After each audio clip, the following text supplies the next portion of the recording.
You see, something is going to happen. What? What's going to happen? Something wonderful.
Well,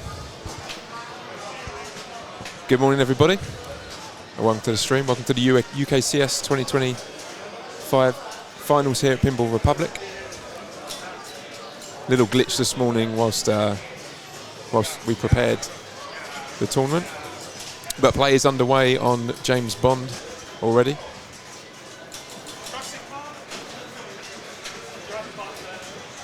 This is Group 3, Round 1. We have Daniel O'Neill, Josh Isles, Dan Lewell and David Bowery playing on James Bond.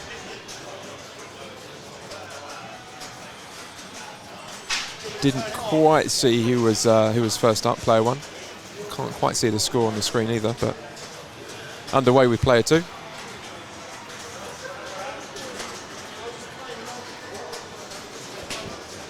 Great setup here as always at Pinball Republic. You're going to get some good action here today. If the internet holds out, touch wood, the stream will stay up. So I know who this is Dave Bowery. Streaks into the lead with the skill shot, 2.5 million.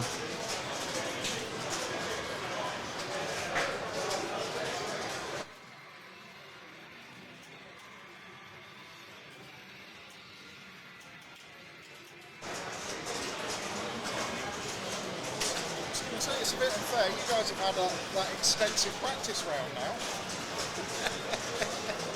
Well, Kurt flipped twice. Nice. What are we going on to then? I don't know. I think we're still trying to redraw it. Oh, he's shooting for the jetpack there. Drains down the left out lane.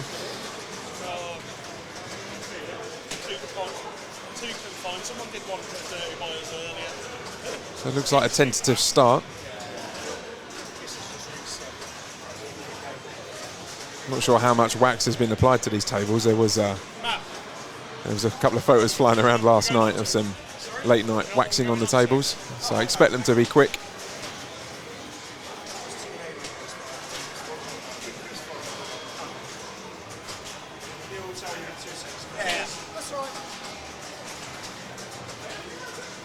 They're trying to get his locks in. Give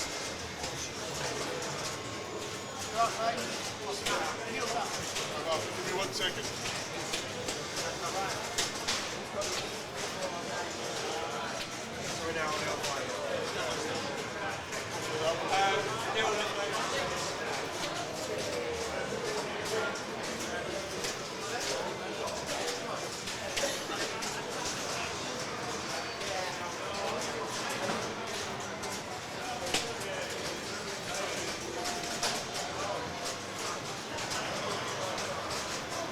So jetpack multi-ball's ready. Just needs to go up the left loop here. Deadpool.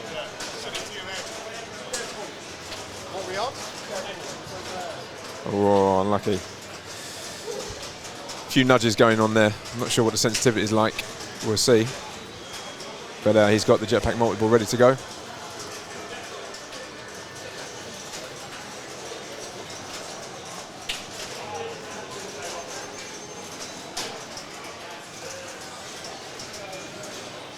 I can't see any chat to anybody watching and putting in messages our way. Can't see it at the moment. And to be honest, the stream may be cutting in and out. If it is, do apologise, but the bandwidth here is severely limited whilst we wait for the fibre. But it is going to be recorded and this will be uploaded at the end of the day anyway. So if the stream does drop out. Yeah, perfect. He gets the skill shot there. And he drains. But I believe, I can't quite see the score. Neil's going to adjust that.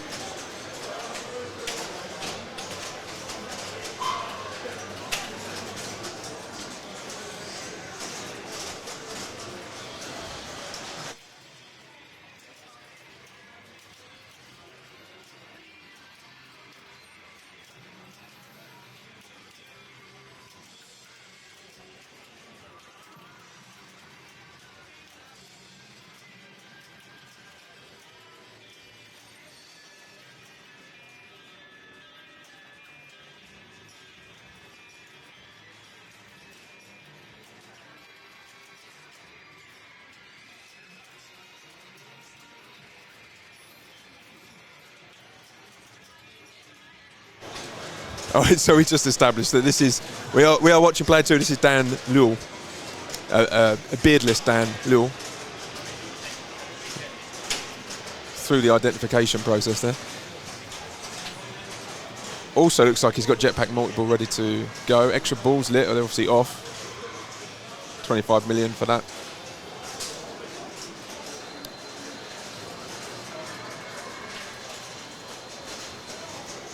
Nice. Ball one locked.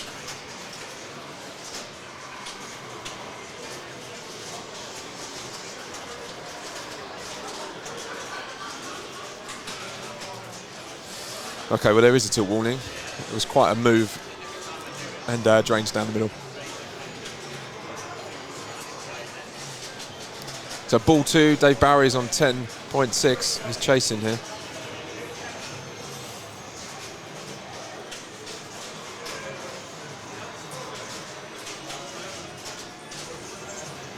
Gets it in the jetpacks, ready.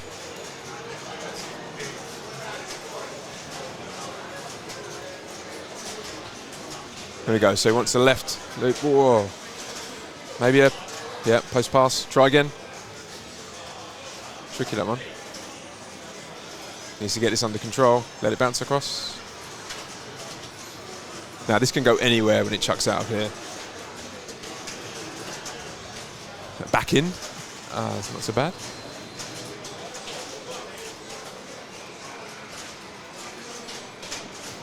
He needs to get this under control.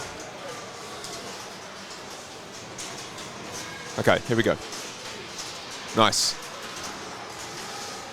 So jetpack multi-ball. Let's see what he can do with this. He should be able to get himself into a nice lead here. I still can't see player one score, but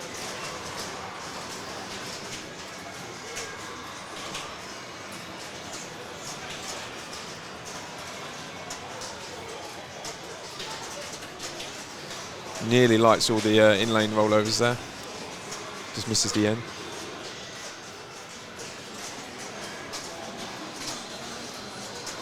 So I'm not sure with these purple shots during the multi-ball. These I believe these are the jackpots. So hitting as many of these as you can.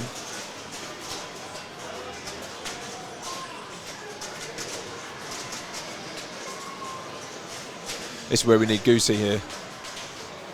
I believe he's here to do some commentary a bit later on, but he owns a James Bond. He'd be all over this rule set. Don't have one of these at the club, Medway Pinball, where I play, so not 100% on the rules. He's got the Q branch lit, just needs to get it in the in there. There we go. So 25 million for the extra ball if he gets in the jetpack.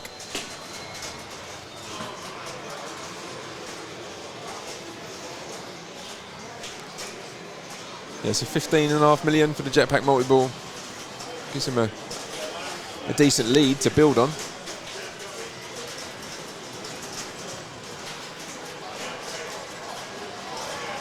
Wants to get it in the left sink. There we go. Nice.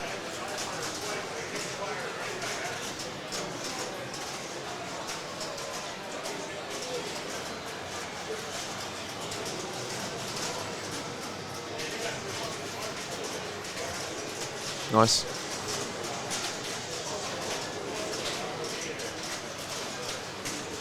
So the extra ball, even though it's switched off, still giving quite a reward. 25 million's good to pick up.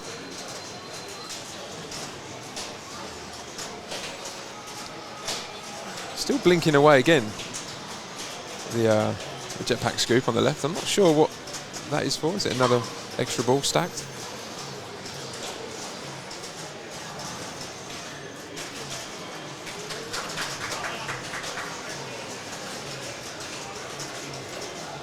Nice little drop catch there. That's dangerous. Solid ball two. 120 million, so chase is on for the others. I might even be able to see the score if I look. No, I can't. There's people in the way.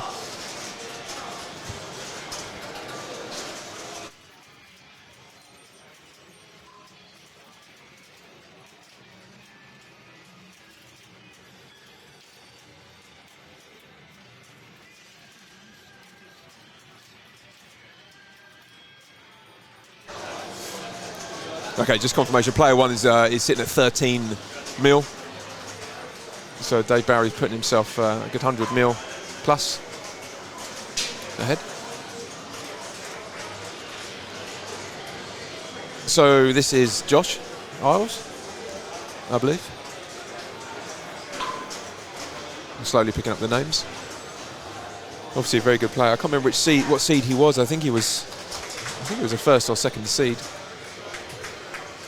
for this tournament. But on ball three now, and quite a bit of work to do. Don't believe he's had any multi-balls as yet. So really probably needs to set up the jetpack multi-ball. And he has done. So he needs a shot up the left orbit here, up the ramp to start the multi-ball. Very nice, very nice. This is the chance. Straight in, gets it going. Here we go, 3 million, shoot the flashing arrow. Couldn't be more simple. Has to hurry up.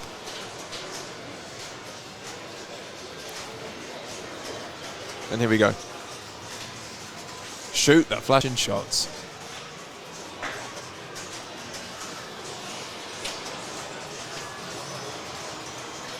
So 2.5 mil for jackpot there. Henchman award at 3.5 mil. The points are going to add on quick here. They're going to stack up quick.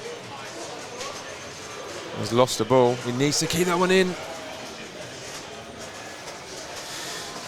But that's not enough.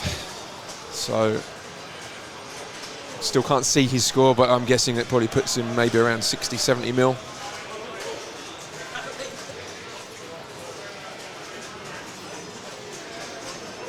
Dan taking the ball save early there.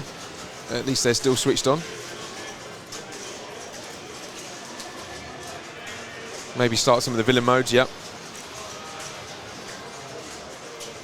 So Dr. No is now active.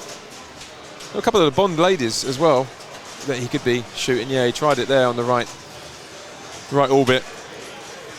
Obviously getting the Bond ladies enables you, and that's a great shot to start the jetpack multi-ball. Getting the Bond ladies allows you to stack your multipliers, I believe. And you can choose to activate them when you wish. So he's got an outlane ball save lit as well.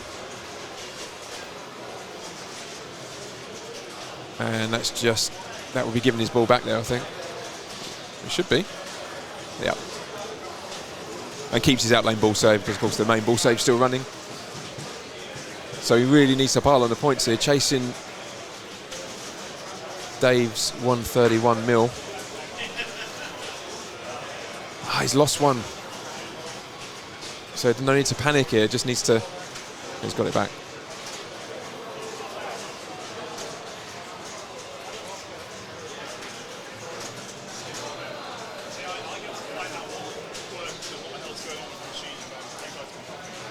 Probably wants to try and trap one of these up here. No, he's lost one. Did it trigger the ball save on the outlane? No, I don't think it did. So down to one ball. Just under 18 million for the multi-ball. It's not bad, but he would have preferred to have had the two balls active for a little bit longer. He's now got a bit of a chase here. He's looking at 60 mil to catch Dave Bowie, and then he'll want to pile on some points beyond that.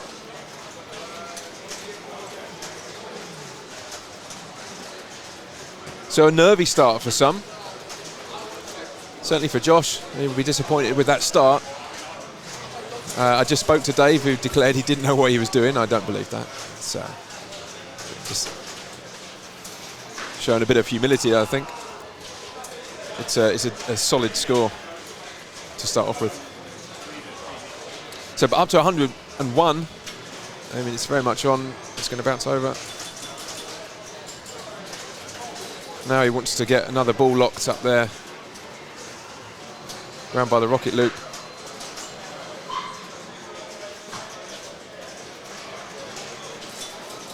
That's dangerous.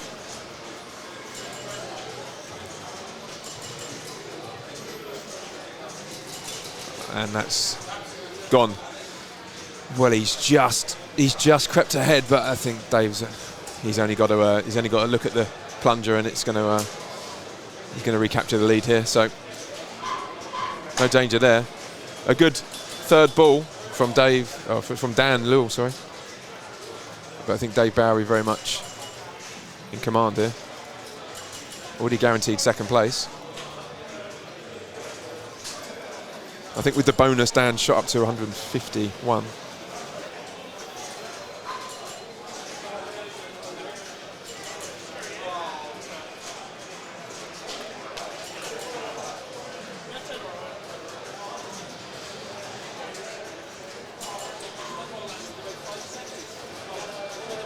I think Dan's just, David's just activated the two-time scorer, and he's got bird multi-ball going as well. Sorry.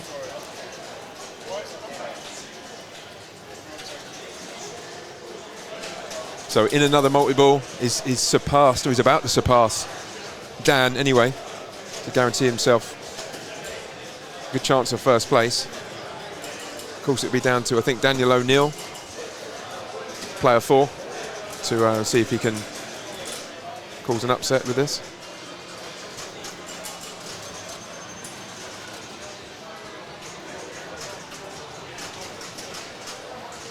Yeah. 20 seconds left on the two-time multiplier.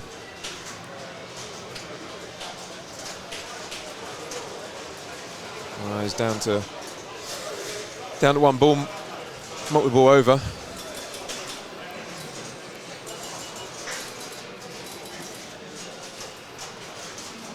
Wants to get another ball up the left orbit here. Didn't quite make the lock.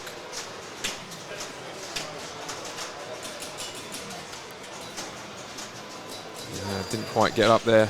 Ah, and straight down the middle. That happens so often on this table. I don't know whether it's just the way these, well, it's the same with all of these tables, but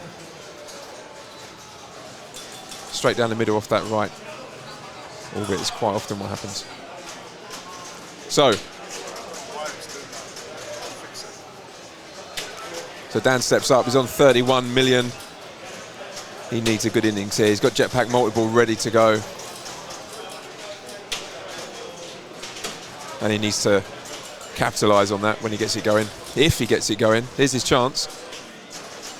Oh, okay. Oh, he's starting a villain mode first, of course. He can take the villain mode into jetpack multi-ball, if you can get it. Looking nervy. Bounce across.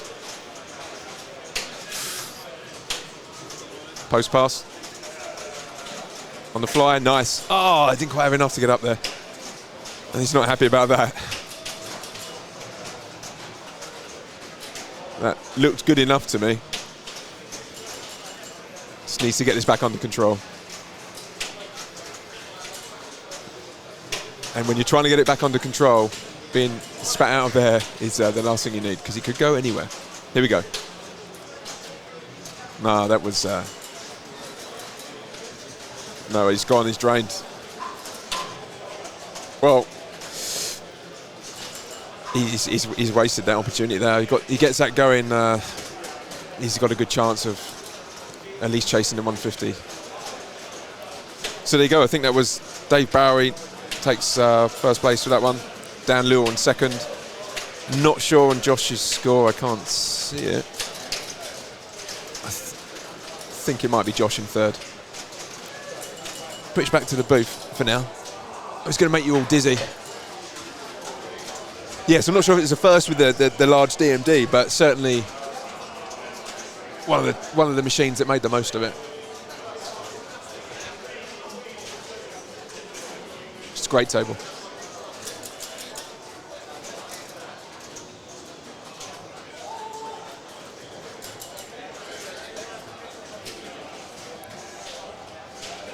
Any points if you can guess which machines I'm sitting in front of? Who knows their pinball machines? From the back sides. I couldn't even tell you. Actually, I could. I think one of them's a... well, I won't tell you. We'll let you guess. So we are on the move. I'm not sure where we are going.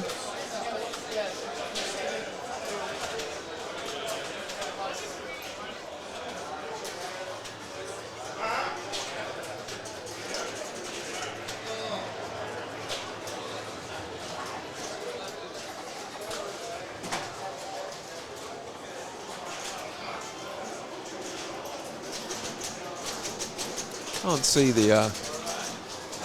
well, the rig has moved. Can't see the rig.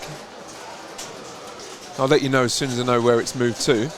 I thought it was going to go to Baywatch for a second, but apparently not. Well, let's have a look and see where we are now. Where is the rig? Let's have a look.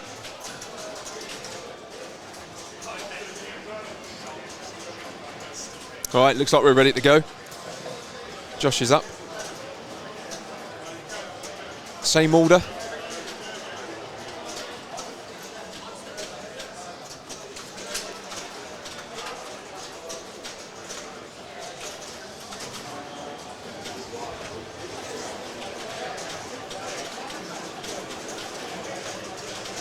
And away we go. A big move off the bat.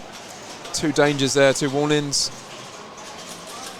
But he's still in play. He can't afford any more moves on this one.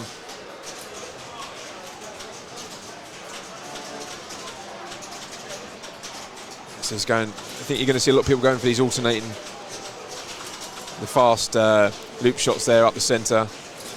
Alternate them, then you get the monster fish for 20 million. You've got to shoot the spinner on the left to collect it. it's a hurry up. It's dropping all the time. It's already down at 13, and he's drained. He's going to be disappointed with that. And he had a chance for that 20 million on the spinner.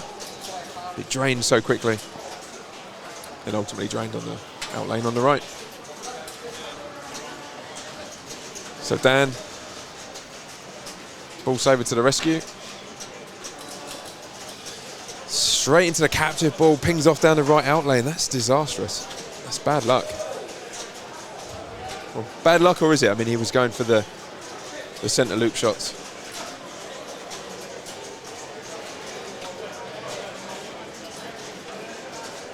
So Dave nails the first one, the second one. I think it's 5 to get the monster fish, is it? 5? Just hit the captive ball.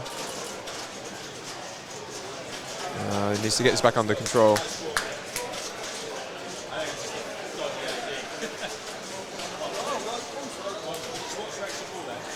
He's up in the pops.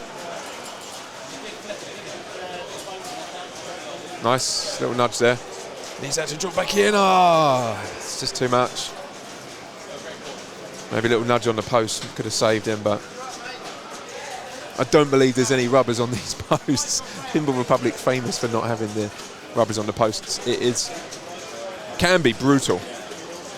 I mean, there's just you don't get the reaction off the upwards nudges, any nudges on the post without those rubbers on.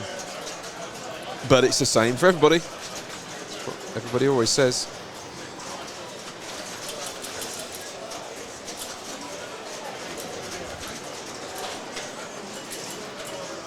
Okay, so he's going to start off the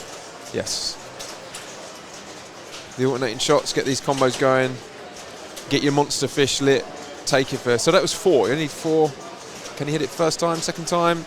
Still 20 million. No, it's running down now. We've seen this from 2 now. Both Josh and Dan kind of did the same thing. Got the monster fish lit. And couldn't capitalise.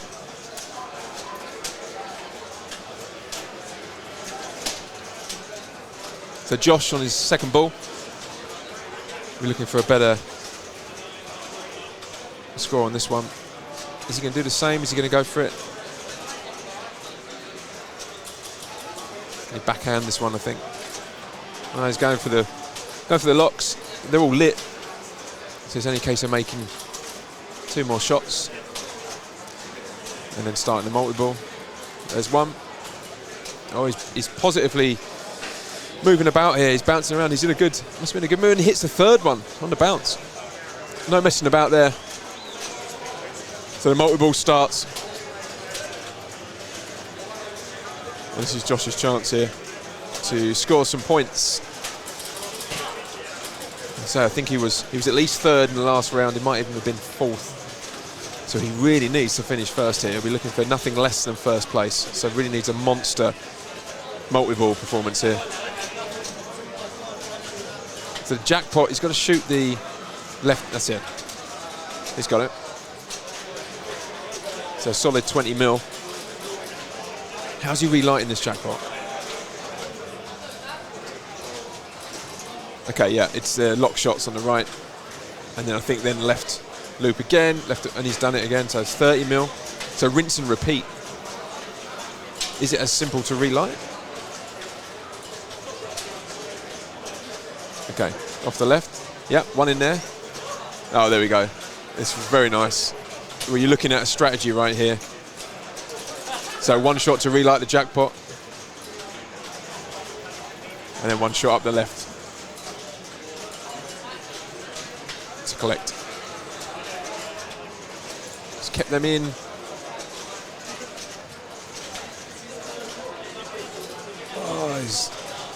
Oh, it's a good save. It's a good save. So he's got a whole bonus there, and I think he wants a spinner. What's he going to pick up here? He's already up to 117 mil. We've got 3x on the bonus. It's probably going to be quite a healthy bonus as well. So this is a good ball. It's going to put him in a strong position. Probably looking to get the monster fishlet again, I would imagine. Didn't quite make it up there. Backhand? Nearly.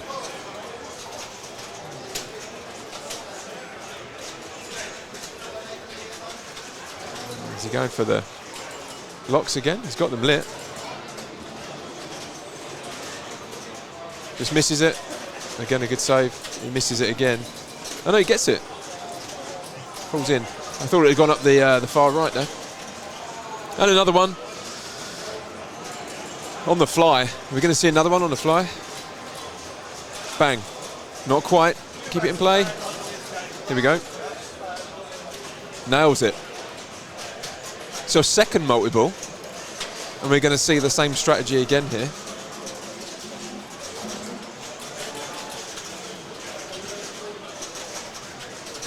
Super jackpot's lit for 100 million. He's got it. It's got, there we go, 100 million in the bag. Awesome. And again, he's just picked it up again. I think he's just collected another. He's collected another super. And another. 200 million now. Okay, he's loving this. He's in the zone here. Yeah, already projected himself to 644 mil.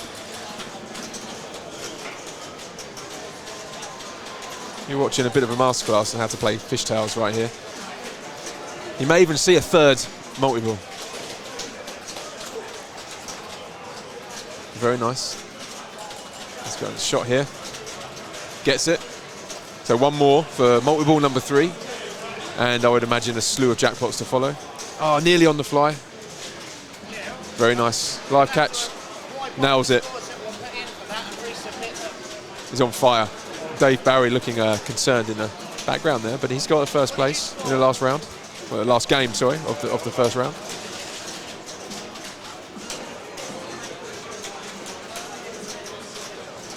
So jackpot's lit. Same strategy again. He's got it. He's happy with that. 40 million in the bag.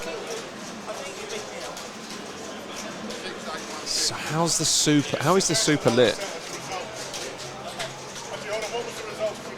I think he's got to shoot. Has he got to shoot the captive ball at the middle, or has he got to shoot? No, he's got to shoot the lock, hasn't he? Ah, he's let that one slip. He's got to shoot the lock off the left flipper.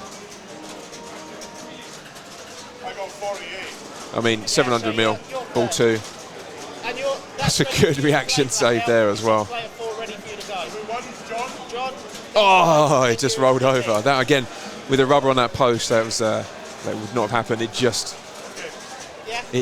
rolled around the top of the post.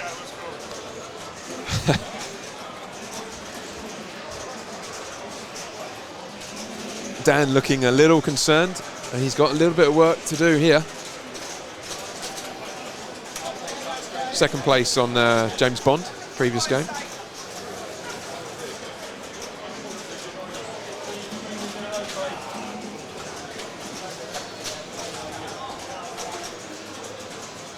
Feels good on fishtails when you nail those fast loops.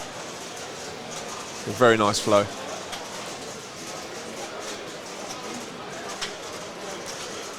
So if you miss the 4 on the trot to light the monster fish, I wonder whether you have to. I'm not sure if you have to start the combos again. It looks like you do.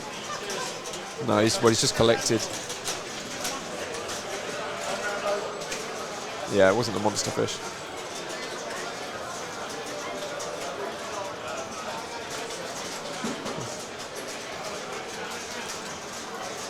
Yeah, it was always out of control, I think, as it came down there. And again, takes a nick off the outlane post and drains. So Dave Barry, what can Dave do?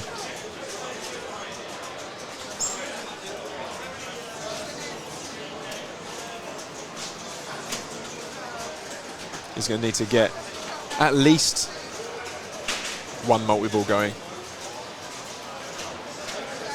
And preferably, well, I think realistically to challenge Josh at this position, he's going to need to to get through a couple with some good scoring jackpots.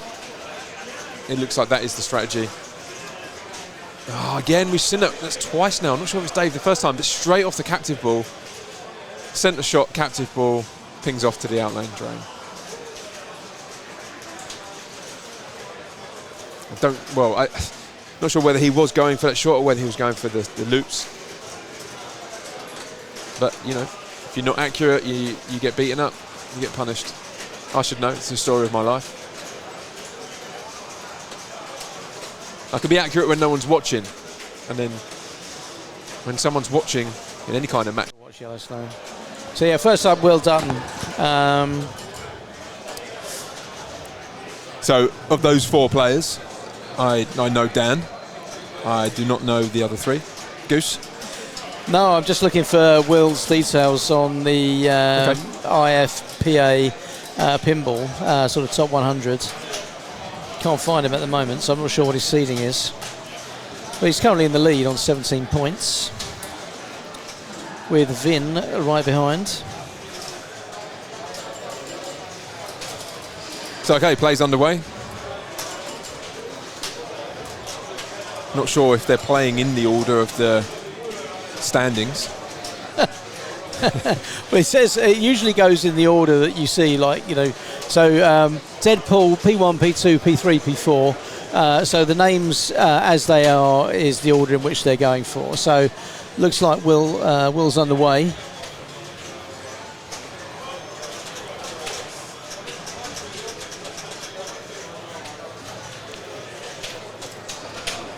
They're just trying to take out the orange shots here. He's got the right loop to take out, and the little orbit behind the mini Deadpool. I think he's going to, yeah. It looks like the mini Deadpool's ready, so if he can just get the ball in there, that'll start a multi-ball, or at least prime him for multi-ball. Right, so there you go, ball's now locked. And he's going to get a new ball, that'll come round onto left flipper, and if he can hit that, he's going to start a multi-ball. So it looks like he's preparing for that. There you go. He's got it. And we've got 2 underway. Now, target Deadpool scores, what we're looking for is an intermediate score of about 59 million with a target score of 83 million. So that's what we're looking for, is 83 million. You know, if you really want to be looking to compete, you're going to have to be plus 100. Something around 122 million is going to be a winning score on this one. You're not going to be beaten. Some nice flipper work there. Bash straight into the mini Deadpool again. So not much health left on this enemy, and he'll be taken down with the first one down. I think also, you know, you'll notice on the left and right you've got to spell out Deadpool as well. A little shake there, and oh, he's lucky. He's lucky he didn't tilt the machine at that point. That was a pretty big nudge. We do have the VUC sort of top left-ish. You can see it flashing red. He's going for the ramp, and there we go. He's just drained. He's just drained. But I think that was a pretty good effort. You know, he's picked up a fair amount there, and here comes Vin. Let's see what he's got to say. He's got a nice smile on his face, obviously feeling confident about his situation. So Vin, he's currently ranked 67th in the UK, and he's from London. And his best result was at the UK Open Pinball Championships, which was 38th in the main event. So that's a really good result, actually. So that means he's a pretty good player when you've got the UK Open. Oh, and he's just drained. He'll be disappointed with that. He will be disappointed. But here comes Dan. Exit. Now Dan, also known as EFC, if you've ever seen his initials around, he's an absolute. Too often. He's an absolute nightmare, and he is savagely good. In fact, although I love Dan, I absolutely hate him because wherever I go, his initials usually follow on from the word Grand Champion. And he's out already. That's unfortunate. He's going to be very unhappy with himself on that one. Very disappointed. But here comes Chris.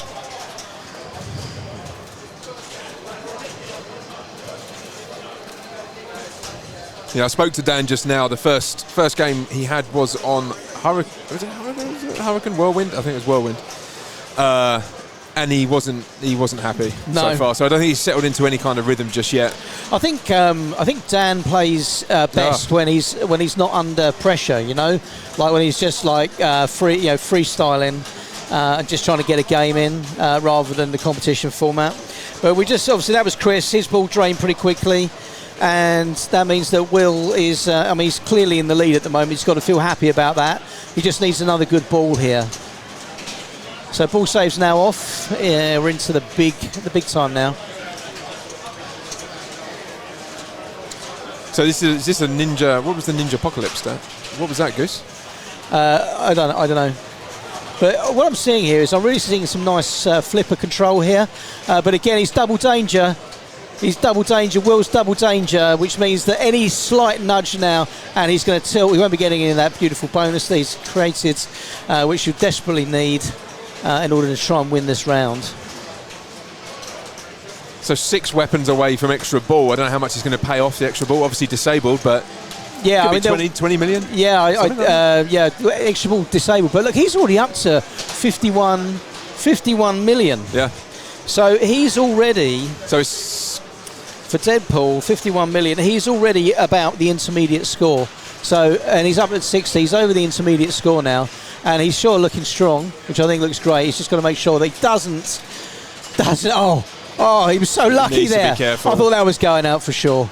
So he's hit all his green shots to escape the T-Rex that's closing in on him. If he does that, he's going to pick up a healthy few mil. Yeah, he's looking good. Yeah, he's good looking position. good. He looks dialed in. You get the confidence when you set a score. He set 40 million on ball 1, and then he watches the next 3 opponents fail to get over 5 million. Yeah. You're feeling confident with that. Takes the pressure off, doesn't it? Absolutely. He's playing more naturally, more freely, and usually play better as a result. He's got some really good. He's got some really good skill shot. Well, he was lucky there, but that's not bad. That's a 19 million on the bonus. No, 19 million off the T-Rex. Off the T-Rex, 4 million on the bonus. That puts him up. He's got a pretty big score building here. Coming back to. Well, he's at 89, I think. 89. So that's over your median score target. So so the target score was 83 million. So to be fair with you, that's going to be pretty hard to beat. But he has some really nice accuracy as well, which I thought was pretty sweet. Yeah, some good moves. I was going to say Vin needed a good ball. Now, do you want to talk about the lack of rubber on the posts? Because already, I know Pinball Republic is infamous for it. Okay, very harsh with the setups, but already I've seen a few cases previously in this last hour where had the rubbers been there, the ball would not have just wrapped around the post in the way it did, or the nudge would give it a little bit more to keep it out. Well, I was here yesterday, Malk, helping them sort of clean and get the machines ready for today, and of course they are set up super hard. They're not quite as hard as the UK Open, but you've got Britain's best here today, and there's no easy games to be had. You know, you're really going to find out who's absolutely we're going to find out the best of the best today. I mean, you know, that's why I'm not playing. That was a nice little nudge there. Because you know, I'd finished last categorically. But Dan here, anyway, look, good score. He's starting to build again, which I think is good. Two more balls he needs for the Ninja multi-ball. If he gets that underway, then he's got a chance here, closing in on that 90 million. Yeah, well, it's ready. It's ready. We've got the mini Deadpool multi-ball is ready. That's flashing green at the minute. No, he's got double danger. He's got to be careful now. And he's got to get behind here on this right loop shot. The purple shot, I think.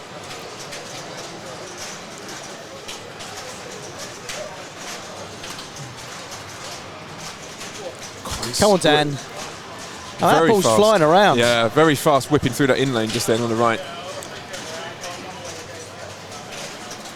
He's playing I don't think he realises that he's got this multi-ball ready. There we go. Now he's locked it. Yeah. Now he's locked it. Playing a lot of on-the-fly shots as well. And that's I mean, look, the ball save is literally about to run out, so he needs to hurry up. Okay, so now he really needs to make that shot. Needs it now. No, he hasn't gone for it. I mean, it's all or nothing. I mean, if he drains now, he loses that multi-ball. How does this kick out? Oh, okay. No, it's a fairly reliable kick out to the right flipper. Yeah, not a whole lot of jeopardy there, but he needs to hurry up and hit the mini Deadpool here. There we go. I think he got that right. Did he miss He's that? got it. Yeah, the ball's up in the pots. The second ball. Good. There we go. Ball save's over now, so full jeopardy. They hit those red shots. Get those jackpots in. How much are they worth? Try and 100, just over 100,000. I mean, it's not a lot. No. I think it's going to build, isn't it? So you're going to get 100k on the first, and then it's going to build. Right, it's over. All right, so we're back to one shot again. Oh, well, I mean, look, the ball's in play, and the score's picking up a bit. So he's up to 39, I think.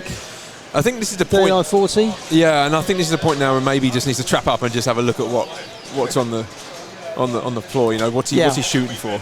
I mean, look, we've got two flashing orange arrows there, and I think he really needs to be looking at those because everything's saying that's what you need to go for right now. Absolutely. And again, the right flashing arrow's got the green lock light above it, so you're going to want to lock that ball in for a multi-ball if you can get it. So he's on the Oh, man, that is savage. Brutal. I actually looked down at the iPad then for a second. Did you miss it? Straight down the middle. It's just look, you can see he's in control of the ball in the background. I saw that bit, yeah. Yeah, but I mean, look, that was a good ball. That was a good ball. Yeah, I was just about to say, I looked up and saw he had the T-Rex chase on. I mean, as we saw with Will, that's worth a good 20 million. Yeah. Well, look, here's Chris. He's ranked 63rd, actually, in the UK. He's from Northampton in England. It's above the M25, so he's a northerner as far as I'm concerned.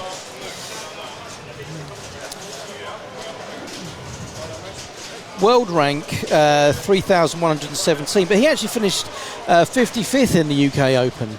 So again, that's still a really good result because there was about 120 players from around the world in the UK Open. So 55th. I mean, you're in the top half of the table. So he's not a bad player, even though I appreciate another quick drain. He's drained.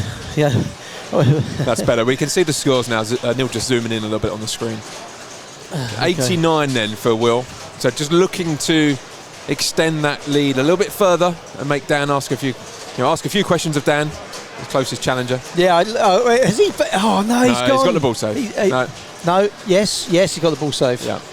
Well, look, 89. He's above where he needs to be. If he makes it to 100 million, that is going to be a fantastic score, and probably something that's going to be very hard for Dan or any of the others to reach.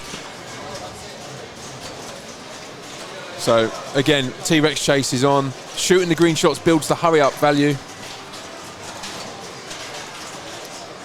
So you see it counted down on the right there as the T-Rex gets closer. 9 mil, 8.5. He's got to make that shot. He's got it. So 8.5 million takes him over 100, 110, 111. Well, he's got a replay. 127. Wow, he's jumped 16 million. Wow, 127. He's pumped up to 127. Yeah, that's the DNA that's jumped him up there. He's cool as a cucumber. 55 mil off the T-Rex. Damn, man, that was a result. 127. No one's getting close to that. I don't think Dan's even getting close. Whoa. No. I mean, Dan has got that in his locker. He has. Well, I'm not going to argue the toss with you. I'm just going out on a limb saying that's what I'm speculating. But Goose is retrieving some money from his pocket as we speak. Right, so that was Will. He's done, and I think that's the winning score. Vin, he's playing for second place, and he's got a lot of work to do because he's in last at the moment. So this ball has to count. Look at it this way. I'm ever the optimist here. Will gets 90 million on ball one. One ball, 90 million. Dan does the same. 137 million. He's pipped him. 137 million. Oh, look! I'm not saying it's not. It's possible. It's possible. If anyone can do it, Dan can do it.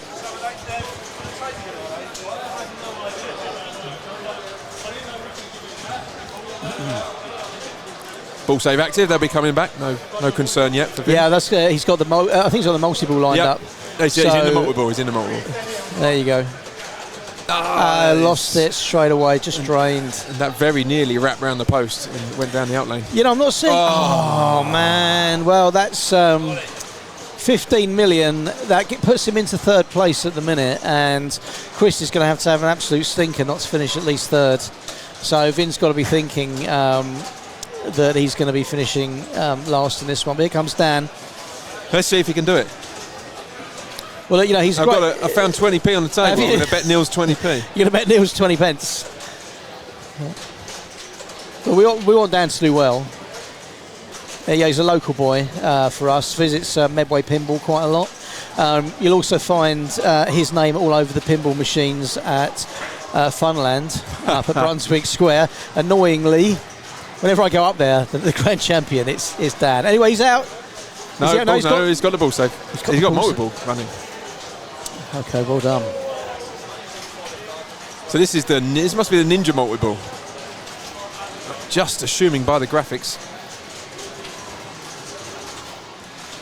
I think he wants to keep it in the pops to take out those. They look like foot soldiers from Turtles, to be honest. He's got the extra ball. I'm not sure what that's worth. Looks like about 10 million, maybe something like that. Well, he's up to 63, so he's gone. Double danger, and it's done. You owe me 20 pence, sir. 20 pence has been passed. And here we go, Chris Granby. So I would go out on the limb. I think that's the second place for Dan. That gives him how many points? Not sure. Yeah, well, I think he's going to be pleased with that. The game they were playing, they've got to play next is Cleopatra, and then they've got Addams Family. So Cleopatra, of course, is one of the older games, and I always find that the older games, things could go either way with Cleopatra.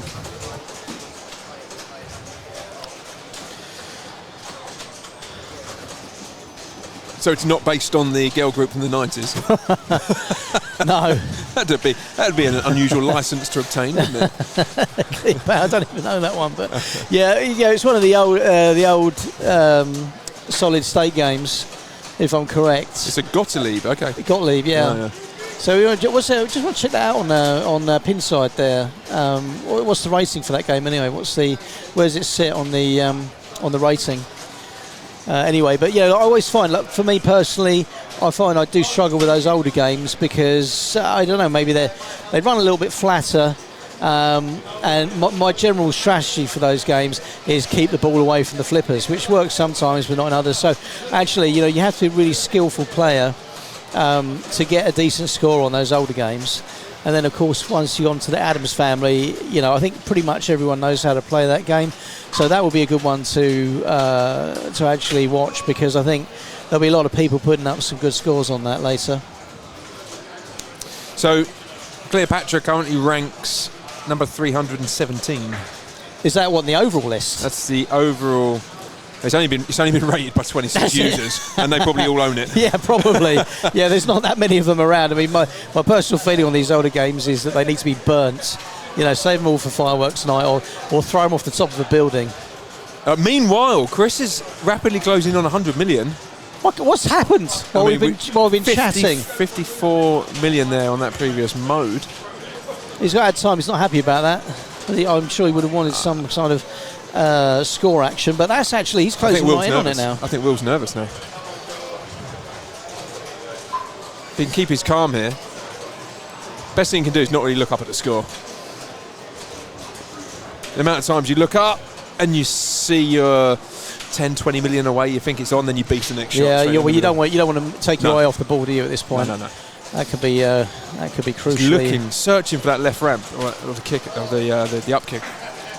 He's drained.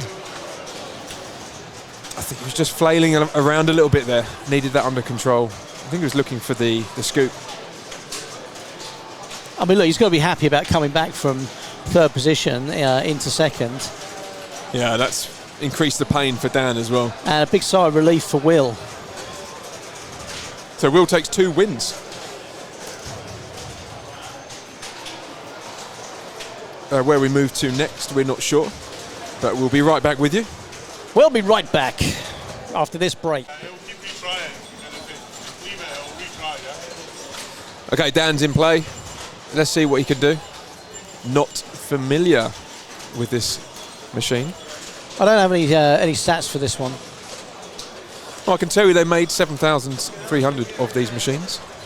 Well, yeah, I'd have stats if I had internet, but there's about 60, 70 people in here, all pulling on the Wi-Fi, and I've got a zilcho, so I can't tell you what the mean score is on this one, unfortunately, which is a real shame.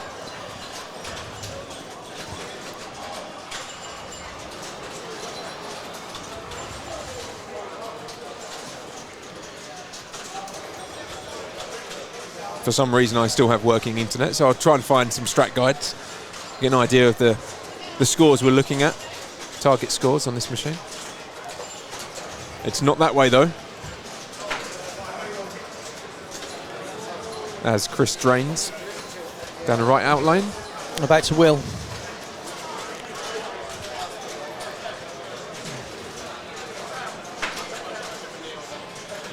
So like a lot of these old EMs, they lean quite a lot on building bonus values, don't they?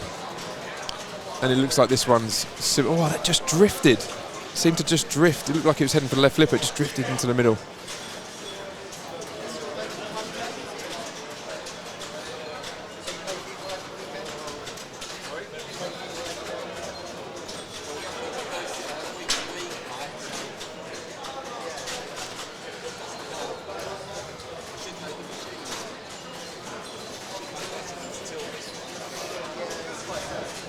So he wants to be completing a set of those lights in the middle to, it looks like, add that value to the bonus.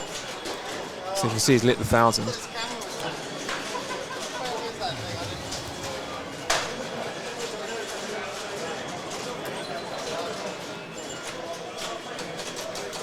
Well, that's giving him a healthy payout. Is that collecting the bonus there? And he's pushed the score way up. It just tips off of the slingshot there and down the right outline. Can't quite see what Dan's score is. Yeah, looks like a 30 something. Or it could be a 7. I doubt it is quite high.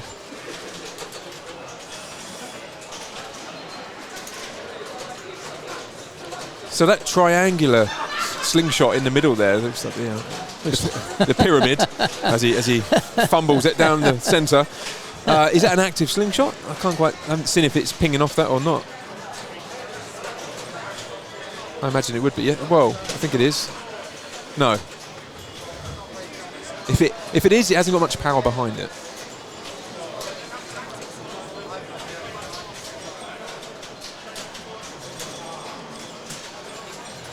Very bouncy. Yeah, the game doesn't have much of an angle on it. It's clearly more like a waterbed.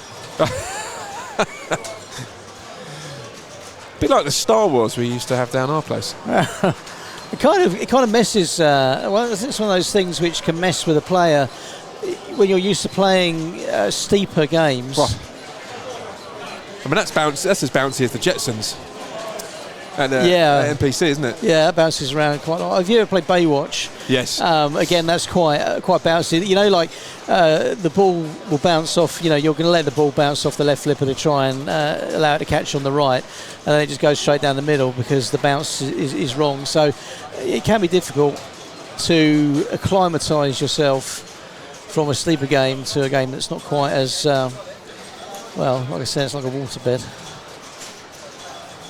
That's going down the middle. It's dead down the middle. Here we go, got Vin again. Is it harder with these older machines to catch the tip of the flipper? You know, sometimes you just catch it and nudge it across. They seem to sort of just wrap around the end of it. The shape's different. I think if you look at it, it does look wider. like the shape is, yeah. And they're raw rounded, perhaps. I think they're probably smaller as well. Yes. They look like it. Well, did you give that an extra coating of the wax last night? Is that? Well, actually, we didn't. We weren't able to wax the older machines because they don't have the clear coat on them. So I think they play at a more sort of representable speed. All of the newer games got waxed last night, so they're super fast. There we go. He's lost the ball, but again, look, he's still clearly up in the lead there. 60 million. Here comes Dan. Okay, so the skill shot here is to get the red centre lane off of the plunge.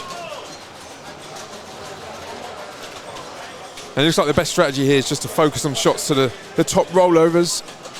But keeping the ball in play is proving difficult for all four of these.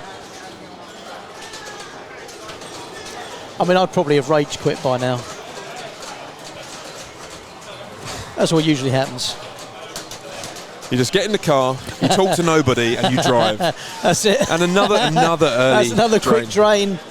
The score's pretty good. It's 52. He had the chance to take it again. So Chris. Oh no, ball 3. Well, it's, okay. 5. I think we're on 5 balls with it, with the EMs. So this is the 4th ball, isn't it? I think we're on 5 balls. He gets it. No. I thought he was going to go in the skill shot on the red.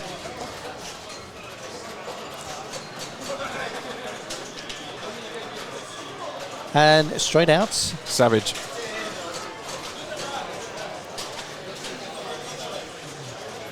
Vin's shaking his head, but inside he's nodding it, going yes. Wow. I mean that's the kind of thing that happens on these games. Yep. It's just brutal and unfair. You know, you place the ball. Is it unfair? Well, there's no ball save on these things. So No. you know, you hit the ball. You have so much hope for what's going to come next. You know, Look at the bounce on that. This is the thing with these games. You psych yourself up, get yourself ready for to play the ball. Gets the skill shot. You know, in your mind, you're unagi. You got yourself organised, and then that happens, and you just go from the gain to the pain. Oh, Chris! Again, the shorter flipper there. You're kind of expecting you're going to let that bounce, catch it. So this is ball 5, I'm guessing. 5 and final. So Will really needs to try and the skill shot. Will needs to get a score down, and I would recommend trying to keep the ball away from the flippers as much as possible. That's a good Don't shot. go for control, just go for power. Try and get it up the top and get your score moving. I think trying to live catch or trap the ball up, I think is foolhardy in a competition like this. And that's Will down 60, very close. So Vin's got to be feeling good about himself here, because this is it. You know, he's got the score to beat. If he could just try and put down a bit more, 10 to 15 grand, I think he's going to be sitting pretty on this one. So it looks like the best value shot in this game is the upper left and right channels towards it, up there where we've just been hit. That's worth, if that's lit, that's 5,000 when lit, that shot. Oh, sweet. Well, he's moved his score on to 75 now quite quickly. So, yeah, that's where you want to be going. Yeah. And, of course, it's dangerous. If it's not lit, you still, again, that's the place to put it. Look, he's got the right strategy here, which is hit the ball as hard as you can, get it away from the flippers. I mean, I'm not even confident about it feeding down from the inlane, because it looks like it could take an unpredictable bounce at any point. There you go. See, look, that's what happens. He tries to trap up, he tries to control the ball, and he ends up down the outlane. 109,000 puts him firmly in the lead. Yeah, he's firmly in the driving seat on that one. Again, not sure on Dan's score. I guess it could be a 67 or a 53. It could be anything, actually. Look, I'd get up and go and check Malk. Good idea. You're on the right side. But he'll probably drain before I get over there. And he has. And it has. I don't even know which direction it is. He's having a nightmare. Here comes Chris.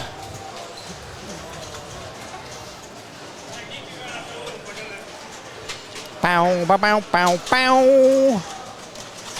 Ah, I don't think we're even streaming right now, because that button says start streaming. we're not, but we are recording. And the hundreds of thousands listen to us this evening. The hundreds of thousands and the millions joining us from around the world.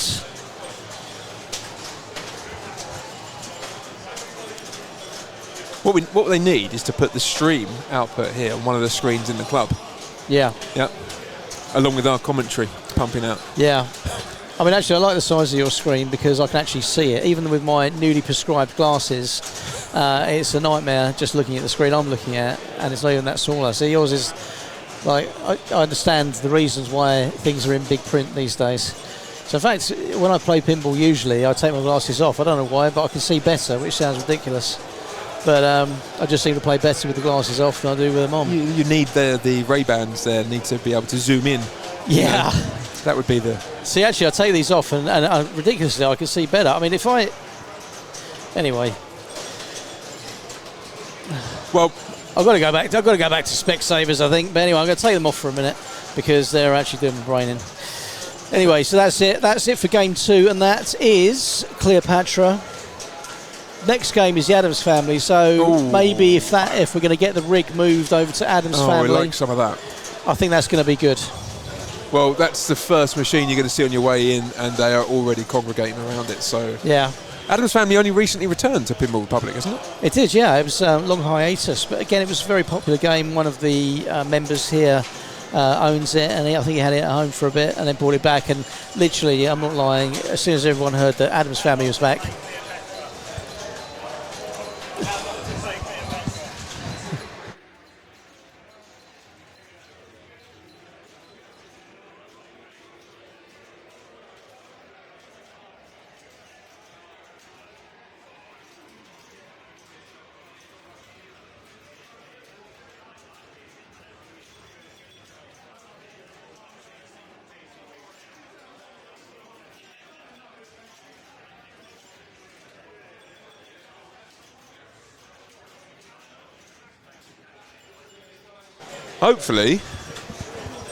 Hopefully on Addams Family, we might see a tour of the mansion. We might do. I would love to see it on the stream. Dan Pocklington just came over to tell us what a bad game he had on Cleopatra. But he's already given us his strategy, Malk, for Addams Family, which is ramp, scoop, ramp, scoop. That's it. There we go. We're going to have a bonus tour of the club. Sorry to interject there, Goose. Who is this handsome chap?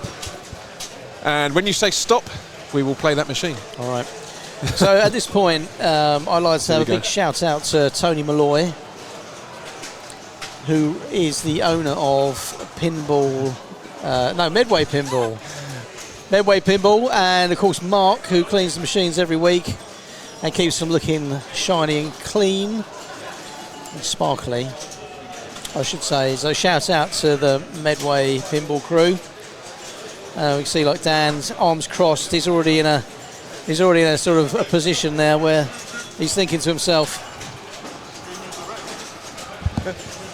Who did? I don't know. I thought you did. Okay. Anyway, we're off. Okay, here we go, guys. We got William here. So look, really we want ramp scoop for your big points. Yep. Get the modes stacked. Get them lit. There's plenty along the way. 963 million to collect from the mansion, but really you want to be working towards tour the mansion. That's 50 million plus all the modes going. Happy days. And this was playing nice. I played this a few weeks ago up here. Playing very nice. Oh, it jumped. It flew up the bear ramp there and came off the habit rail on the way back down. Oh, he's not going to be happy with that. That is a bad drain. Jumped off on the way back down the rail from the ramp. So what we want really, if you want to get some early points in, you need to get the skill shot, which is you don't want to punch it. He's overdone it and he's missed out on some big points. You want to kind of bring it up the ramp, and then if you look in the top right-hand corner, there's a red saucer there. You need to get the ball in there, and that's going to give you some early points and early wins.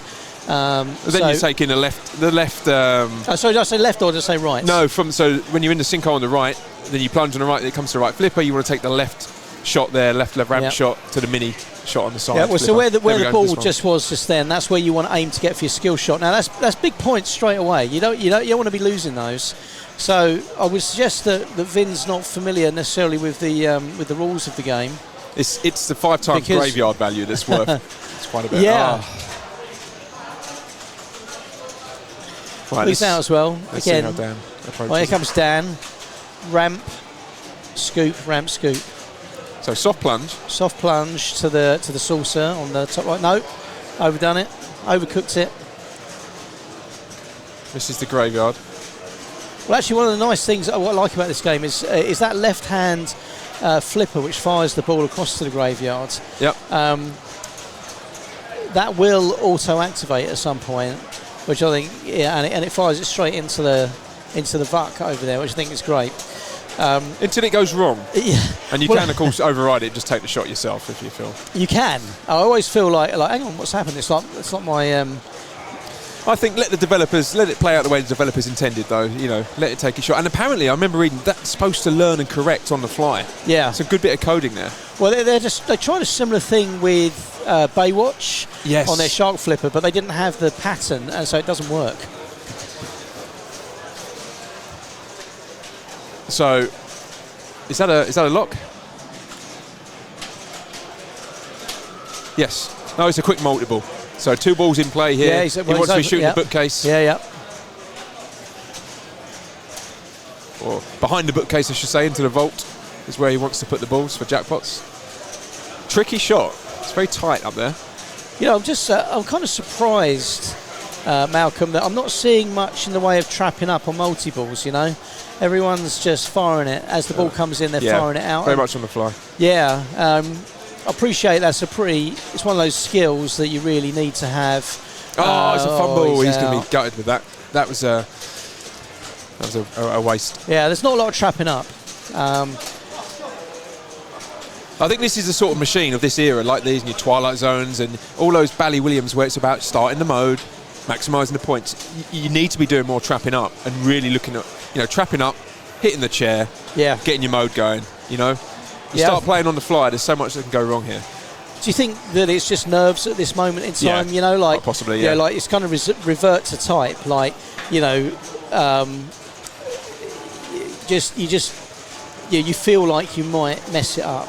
Yeah, because you're not going to do it. You kick yourself if you start trying to trap up and then you're fumbling the ball down the middle, right? We've all done it. Yeah, exactly. And then you go, right, you know, sod this, I'm going to play more freely, and that also goes wrong. I mean, it's a weakness in most people's game, to be fair, isn't it? When you get that situation. Yeah. It's being able to have that presence of mind, isn't it, really, to adapt what is the right way to play it. And that's a good save. That could have gone. Yeah, I just about caught that one. Nice. So again, he's missed out the 5 times graveyard was lit. That's a good chunk of points. Probably 5 million, something like that, at least. Well, this isn't a bad run, actually. Yeah, he's not. Okay, so the locks are now lit. He nearly got one in the vault there. So get one in, then you do a soft plunge. That's just 3 second lock. Yeah. And then, of course, you've got to contend with the magnets, and it's drained. You've got to contend with the magnets to start the multi-ball by shooting either the vault or the chair. Well, that's all right. That's put him about first, just squeaked first, I think. Yeah, with that bonus, definitely. Yeah, he's definitely squeaked into first 21, set, so 21 up there now. So back with Will, who's proved he's a cool customer. Oh, a nice little that was across. nice. Very nice. Brave. That's confidence, that is. That will give him confidence. Oh, what a save. Nice. What a save. Now, chair's lit. He's missed the chair straight down the middle. Gone straight down the middle. Oh, man. Oh, well, you know, like Vin understands the irony of that one. You know, you're just going to hit it and then it just goes straight down the middle. This is what we were just saying. He's taken the time to trap up and not play it on the fly, and it's gone wrong. Yeah. It's gone wrong. I always maintain that every pinball club should have a punching bag. On the side.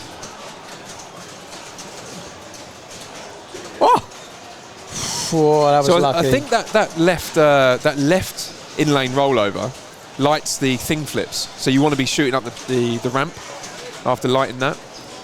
And then you're going to get, that's what lights your thing flips. So he's in the chair, 6 mil from the mansion. Oh, it's fumbled that straight under the left flipper.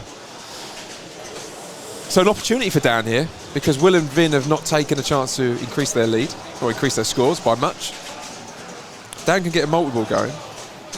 He's got 9 million lit in the chair. That's just easy 9 million by hitting the chair. You've got to take that now. Misses. Maybe you can just explain how that works then, Malcolm. How do you know you got the 9 million? So you've got the flashing inserts on the house, the mansion there. It's flashing on 9 million. That's your next award from the mansion when you hit the chair. And you can see where it's ready to collect because there's a yellow light on the chair. And the chair, of course, is lit by the right in-lane rollover, which you can usually get by hitting the ramp. Well, I can only imagine Dan hasn't spotted it. He's just going, he said like ramps and... there we go, so chair. Oh!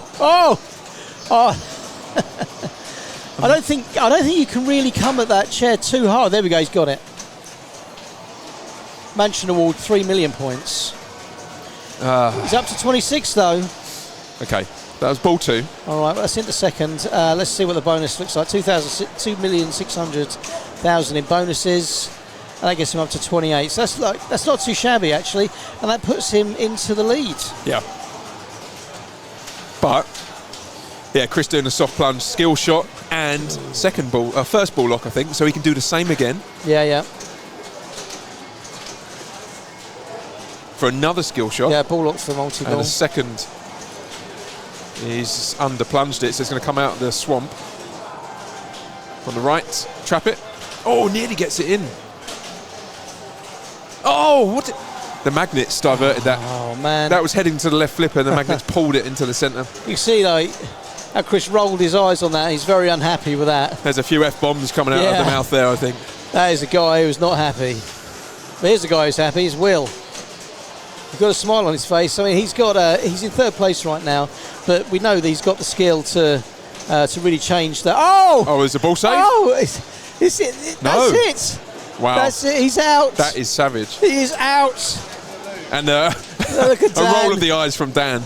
But you know Dan's rolling his eyes, but inside he's thinking to himself, They're both that's one less person I've got to worry about now. They're both stifling smiles after seeing that from Will. Well, you know, it's like those Oscar claps, isn't it? You know, you get nominated for an Oscar, you don't get it, Oh. and you give it the polite clap. So quick Mansion multi-ball. awarded. Quick multi-ball is now lit. So it needs it. Up the middle, straight up the middle. He's out as he's well. fluffed it. Oh my God, No. he's gone and fluffed it. This is Dan's game to lose now. Opportunity for Dan to put himself in a prime position here for the win. This is between Dan and Chris.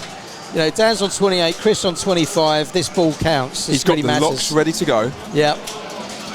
He didn't plunge that correctly. That's it, trap it up. That's it. Where's he going? Straight up the middle. Deep breath. Nice. Push! Very nice. Now soft plunge, I think, for the second lock. Yeah, well, he's got the thing. The thing's hands taking the ball. Yeah. Oh, it's coming out. Okay, it comes out the Watch swamp. for swamp kick out. So trap it again. Same thing again. It's coming. Kind bounce. Nice. Oh. That's a good trap. Needs it. He's got it. He's got it. Very nice. Now, this is where magnets are switched on now for the third lock and to start the multi-ball. And this is where you can get... He's in the danger he can get zone. caught out. Absolutely. And he knows he's in the danger zone.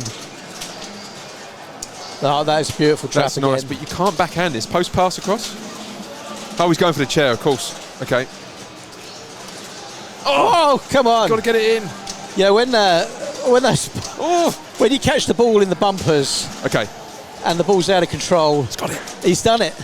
He's got it. He's got the multiple going. He's got it. This is the business area now. It's business time. Showtime. Showtime. Here we go then. Jackpot, So 10 million if he can get it. jackpot. It's up the left side ramp or the train to the right of that shot. You want both of those. He's got 2x running, I think. No, that's the super will be worth 2 times. Oh, okay. Super's 2x. Yeah. Gotcha. Double jackpot. He's just picked it up. There you go. He's lost one ball though. Bit of grace time. Oh, come on. Okay, now trap it up. Take a breath. Okay, another Mansion Award. What did he get? Cousin it. So All just a bit of a targets. frenzy mode. Yeah. That's right. Look, all targets 200,000 a pop. You know, that adds up pretty quickly. Yep. Absolutely. Nice. Around the staircase. So if you can get 15 of these, he's got the extra ball, which will obviously be in turn a few million for nothing. So only 5 more ramp shots for that. I think he's just got 5 million for the thing. Yep. Now, of course, if you collect the stars with that as well by hitting the left ramp shot, then Yep. the thing can be worth up to 15 million. I think it's a 5 million extra per star. Oh dear. Oh, he was rolling in the deep for sure there. He was Wow. living on borrowed time once he started that multi-ball, but cousin it total 9.8 million, total bonus 13.3 for a score of, Malcolm, Less than 78 million. 78 million. Right, the chase is on for Chris. This is certainly doable. His multiple hasn't started yet. This is a second Yep. lock. 4 million for the skill shot. Dan's got to be feeling good about that ball though. Yes, but equally, how much can Chris milk from this multiple? He's going to have to milk a lot. He's going to have to draw on all his skills. He too soft on the plunge. Oh no, he did get it. He's locked it in the swamp. He needs to hit the vault for the electric chair. So he wants to get this in the vault or in the chair. There's the side ramp for the $1 million+. Gives him a star, I think, if he can get thing at some point. And he's put it in the bookcase, behind the bookcase, in the vault. And here we go. So his super jackpot, is that 30 or 20? I think that's his score, isn't it? No, I think it was, it's 10 times 2. So it's a 20 million, the same for the super jackpot. All right, so Chris has now got his multi-ball going. So he's hit the jackpot, so that's 10 million in the bag. And he's drained. Wow, what's that leaving with? I think he's still got 2 balls. Yes. No. So he's out the multi-ball. He's out the multi-ball, 47 million. He's 32 million, 30 million from here. I mean, it's doable, isn't it, with the bonus? Or he's got the quick multi-ball lit as well, so. He can go. Oh! Good save. Good save. He wants that in the chair. No, it's down the middle. You knew it was going there. There was nothing you could do about it. Dan takes the win then on Adam's family. Have a good game. But you're right. I mean, we had Russ Hankin. He's a great player, actually. Bit of a dark horse. And yeah, Vicky Malloy. I mean, you know, the girl claims that she can't play pinball, but that girl can play pinball. And, you know, she's like a hustler, like Tom Cruise in what's that game? Oh, hang on. Look at this. It looks like we're in. What's Matt Vince doing? I think he's just checking the machine, yeah. So Matt's UK number 3, actually hella nice guy, real friend to pinball, runs a pinball business, and if you're looking to rent a pinball machine, you can find him on Instagram at London_pinball. Get someone to fix it.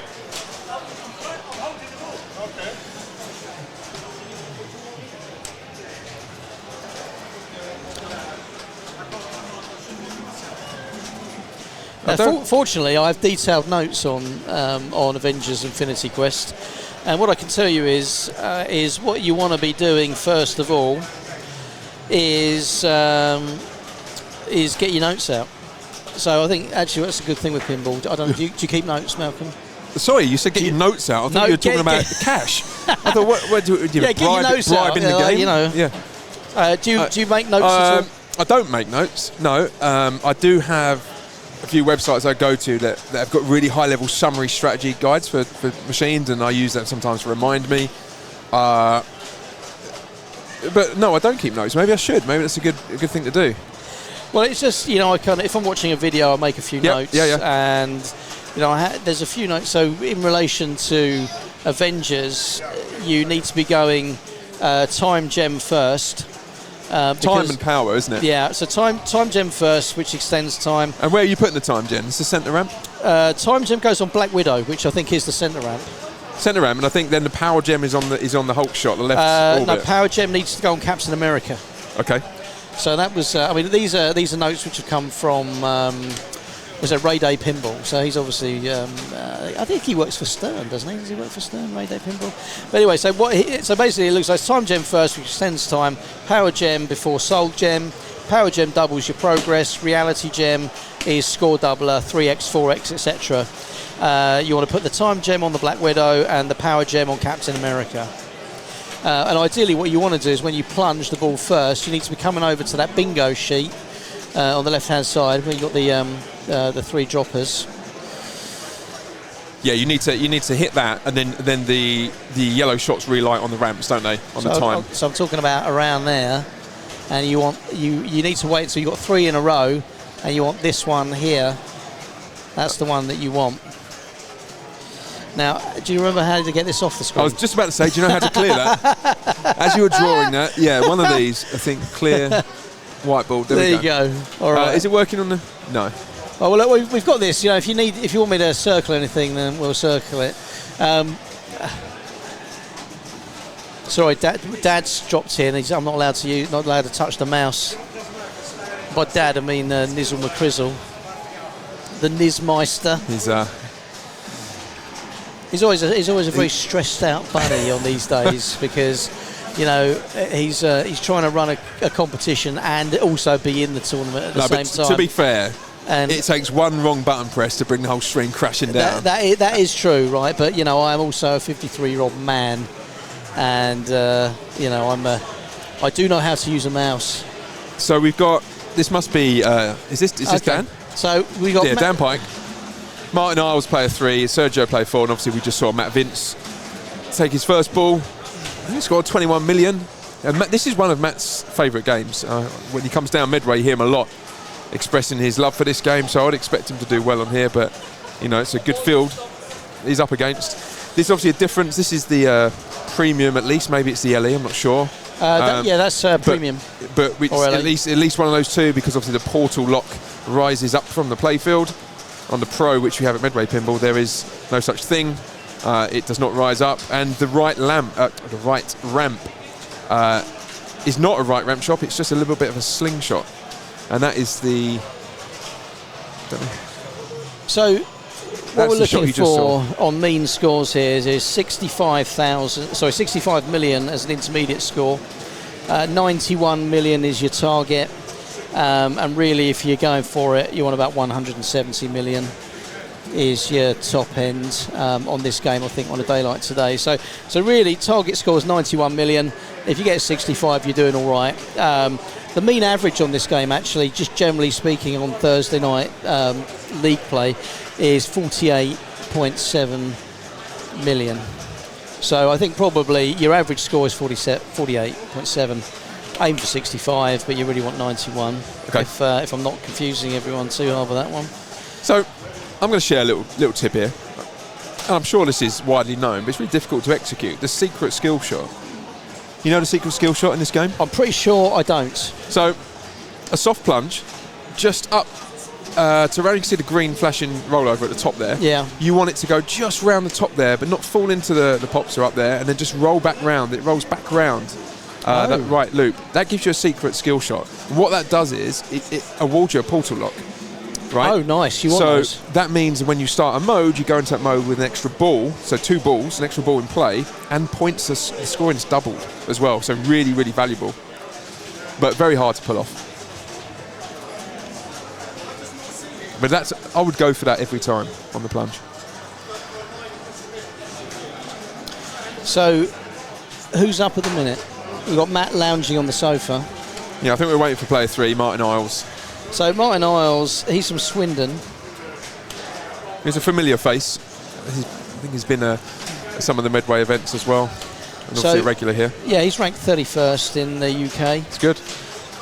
And again, he finished with the Open, the IFPA World Championships, 119th. So I think that must be in America.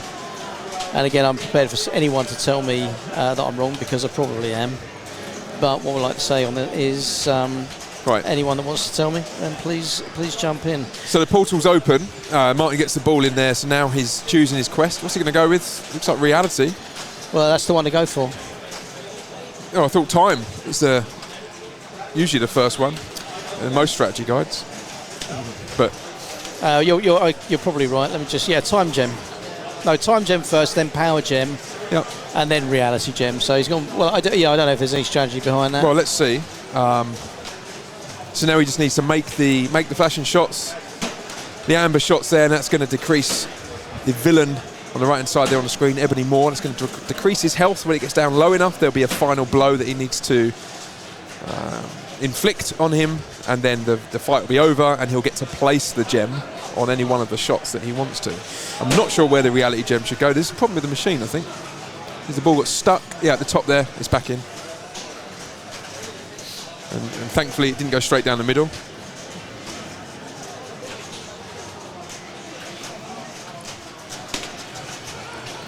And before he started that mode, well, I mean, he could be doing it now. I think he's going for Thor multi-ball, and that would be a good thing to do. Well, I think that would be a sensible thing, because you've only got to get that three hits on the captive ball. Yeah, there's another, or nearly another one.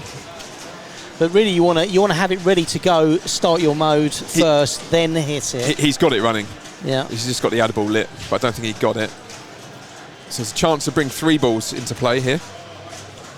I think the adder ball shot is up the right ramp. Let's see, he's in it. So but even on health here, so he needs to be hurrying up here, getting these shots off against the villain. And then Thor multi-ball's over. Extra balls lit, I'm not sure. Oh, he's drained down the right out lane.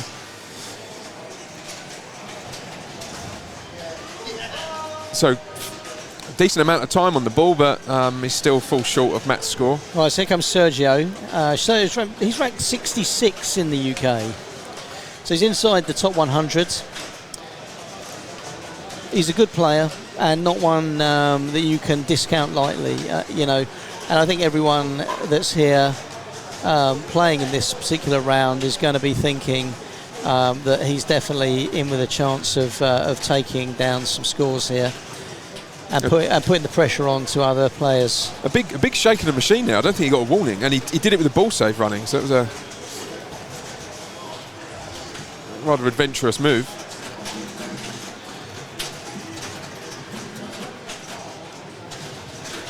So just needs to take a breath here. Okay, that opens up the portal, so get the ball in there. Yeah, needs to get that going. And the difference here, obviously, with the Pro, you need to, once the portal's open, you need to make the right ramp shot to start a mode.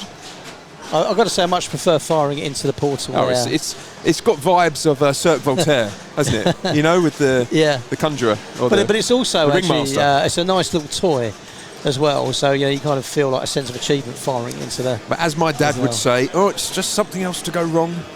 It's another thing, another mech. Shut up, Dad. Yeah, exactly. Your negativity. It's a toy. I remember I bought my Data East Jurassic Park, and the guy sold it as reconditioned. So what state would you expect the main thing on that table to be? The machine, the T-Rex, right? It should be working. Yeah. It wasn't. It would bend down. Yeah. And then stand back up again and make no attempt to take the ball. So got it swiftly repaired. Gearbox repair in the end it was. It's very interesting to see that being stripped down. Yeah, I mean, the older games, it's a labour of love, isn't it? You know, they're I once owned Paperboy. The Atari game Paperboy. Oh, nice. I don't know if you remember that. The original the arcade. Yeah, the original cabinet and everything. Oh, he's let it bounce. Drained. It's rolled. He's caught the top of the flipper. It meets the plastic, I think. Yeah. I mean, I think at the moment your ball hits that end plastic, mate, that's it. Just whizzes down. It's game over. I mean, I wouldn't risk it. I would keep the flipper up just if you're not sure. We've all been there. Well, here comes Matt Vince back again. Back once again. It's the Renegade Master. Power to the people. Power to the people. I'm not doing the bit before that. I thought Matt was ranked 3rd. He's not. He's ranked 7th. So, okay. I think he was higher than that. Maybe he's just a... Is he out already? It's drained. He's out already. What's going on? He's Matt's shaking his head now. He's got a smile on his face, but it doesn't really tell the story at the minute. He's disappointed with himself. Dan Pike back on. I feel like we need like a green room mic in these sofas here to pick up. Yeah, we need to kind of get them. Let's get these people. It might not lend to Neil's no swearing strategy, but now Dan ranked 36th in the UK, but he actually finished the Great Turkey Fry-Up leftovers over Christmas of this year. Well, it would have been last year, wouldn't it? And he finished 1st. Oh wow! Yeah, so this guy can play some pinball. What's his ranking? 36th. Okay. So he's 36th in the UK. He 1,603rd overall in the world. I mean, you're not really going to beat the Americans, are you? They're always at it. I mean, while we're talking rankings, I mean, I don't like to boast, but I am actually ranked number 1 in Cliff. Cliff? Yeah. What's Cliff? It's a tiny little village with one pinball player in it. Well, actually, if you want to go on to the IFPA pinball stats, you'll find that actually my rating is higher than Jack Danger's. Well. And I'm ranked like 16,000th. Throwing some shade around there. So it's just kind of, people just go, what? What are you talking about? We're busy trying to like Doctor Strange at the minute. But like I said, you've got to watch out for Dan. Dan is a machine. Okay, but you need to, the Doctor Strange should be lit by now. I mean, that's the first thing you need to be doing. But he's not finding the shot. He's gone every side of it. And the post is in a nice position to spin that wheel. That's it. Grab some breath. It's got a bit. Here we go. Off the flipper here. Best place. A nice hit on it. Oh, we started Iron Man multi-ball. Okay, well, that's going to give him some points. Get some jackpots here. So you want the disc, hit the disc here to build the jackpot. And orange arrows to collect. So we're going for the disc first of all. He's just got add a ball. Nice. So we'll see. Well, jackpot value is $1 million, so you know he can build his score pretty quickly here, and that's going up all the time. It's now 1.5. 4 balls in play. Yeah, 4 balls in play. We just lost 1, lost 2. One good hit on that disc, and that's going to spin up easily. Back to 3 balls again. Back to 4 balls again. Yeah, ball saver just finished. One of those is coming back. I would have thought. No. Wow, big spin on the portal. That's a nice separation there. Bonus is at 4x as well, so he's going to take advantage of a big score or big bonus. Although his jackpot value 2.9. Multiple total 2 million. I mean, he didn't really take advantage of the opportunity he had there, Malcolm. No, I didn't. It was over before it really got going. But again, look, the portal's lit. Again, get it in. Oh, it wasn't quite up, but it would have been in. Thor multi-ball. He's 3 shots away from that. Okay, so he started a mode. What's he going to take? He's got time. I mean, as in he's got the time quest, not he's got time on his side. I'll be looking to get Thor going here. See what he does.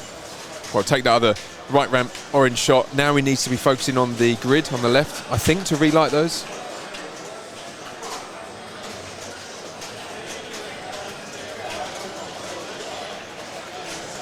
Well, he's not aiming for those. Nice save there. Yeah, it was a nice save. Okay, he's relit that, so the left centre ramp. Oh, I thought he might do an air save there. It's okay. Yeah, nice hit. Right ramp. It's dangerous. Oh, it's a good save. 1 danger. I think he's lucky to get away with just 1 there. It's quite a shake.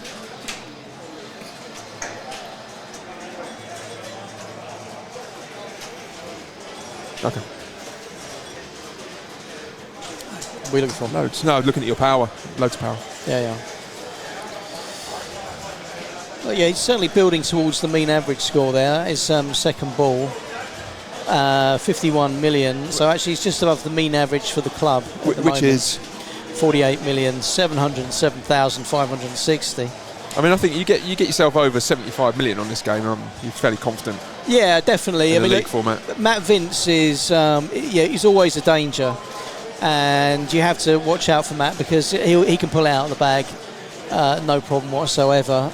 It doesn't matter. First ball, second ball, third ball. Yeah, they're all the same to him. You could have 2 bad ones, and the third ball could be absolutely the money.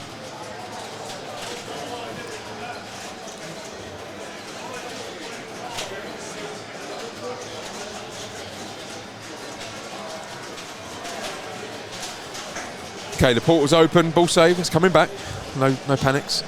Straight in. It goes in. Oh, it misses. You can drop in, it's dropped in. Nice. He's put his bonus up to 2x already. So he's got a portal lock as well. So he's going to have an extra ball in the next mode that he starts. And 2 times scoring. He's got a lot of work to do. Now, have you ever got the Hawkeye challenge? I think I maybe got it once. Probably because I twitched. Yeah, I used So to play. difficult. I used to play this game a lot, but I just found it's just such a grind to build a big score. Yeah. You know, it's almost, I find it frustrating that you can be at the game for quite a while. So much prep work that goes in, isn't there? And then you can lose it in a moment. It's picked up one warning there. It's quite. It needs one more half spin of that wheel, and he's in the portal. We can get his mode going with 2 balls and 2 times scoring because of that portal lock. Just can't get on that wheel. There we go. There we go. Well, that's more than enough. Doctor Strange. Get it in. Yeah, he's got Doctor Drop Strange in. lit. Portal now open. It's Bosh. in. Right, what's he going to take? Power? He does. I like the power. Here comes the second ball in play because of that portal lock. There it is. The other ball's just held on the top there. So you've got 3 balls in play, double scoring, Has he started Iron Man multiple as well? Yeah, Has he stacked that? yeah, you got Oh, Iron Man multiple on it This as is well. huge. This is huge. If he can keep them in play, you know, we've just seen what Dan did with Iron Man multi-ball, and he didn't make it pay. Ball safe still on. I mean, just keep these in play and make the shots. That's going to get you the power gem, and you're going to be picking up jackpots for Iron Man along the way as well. Well, you know, if you can keep it going without losing all the balls, you can keep down to 2. You'll get a victory multi-ball at the end. And maybe trap up here as well. I think Yeah. there's a lot of on the fly stuff going on. You've got 2 balls left. Try and get one on the left flipper maybe. Let that bounce over. Okay. Here we go. Trap. No. The jackpots are up now, and I think that's it. He's down to the 1 ball now. But he's up to 81 million, so he's going to be happy with that. Well, actually, he's really pushed it on that one. So actually, that worked really well for him. And Iron Man multiple total 10 million. That's more like it.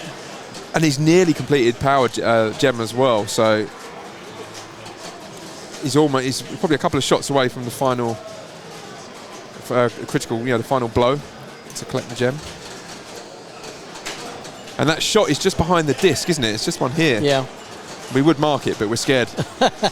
And Neil's got an interference camera on somewhere. I think once the hands come out of the pocket, we're toast. I was treated like a naughty child for touching the mouse about 20 minutes ago, so I'm just going to stay off it. I mean, you don't have the hundreds of hours of streaming behind you like I do. So no, I've got a little bit more leeway, I think. That was a close one for Dan there. He's really pushing that game around, and that game's taking some heat, some left and some right bumps. Yeah, and he's already got one warning. Yeah. I don't know if he's picked up another one, but he's certainly not holding back. And actually, he's getting something going here, and I quite like that. Actually, it's very interesting to watch. He's found the flow. He's definitely got some flow going. A lot of people say to ignore that Hulk shot when it's on. The whole machine goes mental. You know it's there, and it's saying hit me, but I don't know if there's a lot of value in it. He's still got 100 he's just still got about 100 shots left. Yep, and there's the final Hulk blow. Spins anyway before he actually gets Hulk. So final blow, he needs to just hit the right ramp now, collect the gem, and then come round, place it where he wants. This is the thing with this machine. You put all this work in, and then you drain the ball, and you've lost the gem. Yeah. I feel I don't know, it's controversial, but I think there should be some sort of carryover. You're absolutely right. It kind of reminds me of Foo Fighters. If you've played that, you build add-ons or your modifications to the van, and I think there's like 15 mods that you can get to increase time value and bonus. And so you spend quite a bit of time building that up so you can get a bigger score. And then if you drain in between, everything goes back to start again. Yeah. And I'll tell you what, it makes me want to scream, because you've spent a lot of time and effort getting that ball going, so you can get a big score when you've got a mode going, and then to drain, and you might as well just at that point I just think to myself, I'll just restart the game. So he's collected the power gem, he's placed it on the left orbit, which is the shot to place it on. He's now started the soul gem mode, so this is going to be I don't know whether he's going to go for hard for the extra scoring, 10 times scoring I think for hard. He's gone for the hard difficulty, so he's going to get less flips now. I think it's half the flips, but he's got 8 shots, 10 times the scoring. If he's accurate, this is going to pay off. He needs the right orbit first. Oh, you got to go for it, haven't you? Yeah. Needs to and this shot needs to go all the way round and up the ramp and back down. I believe landing in the pops isn't enough there. He's got it. No, he didn't give it to him. It didn't, did it? Why did that not register? He's got 6 flips left. Yeah, mate, he's not happy about something here.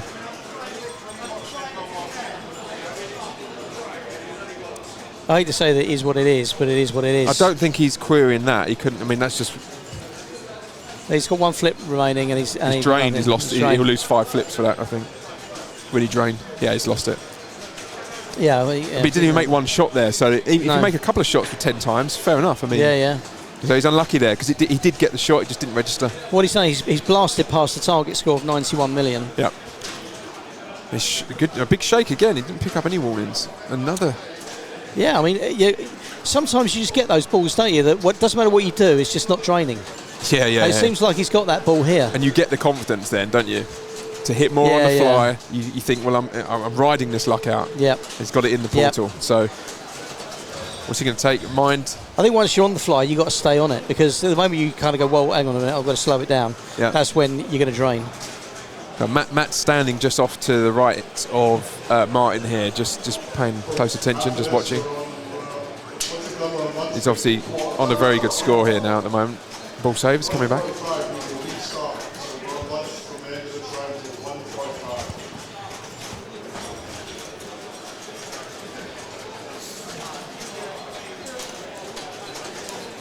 So he's taken on the Super Giant for the Mind Gem. He's hit all the blue flashing shots. The Mind Gem was the one I always used to start first before I really thought about what the strategy was.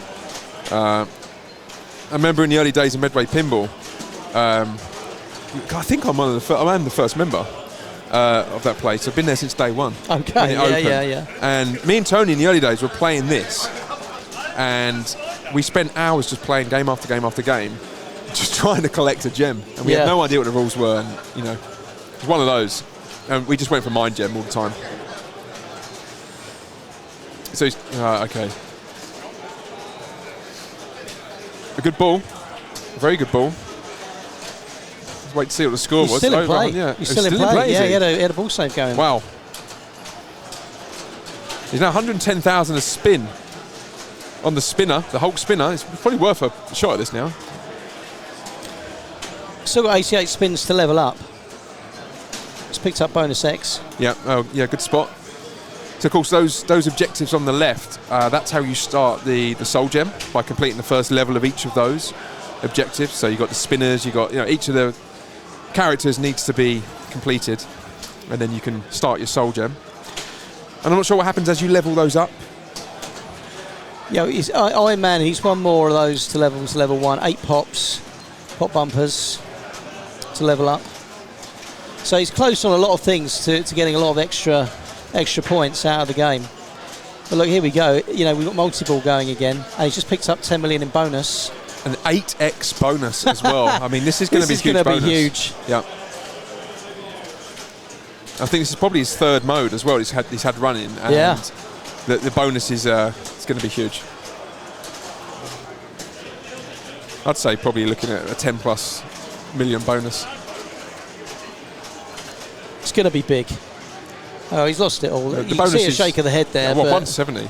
Yeah, he should be. I mean, he should be really proud of where he is right now, because, I think we were saying, the target, the top score should be 170, and anything above 170, you're going to be doing that's the money, right? You're unlikely to get beaten if you've got that.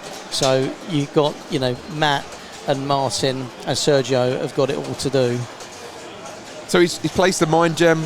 Martin's placed it up the centre shot, just to the left of the centre ramp. That's where he's put that gem. So he's got 2 gems placed now.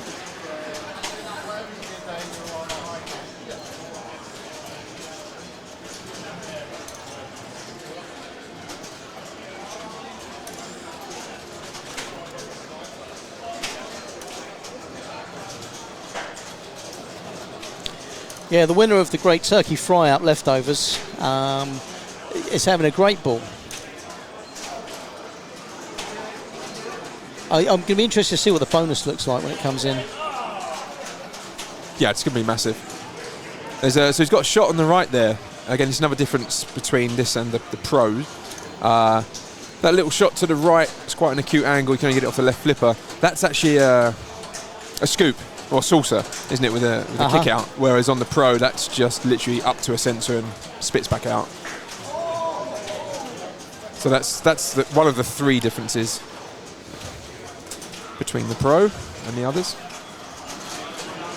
And ball save running, so he's going to get that back. Both of these will come back.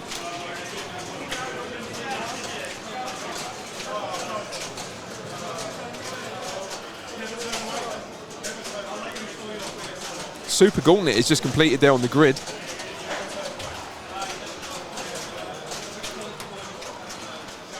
I think this is where the complexity really comes in with this machine, is that grid and knowing what to be shooting for and how to maximise that. That's the next level of strategies. So what do you think he should be heading for next, Malcolm?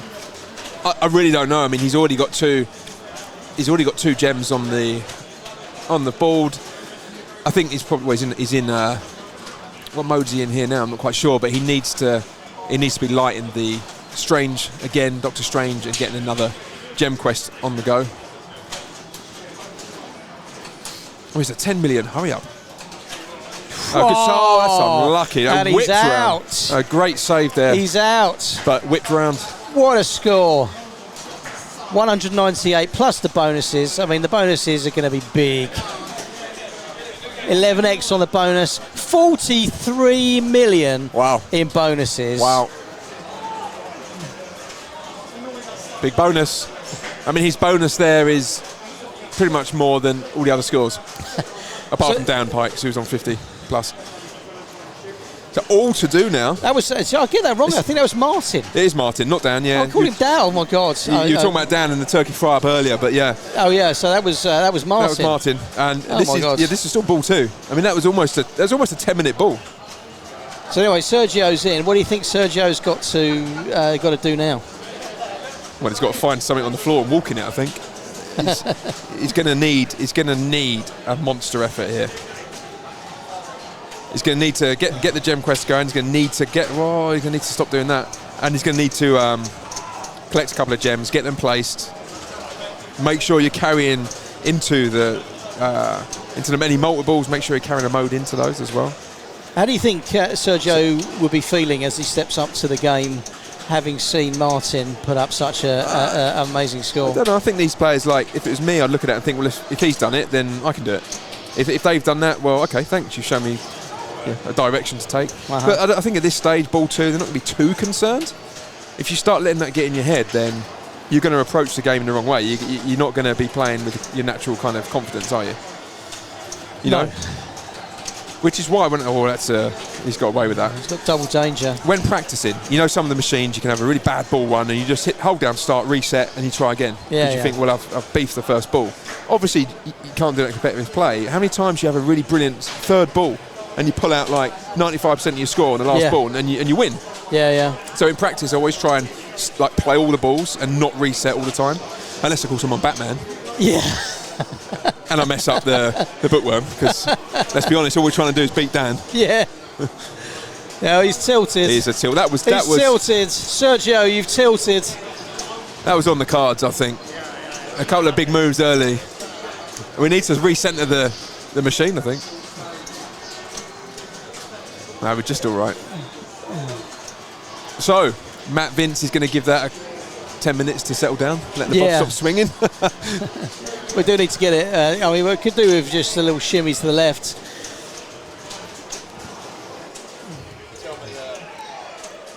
All right, Malcolm's going to go and shimmy that to the left. Matt Vince is coming up.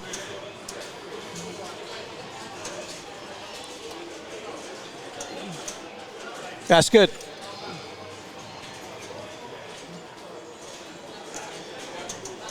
It's kind of, it's a bit wonky, but that's how I like to play, wonky. I don't know if that's made it a bit worse. Looks like you can see the whole game now. Yeah, you can it's see definitely a bit wonky, but it's okay. We got it all now. So look, Matt's got a lot to do here. This is ball 3, and he really does need to put the hammer down here. That's it. I think you'll see a much more composed style from Matt, less on the fly. I mean, he'll trap the ball up, very targeted with his shots, very precise. He knows exactly what he's going to be shooting for, what he needs to do. So he won't be concerned. Matt has great accuracy as well. It's one of those things that I love watching Matt play, because he has such great accuracy. Yeah, he does. You can also learn a lot from his style of play. Just looking at that ramp shot, it's so... Oh, man, he's out. He's out. Oh, my God, I can't believe he's out. The UK number 7 has drained. And he is out. He's going for a fag. And that was officially from Matt's mouth. The Avengers game is literally across from our commentating booth here. Anyway, we've got Dan Pike on.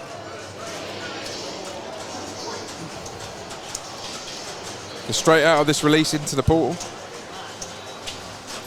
No, two. Oh, he's got the ball save. No, the ball save saved him. I thought it was off for a second there. Dropped in.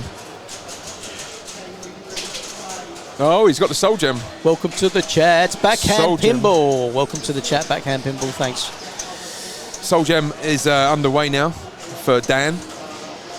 Now he's going to go 10 times, or is he going to play it safer? Soul gem. What's he done? Got to complete the green regular. shots. Regular, so he's got 30 flips. But obviously less scoring. He's got 2 balls in play. Yeah. I What's going on with that? I don't really get it. I think that's an error. That's a glitch. So he let that drain. All right, good. Yeah, good on. 8 on flips him. added. 30 flips remain. I mean, you don't want 2 balls in play for this. It's not any kind of bonus. You want to let that back out. There He's we got go. that one. So the right ramp. It's a good Nice. accuracy. That's a really nice combo. Left. Can he do it again? Left up the Hulk lane. Oh, it's dangerous. Ball Yeah, save. it's all right. He's still got the ball save. He's going to lose some flips for that. 5 though, flips now. removed, so down to 31. He wants the left orbit shot here. He's got it. So he's getting 8 flips added for that. I think on the hard, it's you get less. Nice catch there. Backhands the Thor shot. Needs to hit the grid, the Hulk shot here. Oh, nearly on the fly, tips it over. Well, he's still got 30. Well, he's just lost 5 flips for that, and 31 remaining. It's okay, it's coming to the right flipper. I think he's got to hit this 3 times. I'd be looking to trap up here. He's got 1 target left to knock down, I think, the lowest one. Oh no, sorry, it's the upper one, isn't it? Just needs to knock this one out. He's got flips to play with here, so he's not too concerned about the drain because it puts it on the right flipper for him. Proving difficult though. He'll get 8 back, so he gets this, he's on 21. He's got it. Yeah, 8 But he's lost 5. It's 5. Down to 15. Well, it's a net gain of 3. Yeah. Well, you're not going to say no, are you? Right, this is a tough shot. It's a savage ramp, this one. It's almost vertical. Yeah. Very acute. He's got it. Reminds me of the wave ramp on Jaws, actually. Yes. Okay. He wants to get that ball on the right flipper. Well, he got the 25. He just picks up 25 million for an extra ball there. 2 shots left. So on the fly, 1 flip. We'll give him 8 more. He's not going to do it now. Unless it lands nicely on the right flipper. He's got 1 shot. One to play. 90 million. He only needs 1 shot as well. He's got to hope it bounces. This has got to go. He's got to get it. It's got to go. Come on, be kind. No, it was worth leaving that. That's it. He's out. Look, he's out. That's a shame. He had 1 shot to go and 1 ball. One ball shootout. Never mind. He's going to be happy with his score. He's up to 90 now. Yep. Wants a left ramp for this hurry up. And as I was saying, yeah, really, your target score was about 97 million. It's got the hurry up, but it was already run down quite a lot. See, Dan's playing a completely different game to Martin here. Yeah, Martin was very much on the fly. Dan's playing a much more considered game right now.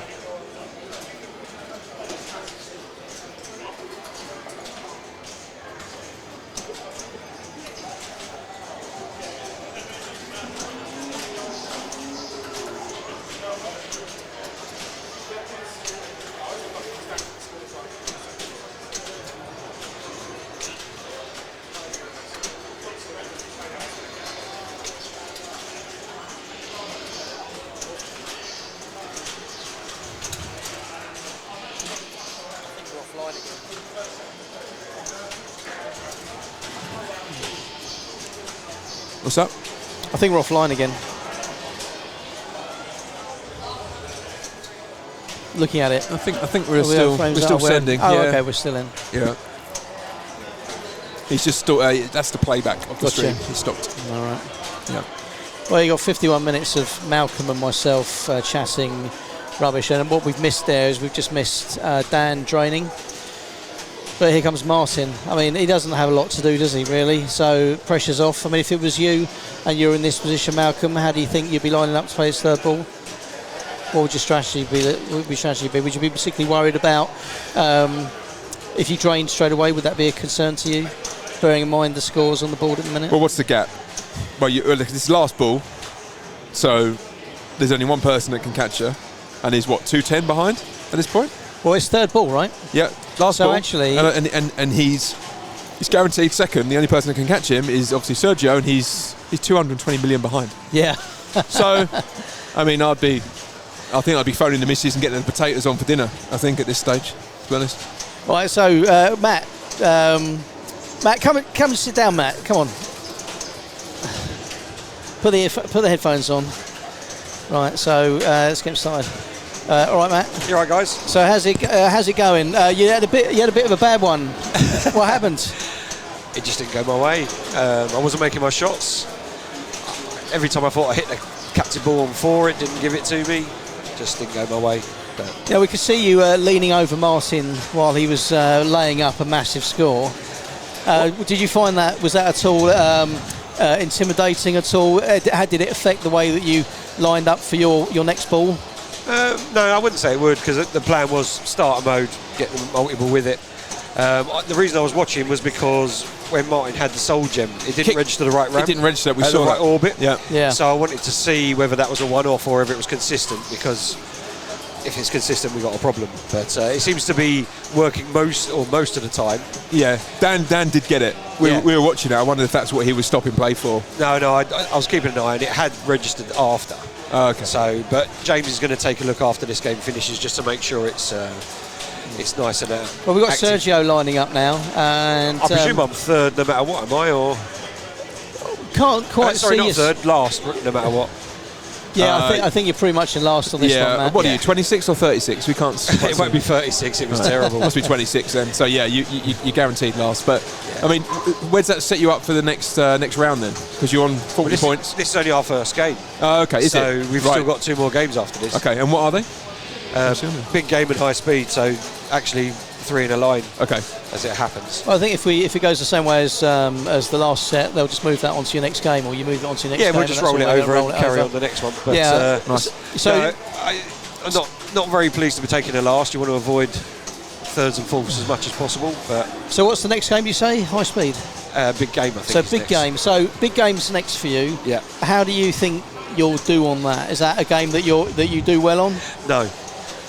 No, I'll be honest. These high speed, I don't mind. Big game, it's just one of them games that loves to kill me. But we'll see. I mean, a lot of big game is like the spinner, hit the spinner. Okay. Bonus can be big, but it's the way that it moves around. You're much better off really just playing the spinners. So spinners is where it's at. That's where you're going to go for that one, is it? That'll be how I try and play it. But Uh-huh. as I say, it's not a game that I've got a great affection for. So generally speaking, like, where's the equilibrium point for that game?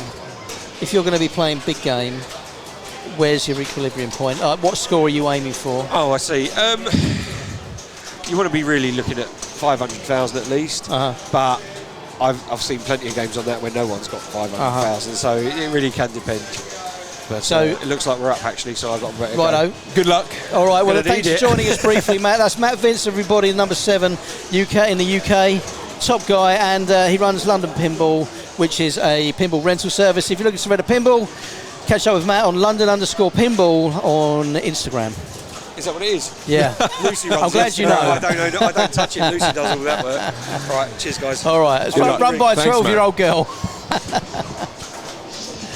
Alrighty, there we go. That was Matt Vince, everybody. And the final scores on the doors, that'll be coming through shortly. But that was a terrible result for Matt Vince. As you heard there, he wasn't happy with it, trying to avoid third and fourth at all costs. And big game is not one of his favourites. Yeah, we're just going to need to zoom out the scoreboard a little bit. We'll be right back after this short break.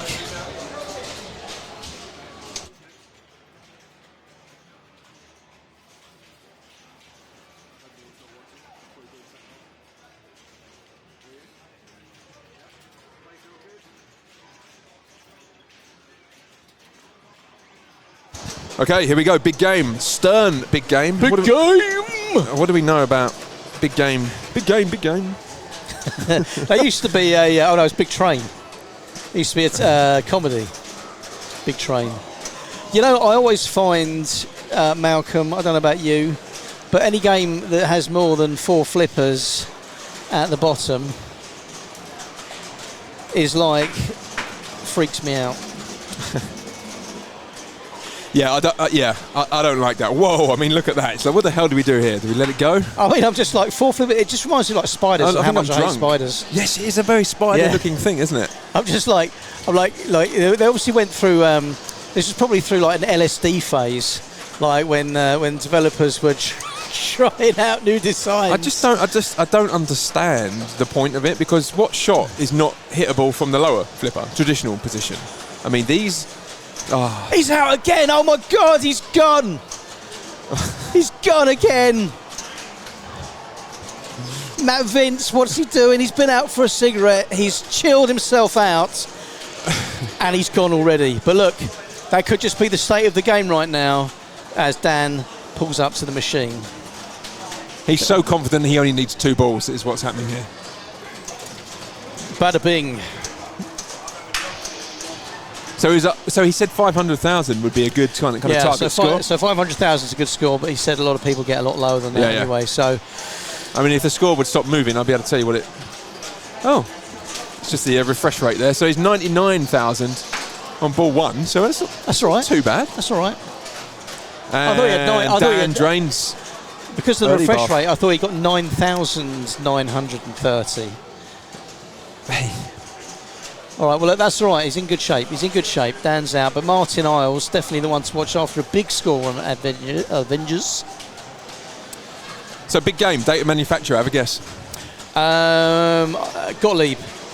No, it's a Stern, but the date, year of manufacture. 1981. 1980. 1980, I was close. This month. Martin's out. Match score's looking a lot more promising right now. 5 balls, let's not forget. Is it 5 ball I think game? we've got 5 balls on the EMs, yeah. All right, man. 2,713 units produced. That's a lot of units. And Sergio's gone already. He's out. It's the first game of its kind to use 7-digit score displays. There we go. Here comes Matt. We thought he'd had a bad ball actually, but it turns out he's rinsed it by quite a distance against his competitors. Look, definitely wants to double down here and put in a good score.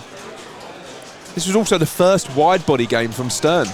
There we go. So some firsts on this. First with a 7-digit display. Oh he had my 4 God! flippers and he missed them all. That's going to be tough. Nothing like a bit of barracking from the commentary team when they're in earshot of the player.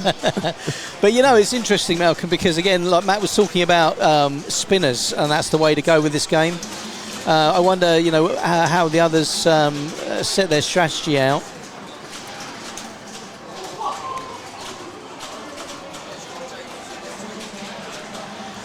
Again, my strategy for these older games is keep it away from the flippers. Don't trap up. Just hit the ball. It moves funny. Just keep it moving on the fly. Yeah, keep it moving. I remember when we had the only classic in Midway Pinball, which was the 8-ball. 8-ball deluxe. Yes, 8-ball deluxe. Thanks. Yeah. And that was you couldn't. You just had to play it completely differently, didn't you? You can't. Oh, I just hate them. All of the good players that are actually decent at pinball, they all love the old these old EMs. Yeah. And they keep telling me that eventually, when I get good enough, I will like them too. But for now, I really struggle with them, and I don't enjoy playing it. I think people play pinball for different reasons, and for me, I just like to play for fun, and I like to get as far as I can in the game. So and see more of what you see, and you don't get that sort of feeling from classics, do you? It's more. It's less. Well, it's different in terms of how it rewards you, isn't it? Well, yeah, I mean, it's competition can be set up to be brutal, because there's a lot of players that need to play a lot of games, and you can't be spending all day playing a ball like Martin was on Avengers. So there's an argument for saying that Avengers wasn't set up tight enough. Yep.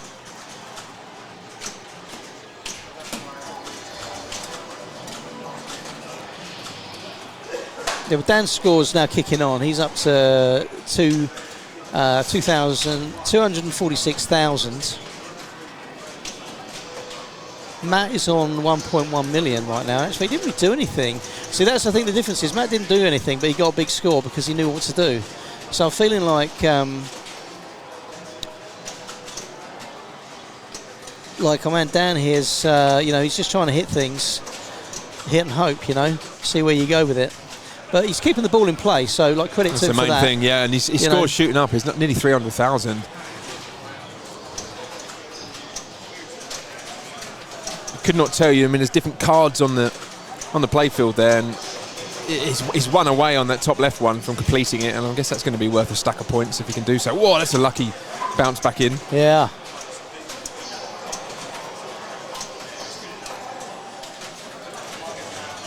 It looks like it rolls down nicely off that upper left flipper, if you like, the upper lower. Yeah, you're just going to cascade it down, yeah, right? So it bounces across quite nicely.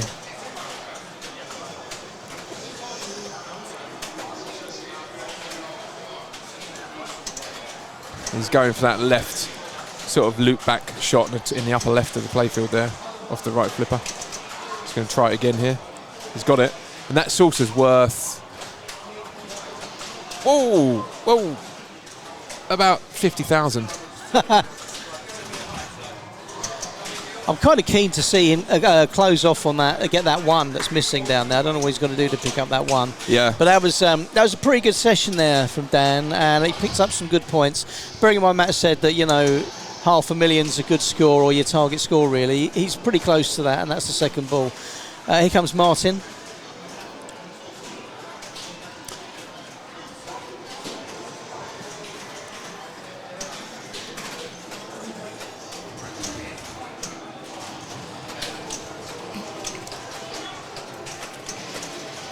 And he's out already. Early drain. I think we had a bleeped word there, which tells the story of that ball again. And that's Martin's got 32,630. We've got Sergio, who's just behind him, but starting to pick up those points right now. He needs a good ball. This is a good. And he's out. Early bath. He's out early. Early bath 100. Well, I mean that's 148. It's 14,000. 14,000. So Matt steps up. He's chasing a score of 400 at the moment. I think, unless I'm mistaken, that's 1.1 million, or is he on 111? That's 111,000, isn't it? 113,000 now for Matt. Yeah. So they added the 7th digit to record the scores into the millions. Obviously, people at the time must have been getting better at pinball. Right? Well, yeah, so that's 35,000 for the saucer. I saw something recently which was really interesting. We're getting shaken up by the rumblings of... What is that? Star Wars? Yeah, that's Star Wars. So something really interesting about the zeros on the end of the games, which was a way they could sort of help enhance the feeling that you got a good score, and the zero never changed. It was always zero. So instead of you getting 170,000, you were getting 1.7 million. Right. Which I quite like, because I like machines that where you can pick up a big score. That's probably why I'm not a huge fan of Jersey Jack? Of Jersey Jack, yeah. You play for a week and you just pip a million. The Hobbit's the worst for that. Oh, I hate that Hobbit. That is. You think you're on a monster, don't you? You got wizard mode going. You look up, you're at 800,000. Oh, see, I swear I was playing that the other week and I was in there about 20 minutes. Oh, it's a good save. Look at that ball. Sorry, Goose. I was in there about 20 minutes and my score was about 18,000. I'm like, come on, this is jokes. Okay, wants to hit that B. Needs to hit the B. He's not letting. Oh, we've got a chance. Oh. Well, did that light? Or was it just... that's a good move. What a save. This is another one needed. Oh. That's... lucky. Oh, no, he's out. He gives it a love slap on the way from the machine. There's 2 more balls left. He's out. It's not over. 5 balls. 3 balls. 2 more. Yeah, so we are on 5 balls. It's a 5-ball game, man. It's a 5-ball game. 3-ball game. It is a 3-ball so game. That's it. You coming back on the mic again? He's coming back on. Good. I've got a question. Matt. Hang on. Unlucky, by the way. There you go. Unlucky. That's all right. Tell us about these cards on the playfield here, because obviously Dan's one away from completing one. What? Yeah, so he needs a number 1, but at the moment, if you see Z card is lit, so when he's hitting pops, the card that's currently active changes. Right. So depending on what card is lit, depends on what number you need to hit around the awards playfield. on what card, yeah. Yeah. So he needs to hit the pop bumpers to switch cards. Yes. And what? Or just concentrate on. But to be honest with you, the way he got his score before was by hitting the spinners, especially when they're lit. Yeah.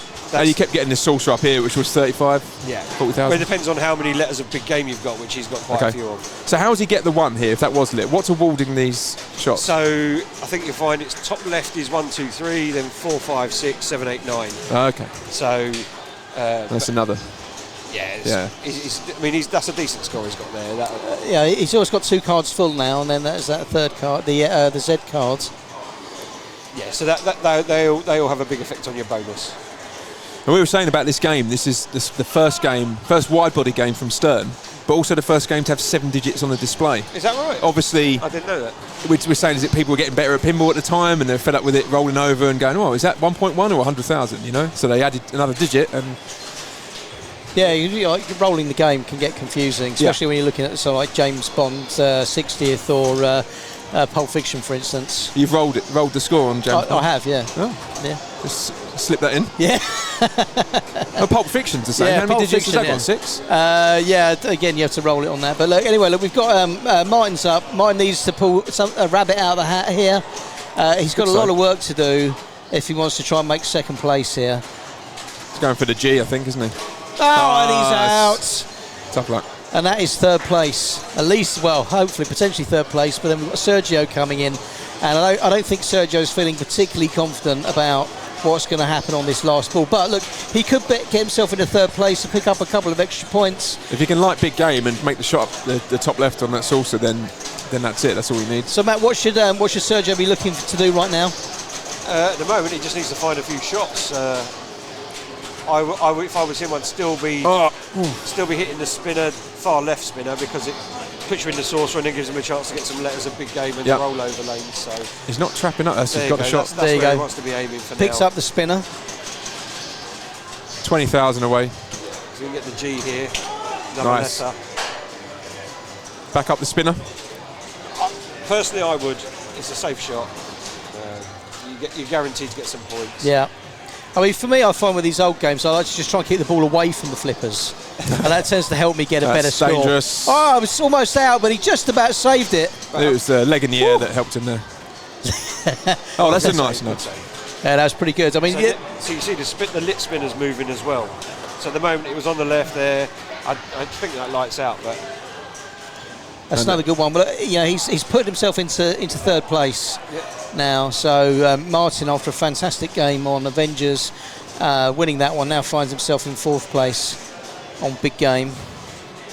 Sergio seems to have picked up some flow, which I think is really nice. Come on, Sergio. Off the underside of that pop there, straight down. Underside of the pop. But look, he's put himself into third. He's got to be happy with that. And thanks very much, Matt, for joining us there and just giving us a quick insight into some of the things you should be doing on big game. It'll certainly help me next time I play it. And we're moving on to the final game in this batch, I believe. And it is high speed. Again, this is an old Williams game. Malcolm, is there anything you can tell me about high speed at this point? Not really. High speed 2 to getaway, yes. But this is not that. It's just similar. Because the supercharger you have from the getaway high speed 2, sort of similar at the top there, isn't it? But not familiar with this one at all, really. I think, isn't it about increasing the RPM in the middle there? The shots are increasing the revs. You know, that's the idea. I've played this game a couple of times. Zone. Yeah, I mean, this is a Stern as well, right? Oh, no, it's a Williams. No, it's a Williams. I've played this. He's gone already. Oh, there's a practice. Was it testing? He's gone already. This machine will be outside, I think, shortly. He's gone already. So, Dan steps up. So I quite like this game, actually. I've played it a few times. It's Williams era. I don't think you can go wrong with a Williams game. They're all very good. I don't know. No Fear. No Fear's not bad, is it? No thanks. No thanks. I struggle with No Fear. I see people putting billions on the scoreboard. I'm like, billions, and come on, how? How about the Flintstones? I love that. Love the Flintstones. Not so much the one I've got easy access to. I mean, the flippers are. Let's say they don't exactly have the strength they need. No, sometimes. like I find actually on the multi-ball down at Medway, that one there. Whenever you get the multi-ball, the left flipper suddenly dies. Left flipper, and it was the upper right flipper did the same. That was rebuilt and it was better. But yeah, I do like Flintstones. Great game. I'm not sure about the theme on this. Yeah, he left that one. There's not much you could do there. Yeah, Dan's straight out. Down the middle. Straight down the middle. He's gone straight down the middle. Right, here we go, Dan. Redemption time. Sets his glasses. Get the focus on. Fires the ball out. And we're off. Little. I think he needs to settle down a bit. You know, after the last game, I think he's going to be a bit nervous to begin with. Oh, ball save. On, Dan. Dan. The ball save is lit but not active. Okay.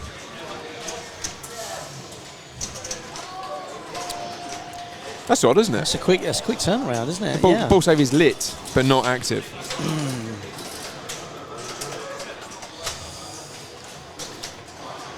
So what do you know about this machine, Goose? Much? Not a whole lot. All I know is actually when I played it, I've really enjoyed it. Actually, you know, it took me a few games to kind of get into. But what you can do is you can fire up to the left ramp, and if you can just hit the sweet spot, you'll see there's two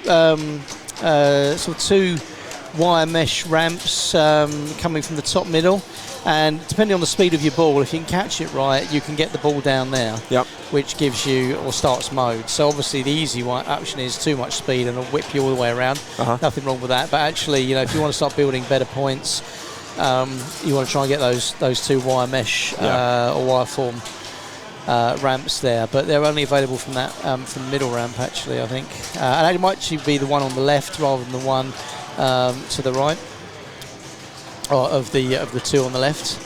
Again, I haven't played it for a while. When I come down here, I spend far too much time playing Pulp Fiction, Jaws, and Baywatch. Oh, and Elvira. Baywatch. Yeah, Baywatch. No, you set a good score on there, didn't you? Yeah, sadly I'm not on the on the high score list yet. I've been trying, but again, it's such a frustrating game because the way the ball bounces off the flippers sometimes, it just lends itself to going straight down the middle. But this is turning into a good ball from Sergio. Yeah, Sergio's picked up nicely on this one. Currently in the lead. Kick back there. I guess a Williams staple, isn't it? The yell kick back. First seen in Terminator 2, maybe? Well, certainly on the dock. Well, no, probably not. It's newer than this one, isn't it? It's all right. He's hit that kick back twice. Yeah. It's still lit. There's no saving that. That's a great ball, though. That is a good ball. He's got a bonus to add to it as well.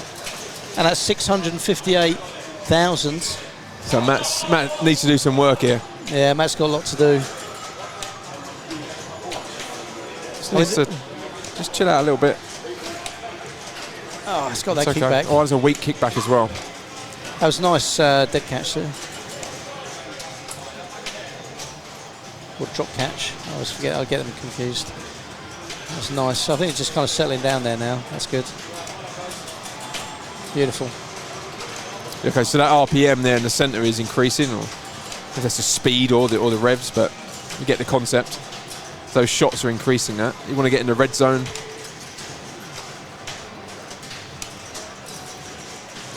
Good control on the ball there by Matt.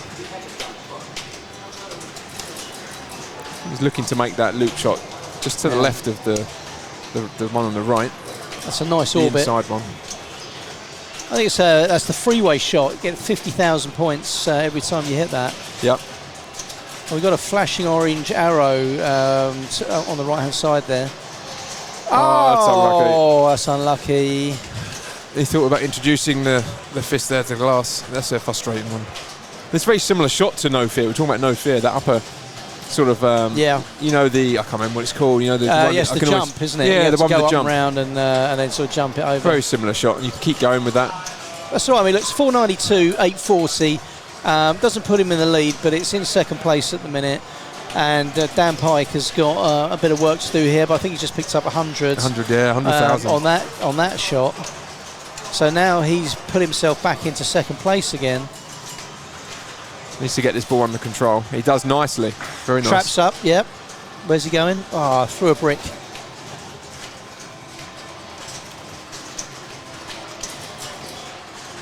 Oh, it's dangerous. Nice. Doesn't make the... Didn't get anything for that particularly. That shot didn't really provide him with anything. But look, he's hit the shot he needs to hit with the flashing arrow. Oh, straight down the out lane. Well, that's all right. Look, he's picked up some good points there. It's not enough for first place, but it's definitely enough for a solid second place right now. So we're coming in. And like I said before, Martin Isles really needs to pull his best game out right now. All right. Gets the kickback. Ramp bonus. His score's picking up a bit, 218,000 now.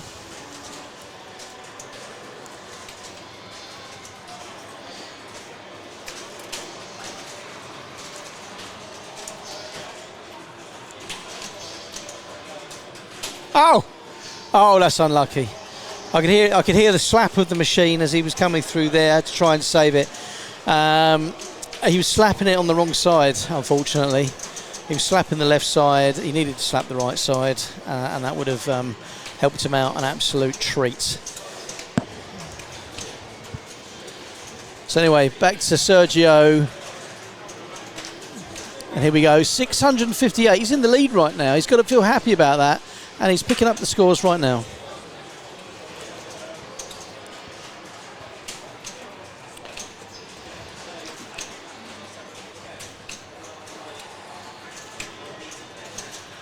So Sergio kicking it on the Williams high speed right now, and I think this proves like it was a game for him. I know he's just drained, but he's picked up 717,000.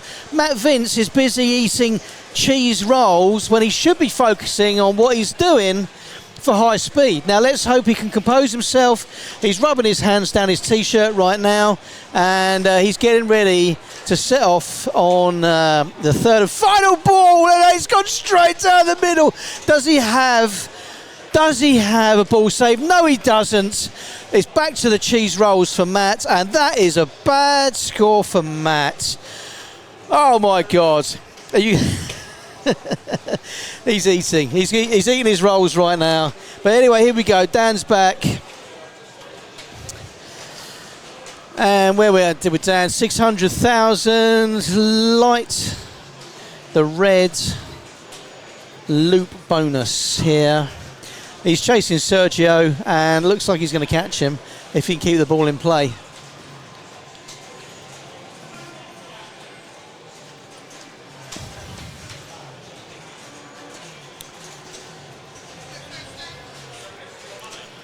Not bad. That's a sweet little... oh, it's gone. Just as you were thinking, he was just pulling it together.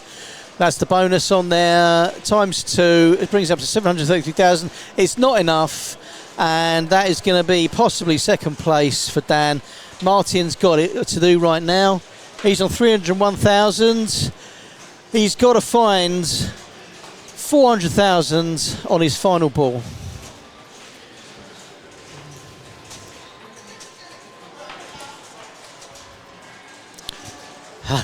No, fine, thanks, Sarah. Thank you.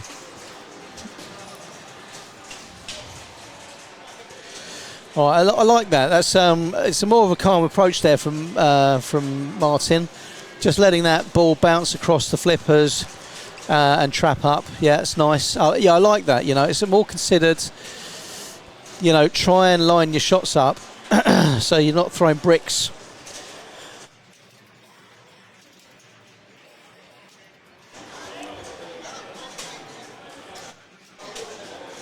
He's still in play.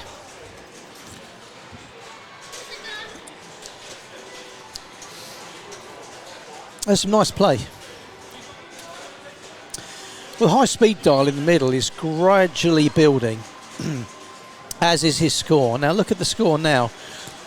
He got away. He's completed the mode. And he's got the hideout jackpots. So that is going to put him into a very strong position now. So from very lowly last place, he's 753 million, which I think is now first place. And he's got the multi-ball. Having fun? Multi-ball. Where's the echo? Multi-ball.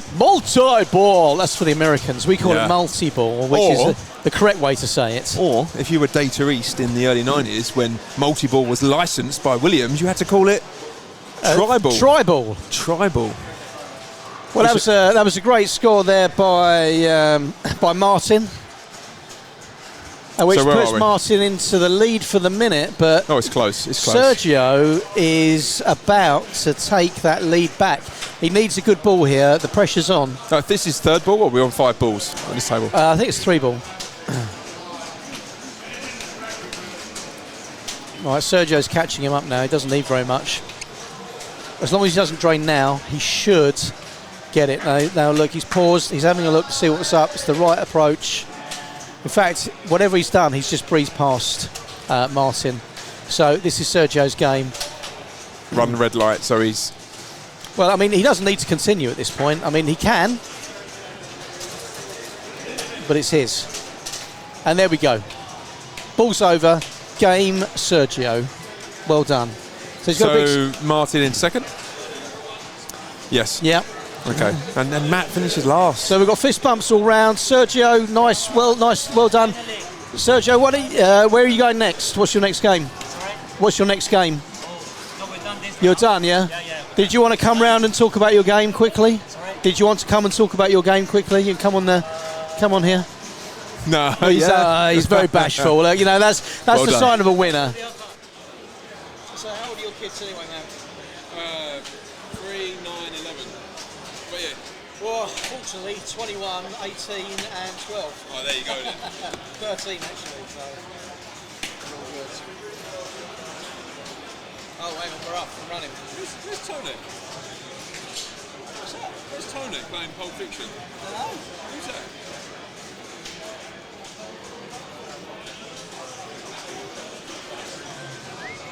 Oh, it's Neil in a minute. No. Neil. Do you know who that is or where it is? No. It's with Tony. Trying to work out where it... There aren't that many Pulp Fictions about, are there? There is. There's about 60 of them in the country. Is there? Yeah. Wow. You got one at home as well, didn't you? Yeah. Yeah, you got the topper? Yeah. Nice. Well, we're offline. Yeah, no, I'm trying to fix it. I've just changed something.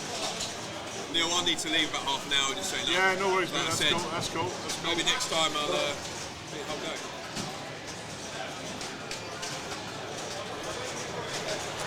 Testing. Malcolm. So we're kind of back here, and that. We're kind of back, and I'm just gonna start talking anyway. So we're trying to connect to the chat, we're trying to connect to the internet, but I believe we're still recording anyway. So we're on You Only Live Twice, and we're not sure who's up because we've got the wrong information in front of us. It's a young chap. Who's next?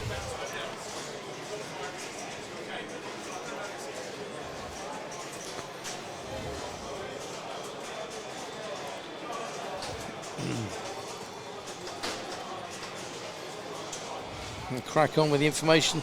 So at the moment we've got a Reese Powell who is currently in first, followed by Josh Isles and then Brad Atwood. Emily Stokes in number 8 position, so that's the top female. Matt Vince, who had an absolute nightmare on the last round, is currently 8th.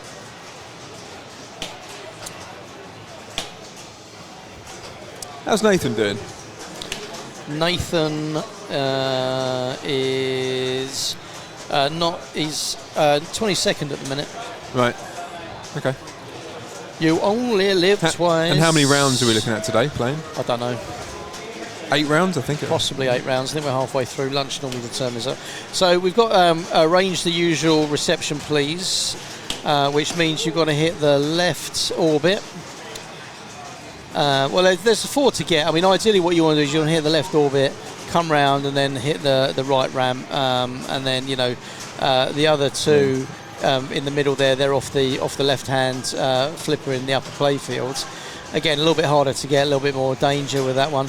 But usually, I mean, where you want to go is you need the left scoop, which is known as the shark pool, which sits just underneath that left middle flipper there, and that'll light your multi-ball for you, for your jetpack multi-ball.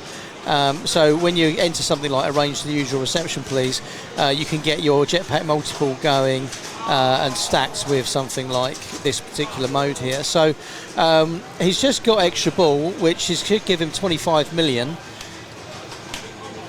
but it's not giving him extra ball, so that's actually bumped his score up to 29. Goose, a question about the villain modes, right? Completing the villain mode does what? Well, I mean, completing the villain modes, you've got like I think 6 modes to deal with there, and once you've completed them all, you get a mini wizard mode. Now, the interesting thing with this game is there's about, I think there's 4 or 5 wizard modes, and you never know which one you're going to get because it changes every single time. So it kind of keeps you on your toes. Yep. So you have to complete all 6 villains, and then once you've done that, complete or start them. Well, you complete the 6 villains. Okay, you have to finish the mode. Yeah. Well, okay. well, no. I mean, look, it doesn't matter whether you complete the mode. So you just have to start the mode. You just have to start the mode, and then if it times out, you get, you know, whether you've completed it or not, you get the villain. So you've got to get 6 villains, and then once you've done that, you hit the right-hand villain ramp again.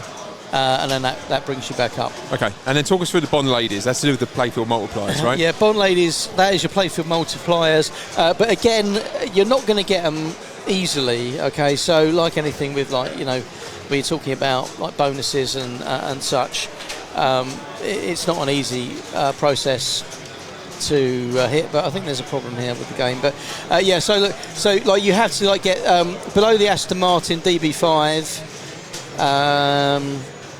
Oh look, it's is it? Oh, he's not up, is he? Is he playing? It's not Neil. Oh my God. I'm interested to see what he gets, because I mean he's rubbish. Mostly he's rubbish. Is this is a retaliatory comment? I mean, from some mud that was thrown last week on the podcast. Yeah, well, I mean, yeah, he professes to be good, right, and then comes up with all the excuses as to why he has a bad result, right? Well, I mean, he has all the machines. He has all the machines. You know. Yeah, exactly. You would, you know, he's a capable player. From what you look at, if you look at the rankings and you look at where he finishes in the league, you know, he's all right. Yeah, he's all right. Yeah, he's all right. I mean, you know, he's a pretty good player. And if you've got, I mean, if I had, I don't know how many machines, Neil's got 15 machines in my back garden, accessible. I mean, I would be in there all the time, and I think probably my game would be elevated. You get divorced, mate. You'd end up divorced. Well, maybe that is a. Anyway, let's see what Neil's going for. Let's see what Neil's going for. I mean, he's just flipping the flippers around. I mean, at the moment, it looks like he's going for the Spectre weapon. Right, so that's shooting up to the rocket. Yeah, so you go in past the back of the rocket to spell Spectre, and then if you do that, you can start your Spectre weapons, which is available. There's a little stand-up target between the 2 ramps on the right, and you hit that, and it's. I mean, ideally, what you want to get. I mean, they're all worth good points. Okay, they're all worth good points. But I mean, hasn't he got? Jetpack multiple already. Jetpack multiple ready. So one shot up that left loop into the ramp is going to start that off. So is he looking to bring a mode into that? Well, at the moment he's just throwing bricks up. So he's not got. He needs to start a villain mode, right? Yeah. And then go for the. Yeah. So really, he wants to start a villain mode first. Villain mode or minor villain mode first, or henchman mode, and then do that. But what it looks like to me is, it looks like he's going for Spectre weapons. That's what it looks like to me, because if he's going up back behind the right, well, he's just locked the ball there, and that's the second ball that he's locked. Nice. So I mean, so basically he's got multi-ball ready. Now he needs to take it On basically either jetpack multiple or bird one multiple. So he's got both options available to him at this moment in time. But he does need to start a mode, and he's in a mode. He's in arrange the usual reception for me, please. All he's got to do now is start one or other modes for either multiple. So he's in a pretty good spot right now. Well, the mode's running, so now he just needs to get the so multiple there you down. go. That's So the he's second got, ball, right? Oh, I thought it was, no. It dropped a third one out. That was the third ball dropped back out again, unless it's set up to be harder. So usually it's 3 balls, but we had 2 balls in there anyway. But then lock is still flashing, so I think maybe one more ball then. If it's it depends how it's set up, because you can change the settings so it's on easy or hard, and obviously it's set up as hard. So maybe you need an extra 1 or 2 locks in order to make the. And he wants the bird one multiple. He's got it. Oh, here he goes. Right, so he's got multiple now. Bird one multiple. So what you want to do? Left flipper. You want to be hitting the horizontal ramps. Like if you can, so really you can let the balls drain and fire around. You want to hit the horizontal ramps, which will double up your multi-ball. So when your multiple drains, it will restart your multiple for you, bond multiple, which he hasn't done. So I mean that's kind of a thing that you have to go for if you're doing this, because if you hit 3 horizontal shots up the henchman ramp, then you know you're sitting pretty. Yeah. Right, well, he's spelled Spectre as well, by the way, so he'll have a Spectre weapon available. And that does what? Talk us through the weapons. Well, there's like 6 different weapons there. The best one actually is Shark Tank. Now, if you can get Shark Tank, that'll give you 2 extra rockets and an adder ball with every ball. All right, and that means you can really turn your scores up.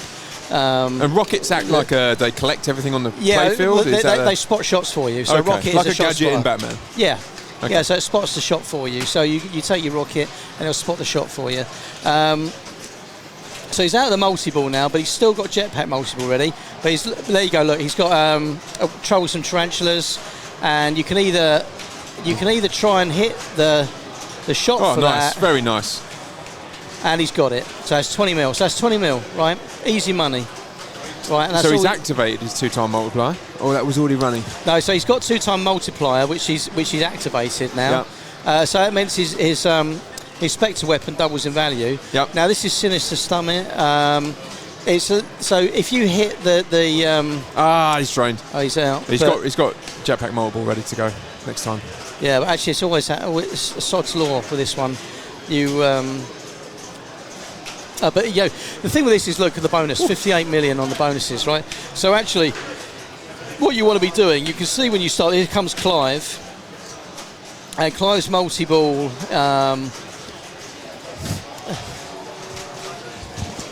thought you'd have that jetpack going as well. I know. So Clive's out, and so basically he's got one rocket at the minute. And it looks like he's going for he's trying to light the lock so he can get the bird one multi-ball going. So to light the jetpack multi-ball shot, is it shots into the scoop on the left? No, it's literally there's make the shot. There's 3 drop-down targets in front of the rocket there, which is at the top left. Yeah. Yep. So every time you hit those targets, you light 3 of those. It's going to light the lock. But again, if it's set up to be harder, so you can see that there's two green and 1 flashing. Yeah. So he's got to hit the flashing one. That's for bird one. To bird one to lock that first ball in. But to get to the jetpack multi-ball, you just keep making that shot. No, well, you got to qualify it first by hitting the Shark Tank on the left, which is basically the left-hand vuck. Yeah. So you hit that. No swearing. And you're vuck. I said vuck with a V. V. So you hit that, and that gets it going. And then it's your next shot around that left orbit gives you your jetpack multi-ball. But again, what we've got, Clive's in Sinister Summit right now, and what happens is the yellow arrow just keeps moving around. Now you can stop the yellow arrow by hitting. There's the tank, the dragon tank, which sits just on the right-hand side of the, as he's drained, sits on the right-hand side of the rocket. And if you hit that, then what it does, it actually stops the arrows moving, so you can pick up your points. Otherwise, it's a very tricky mode to do. Now, so here we have a young lad here. What's his name? I've no idea, because IT support, which is basically Neil McRae, hasn't bothered to update us with which round we've got. Yeah, something wrong. Oh, okay. It's all we're offline at the moment. Something's died. I can't get the network thing to work. Something's died. I'm going to have to reboot the PC. Right. I'll wait till the end of the round. So we've got so Mr. Win and Mr. Kid. Again, this is a henchman mode. Got to make those blue shots. I think this one's like 6 shots in total. But again, if he can make that left-hand loop, he's got jetpack multi-ball.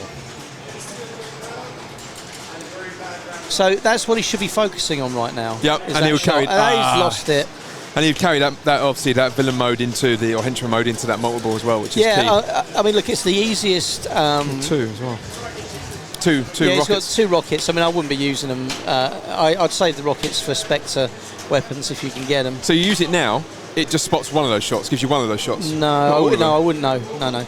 I mean, look, like the thing is, if you hold the left flipper in, let the ball come round, and the same way as Batman, you hit a shot, it'll give you a big bonus, and it'll give you a rocket. Okay. All right. Yeah. So that's what you want to be working on balls 1 and 2. When it comes to ball 3 or extra balls, you don't do that. Or if you lock a ball, you want to spell MI6 at the top right-hand side, which is just above the bumpers, right, pop bumpers, because that's going to help you with your bonuses, right? So you can score huge on your end of ball bonuses on this game.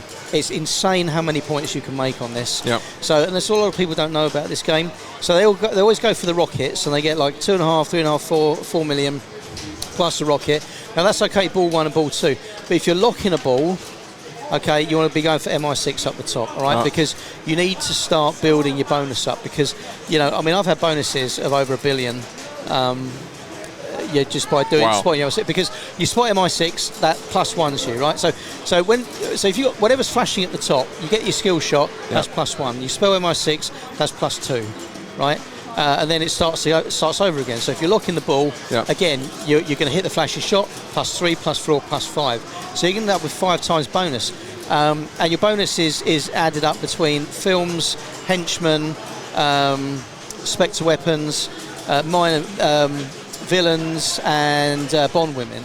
Okay, so you can end up. I mean, all that in total. Once you start building through some of these levels, you can end up with like 50, 60 million, right? And then times that by 5. Yeah. Wow. Yeah. And then you're coming in with some big scores. I mean, that's not even big, really. I mean, like I said,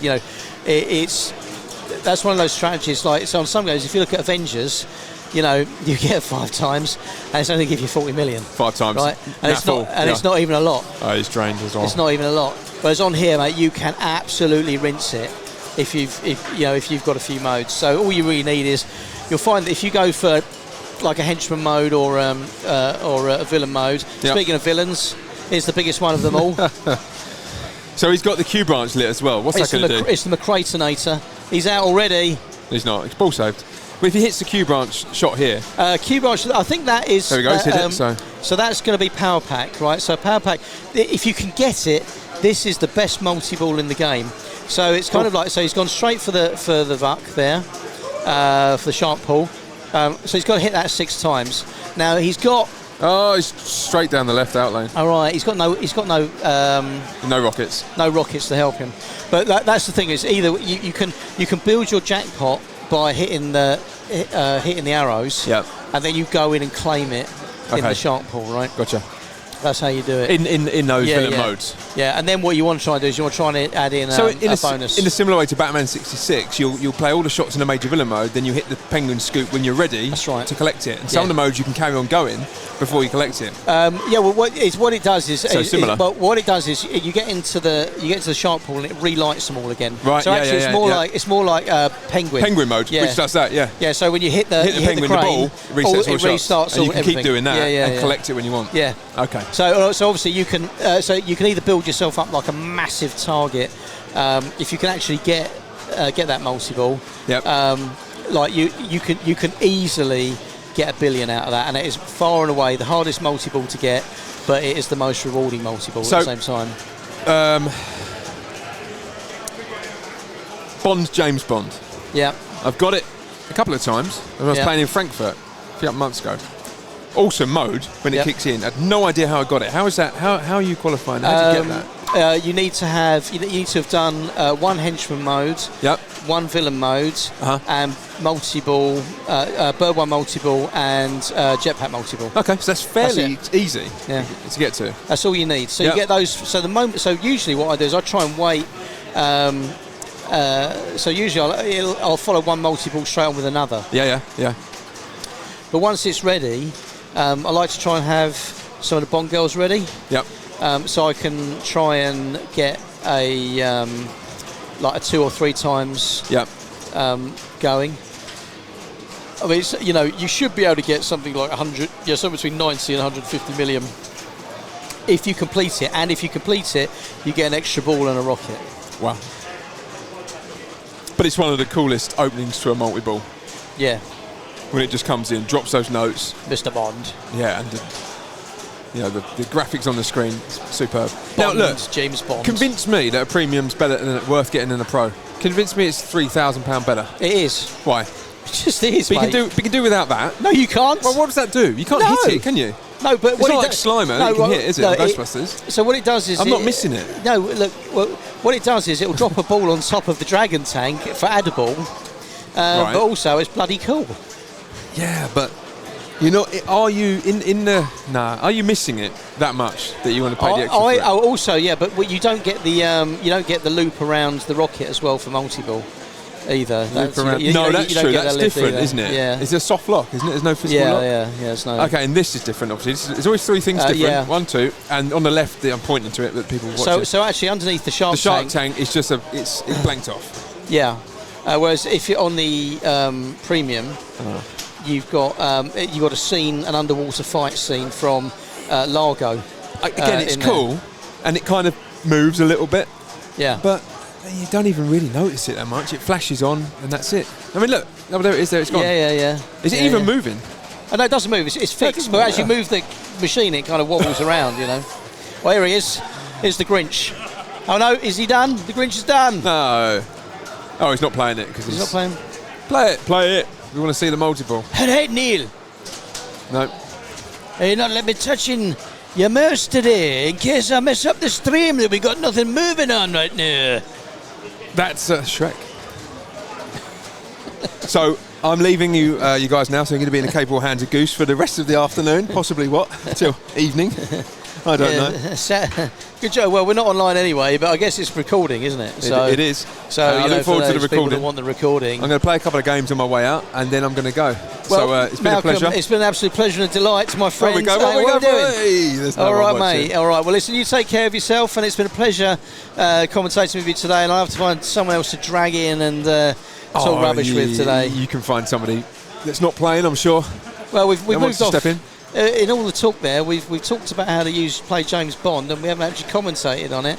And now we've moved over to another game, which I don't even know what it is right now. And all I know is we've got Clive Bush on it. Well, there you go. Good luck. All right, mate. Bye. Have a good one. See you later. That's Malcolm, everybody, and Malcolm is a great guy and a great pinballer as well, and far better than me. But a top chap indeed, and knows his stuff. So sadly you just left with me. I'm sorry about that. We'll try and drag someone else in, see if anyone else wants to come do some commentary with me.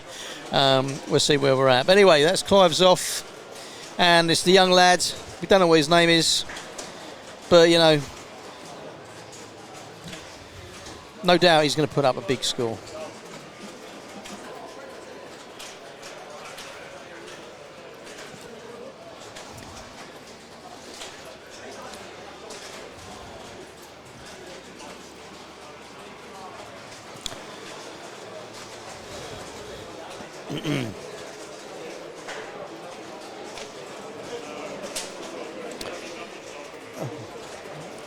Malcolm, can you just have a quick check to see what game this is?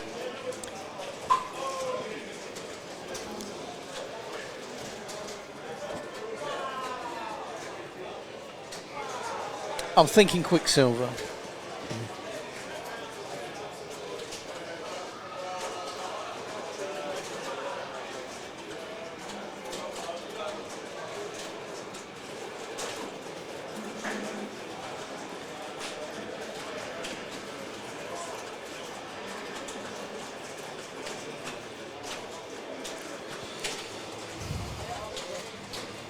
We'll be right back, folks.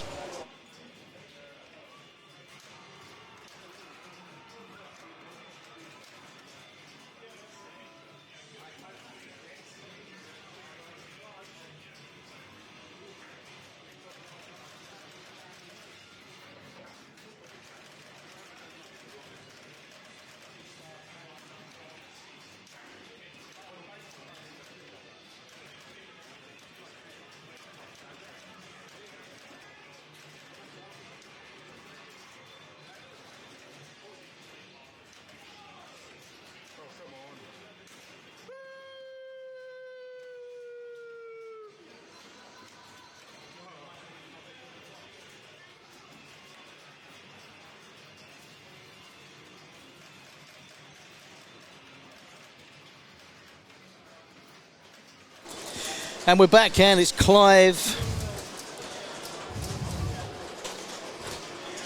Look at that gorgeous face. Now, Clive's an excellent player. Finished second in the PBR League Night on Thursday. Put a lot of big names to shame.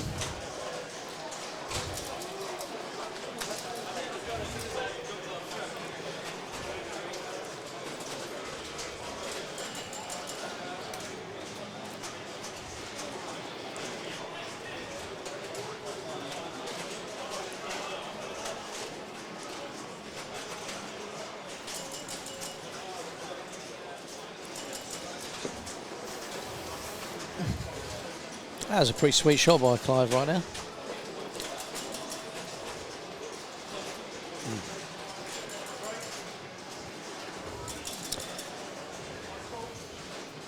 I think Clive would be happy with that. Right, okay, next up it's George Bennett. We've got his name, handsome young chap. And here he is, stepping up to the plate, ready to show us what he's got. Now, he's got a bit of a job to do because he's only on 14,000, although he's picking that score up quite quickly. He is in last place and he's got quite a bit of work to do.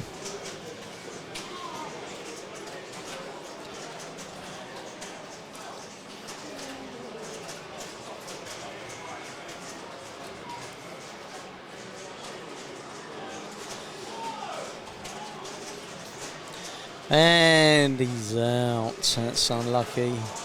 He's unlucky. But I mean, look, he's building the score. Kind of just puts him in second place briefly, but I think he's going to be back down in fourth still. Next up, we've got John Corleone. John Corleone.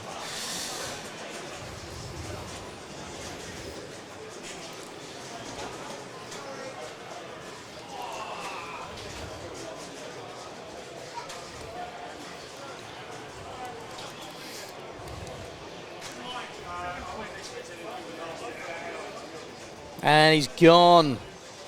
John's gone. And here he is. It's the gargoyle.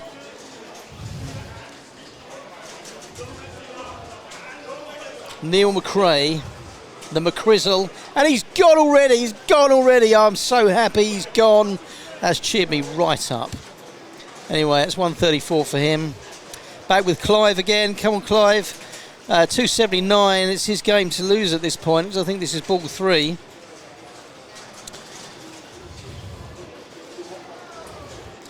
You know, Clive obviously a club regular here, so he's got a pretty good idea of what he needs to do. He's pretty familiar with these games, and he'll understand how they work. But saying that, he's just drained. He doesn't seem to be too bothered, to be honest with you. But 318 looks all right. Looks all right to me. But here we go, George Bennett. JB, he's up. GB. Nice save. Maybe his name should have been Gordon. It would have been Gordon Bennett rather than George.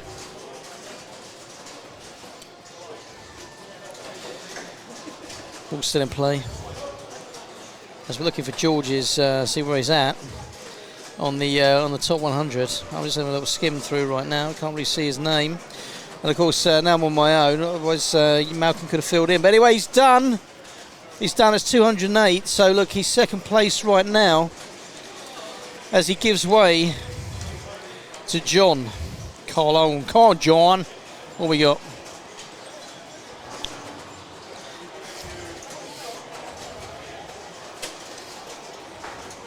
I think John's gone. John has gone. The 305. Actually, what happened there? Literally nothing, but still second. Found his way into second place. We're waiting for the Scottish Gargoyle now. Where is he?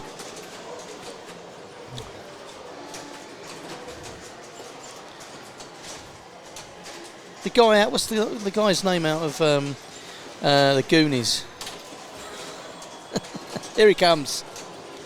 Let's get it done. Here we go. The guy out of Goonies. I want him to drain quickly. Yeah, drain quickly. Come on, son. Come on. Got 146. We need that. We need this. Want to see that ball drain. Let's go.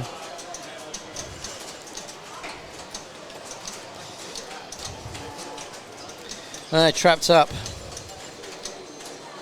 So Neil McRae's currently 35th in the United Kingdom.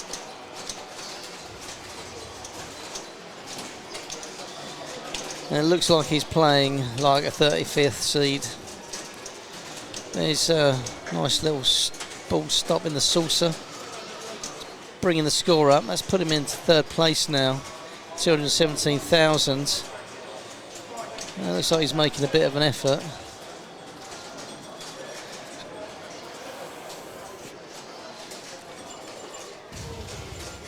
And he's gone. Third place. Wish it was fourth, but there you go. Look at him. What a gorgeous specimen. What a face. That's a face for radio if ever you see one. Whatever you do, if you listen to the podcast, Neil's podcast, listen to it on the radio. For God's sake, don't watch YouTube. Crikey, look at that.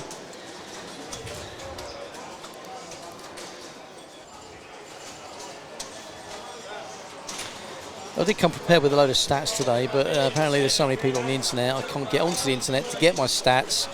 So if I say anything stupid or dumb, well, I mean, look, you should expect that anyway out of me, but I'm doing my best to give you an even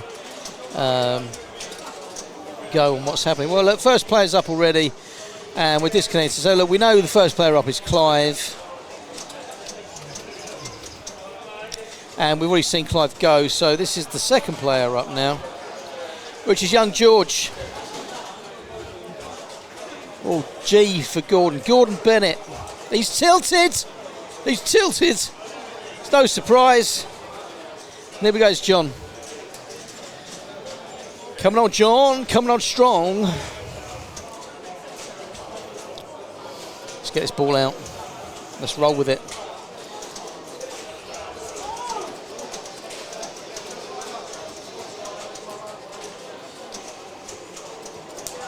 As the chief said to the tomato, let's roll.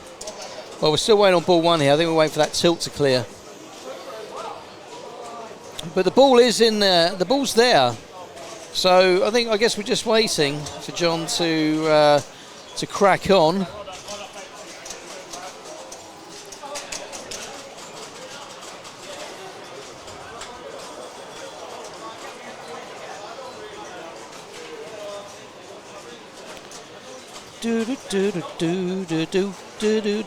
We're in play now. Well done. Okay, John's on the way.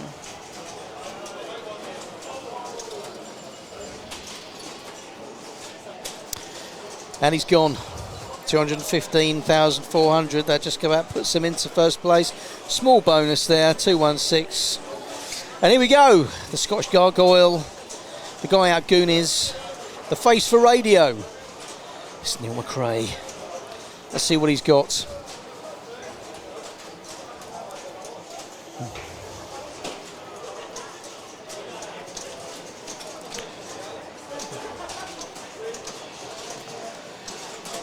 Some pretty limp wristed flipper skills there. You know, doesn't seem to be trapping up. There we go. Luckily, a slight save there. Didn't make it up the ramp. All right, trapping up. Flip the right flipper. It's looking like he's going for the arrows, the flashing arrows.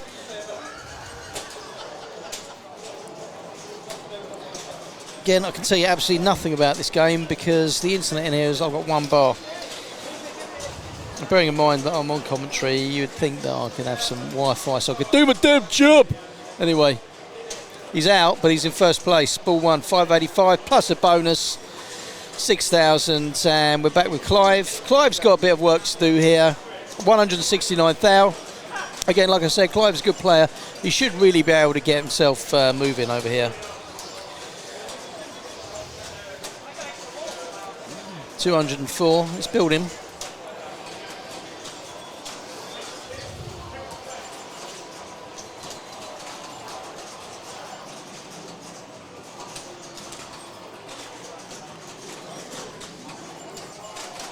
He's out.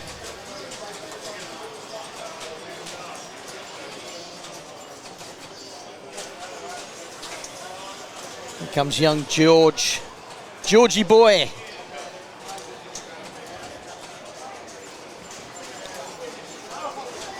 The reactions of a cheater. But it looks like the ball's taken him for a ride. That's a small bonus. But that keeps him in third place right now as we move on to John. Big John.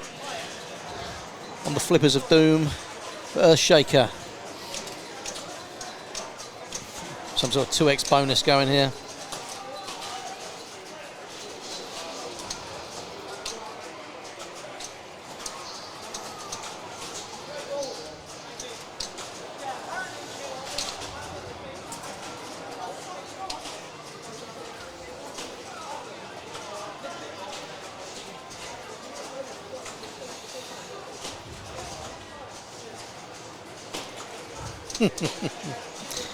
All right. Ball 1 locked. 709. McCriz. He's doing some good things.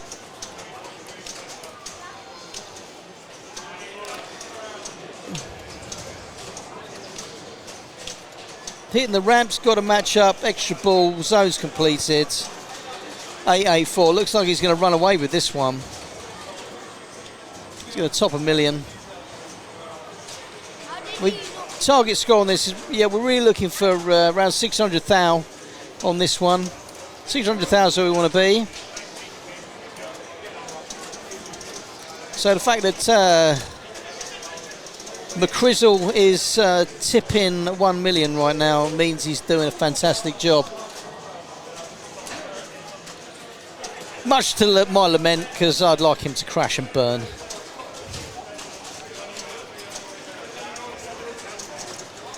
Oh, we're multi-ball going now.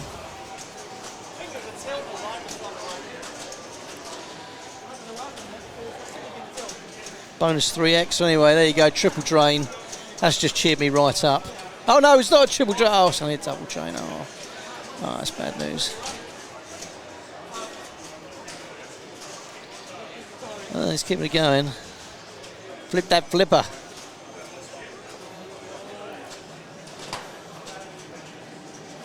Prepare for aftershock. Here we go. 1.6 million. Neil's running away with it.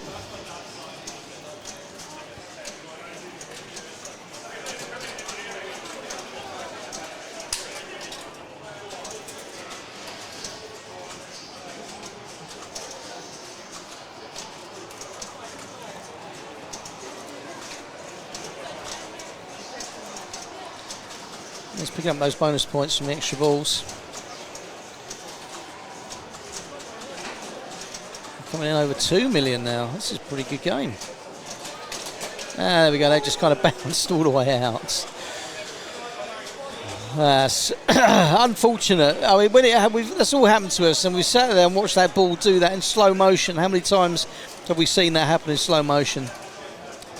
Still, 2 million, and Clive's back on, and he's got some work to do if he's going to try and go for second place, because I think this game's pretty much done as far as who's going to win it. Clive's going to have a really good third ball here if he's going to get anywhere near this score. He's locked the ball.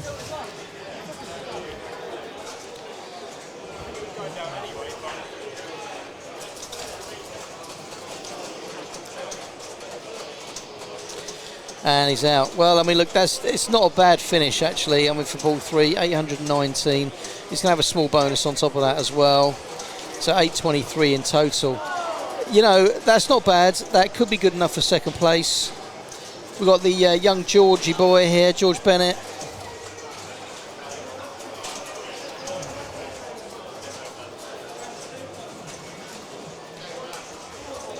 Lightning skills like a cheetah, this lad. Oh no, he's let it go. Oh, Georgie boy, what are you doing? Yeah, I had such high hopes for George there. I thought he was really going to take on Clive's score and lock in that second place. But anyway, so here we are. We're on with John. Dear John. Oh, John, just let it go. That was, oh, you know, what is that? That is the worst, when you plunge and you're straight down the middle. There we go.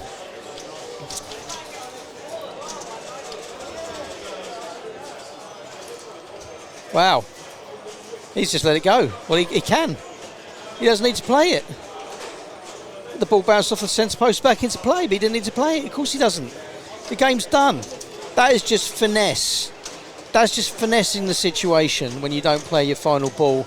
You know, I mean, if you want to finesse it, that's how you do it. Just don't play your final ball because you don't need to. Move along, nothing to see. All right, well, that's ball 3, and I think that's game 3, ball 3, and that's the end of round 4. So we'll be looking to pick up on round 5 shortly, and we will join you back for that shortly. So until then, goodbye.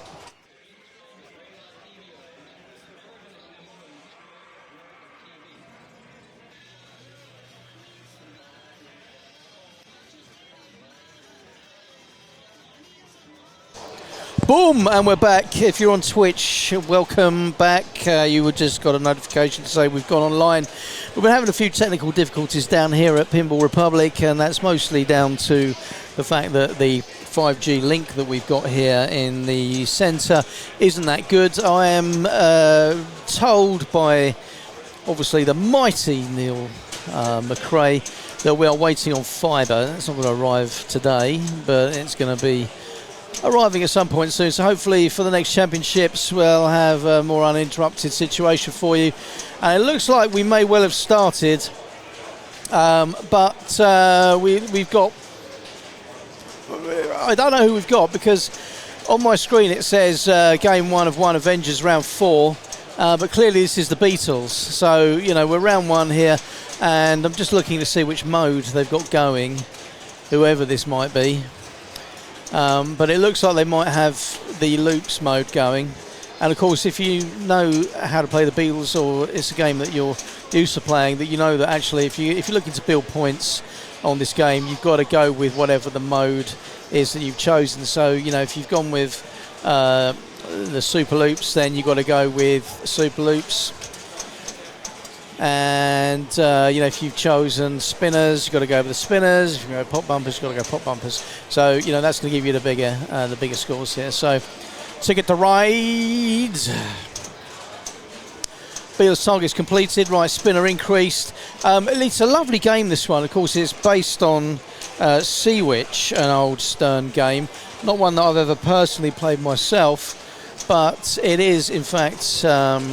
Well, I mean, when it comes to the Beatles, I wasn't a huge fan to begin with because, again, it's quite a low-scoring game, and you know, I like to feel like puff my chest out a bit with a big score, and you know, this one doesn't really give it to you too much. So until you've kind of like realigned your thoughts on what a good score is on the Beatles, but you know, I think from a standpoint that you should be aiming for about 1 million plus on here. So if you're on for 1 million plus, you'll be okay.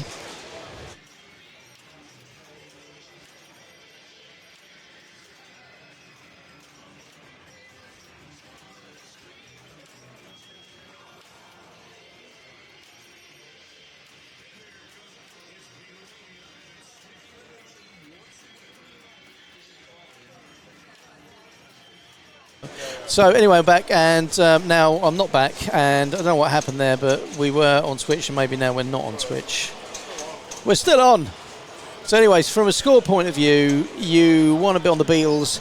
You know, look, I reckon, look, in a competition like this with players like these, you need to be putting up 5 million. At least.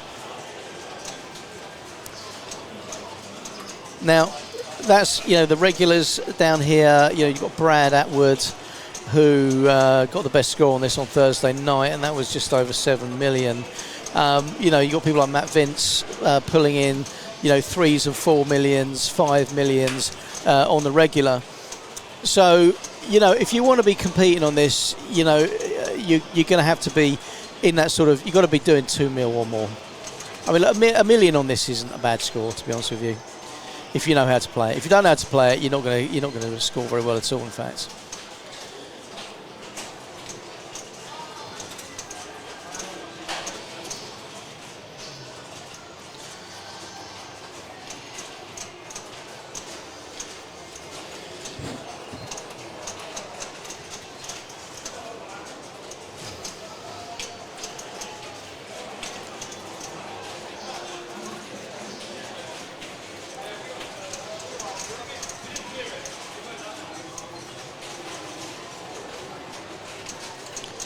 So just to fill you in on where we are after 4 rounds, so we're halfway through the comp at the minute, and after 4 rounds, Josh Isles, and we saw Josh playing earlier, put up some really nice scores. He's leading the way with 70 points. Second place, Jeremy Dorling, 64, and Ben Moser tied. Well, actually, there's Jeremy Dorling, Ben Moser, and William Dutton are all tied for second place, and then fifth, Craig Pullen, also tied with Wayne Johns, Mark Johnson, and Greg Mott. So it's very tight at the top there, in the top 10. Brad Atwood, along with Nathan Garwood, Conrad Chambers, and Reece Powell, are all currently in 10th place. So the cut-off at the minute is at 32 players. And the last person to cut off is Thomas Evranos. Emily Stokes has kind of slipped a few places back, but still a very good score. She's with 50 points. And you've got a few notable players. We saw Sergio Olave earlier, who won on Big Game, put up a nice score on that. He's 46 points, 37th place. Little bit of work if he wants to just pull himself up into the finals. If we have a look at other notable names, we've got David Bowery. Also, he's taken down some tournaments over at the Pinball office, which is over Essex Way. Dan Pike, Pete Bennett in 18th, who's currently joint with Matt Vince, Peter Blankmore and Dan Williams, and Ewan Orr as well. Obviously, that's he's actually the UK #1 ranked player, currently sitting in 18th at the moment. So Vin Joal, who we saw earlier as well, 54. So there's a lot of players, a lot of good players already starting to sort of sift through, and we're seeing, you know, everyone else is kind of starting to fall back a little bit. But look, nothing's for naught. You know, you've got people like Clive Bush, who we've just seen play. He didn't have a particularly good game on You Only Live Twice, but still, he's literally on the bubble. So, you know, a good round 5 from Clive is going to put him up into the finals, as I see it. And yeah, hopefully, we'd like to see Clive in there, because not only is he a good guy, he's a good player as well, and you know, very capable player. So as you can see, apologies for the screen, because yes, we've got some pinball playing here. The camera isn't really set up correctly so we can see what the score is, so it's very difficult to commentate on that. And then we've also lost the player cam as well, so more technical issues coming along. I've no idea if we're even online anymore, because we were. And now the big screen in the middle, out of the 3 that I'm looking at, that middle one has disappeared as well, as has Neil McRae, who is meant to be the technical genius here, who knows what's what. And I'm not touching anything, because I'll tell you, I don't know much about technology. I'll just come in and press a button.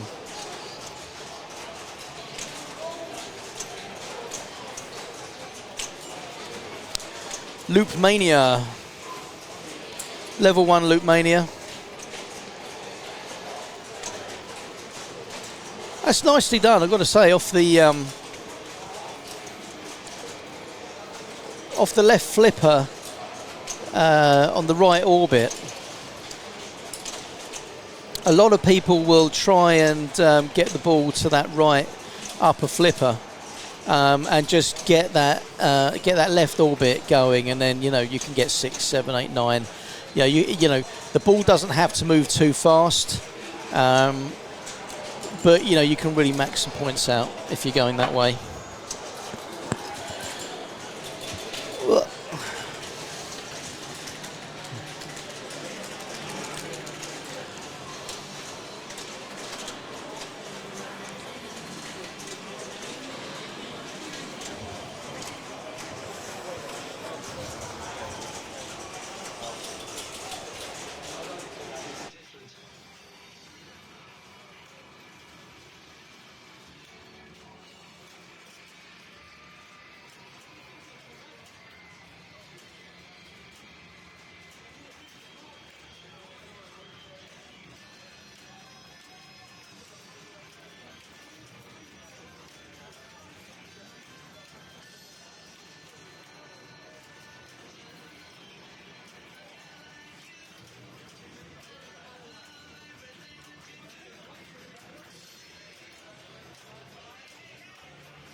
All right, so we're back, and I've got the players here, although you can't see it. This is Craig Pullen in the hot seat at the moment, and next up after Craig is Brad Atwood.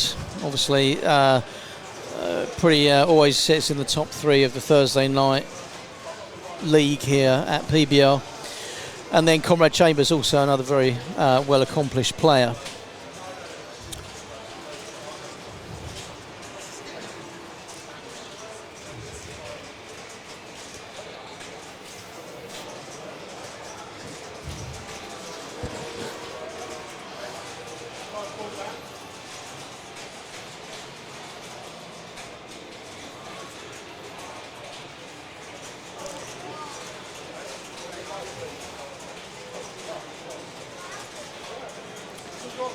Player 3 is up now. So, okay, so that's Brad. So Brad's a good player. It'd be nice to see how we get along here, or how Brad gets on. If only we could see the flippers. But anyway, round we go.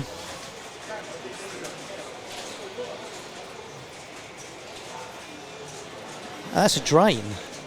Ball saved though. All right. Beatlemania. Good save.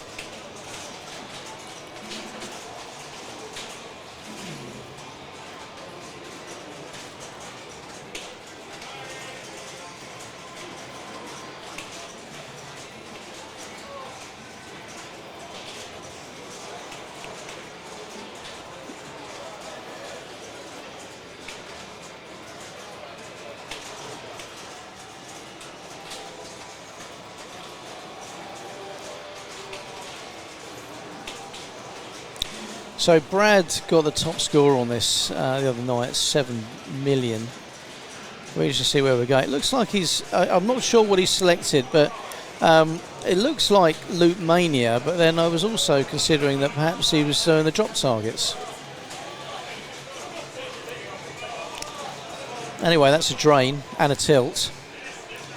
So goodbye bonus.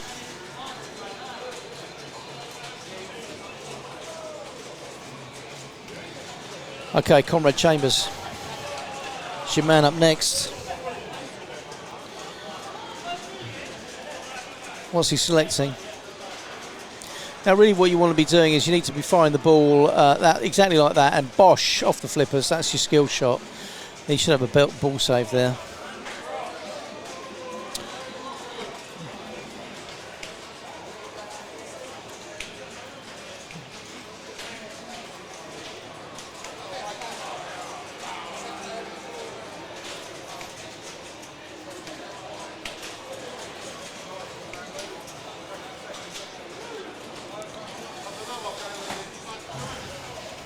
Well,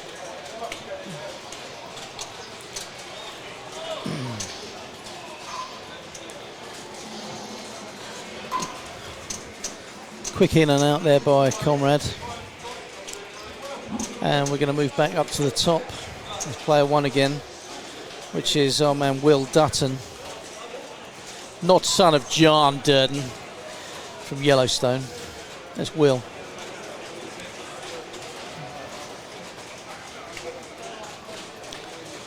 Nice little trappy trap.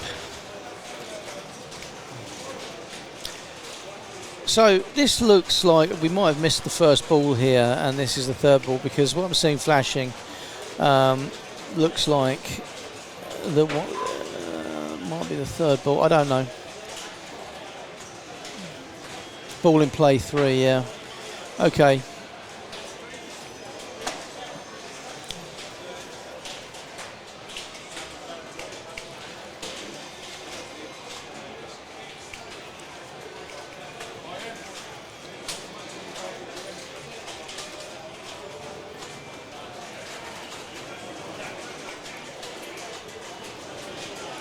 Nice little catch on that loop. It failed to, well, he failed to get it round the loop, and then he put it straight down the middle. Small bonus ×2 doesn't mean anything. I don't even know what scores we've got. I can't see from here. Need to adjust the camera. All right, so there's a loop, and where are we back to? We are back with Craig, who's lit the multi-ball. It's like ball 3. And that multiple, it drains pretty damn quickly, actually. You know, it's very hard to keep a hold on that multiple, I tend to find. But again, so that's Ticket to Ride.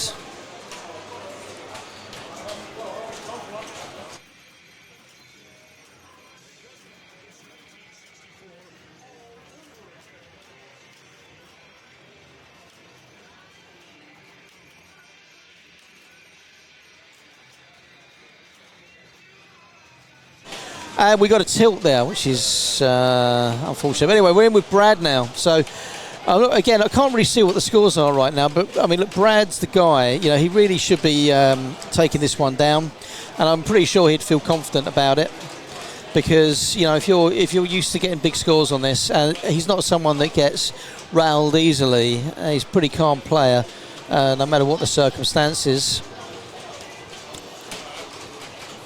You know, you can pretty much guarantee he's going to put in a good score.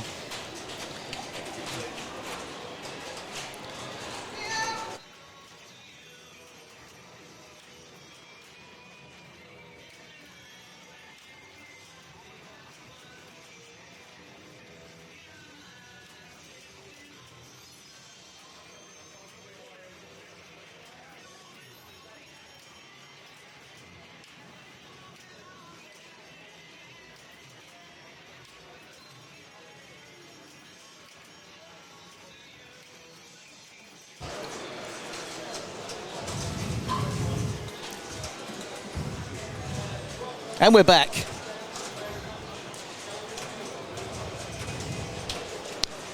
Yeah, I'd like to go and move get the camera straight first, but there's no point. Just Graham Swaffield just popped his head round the booth there to have a chat, and I've completely missed what's going on, so I don't know who that player was, but they've just drained nonetheless. 204 on the bonus, and I'm guessing we've got one more player coming here, which is our man Conrad Chambers. More than capable of putting up a score here. And again, I have no idea what the scores are. I should go and have a look. I'll be back in a minute.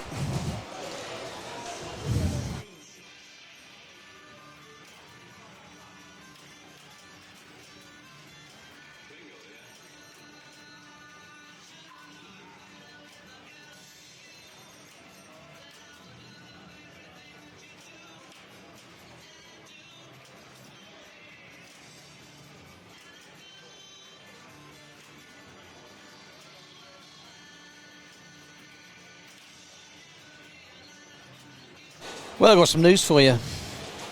Got some news.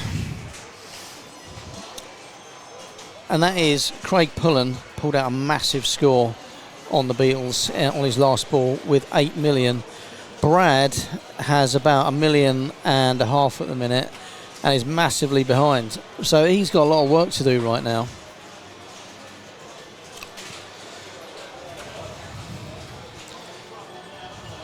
So he's chosen drop target frenzy,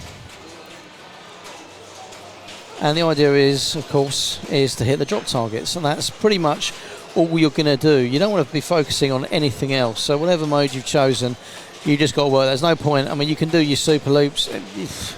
Why? There's no point, right? You know, the points are in the drop targets. So that's the big focus. So obviously you've got to spell things out there. You've got to spell Fab 4.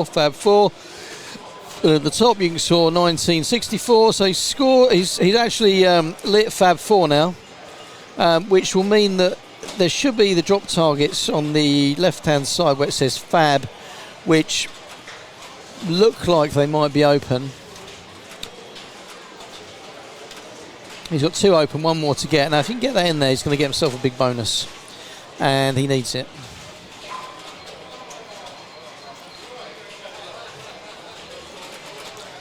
Didn't quite make the connection that he needed to there, but that ball's fallen very favourably for him.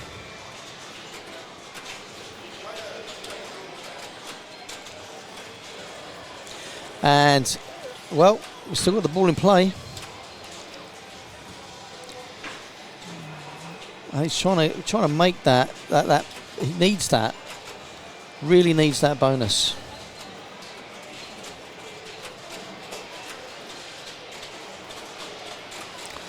Well, we're going round and round here, but nothing's really being achieved at this point.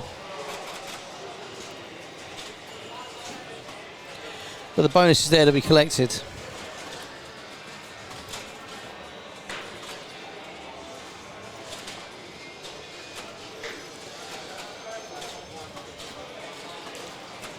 Just kind of struggling a little bit to see what Brad's doing, but I think he's trying to level up by hitting more drop targets.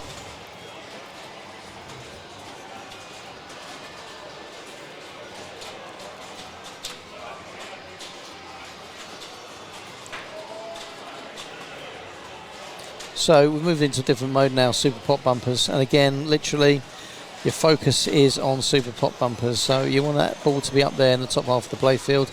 And again, you hit that magnet, it's going to stop and just drop the ball straight in for you. But you know, your job really is to keep it up there. All right, don't focus on anything else. Just focus on your pop bumpers.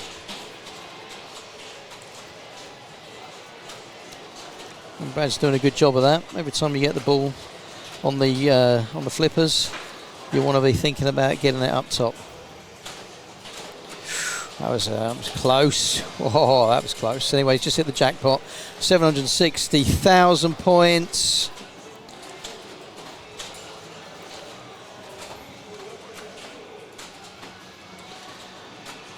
I'd like to see what his score is right now.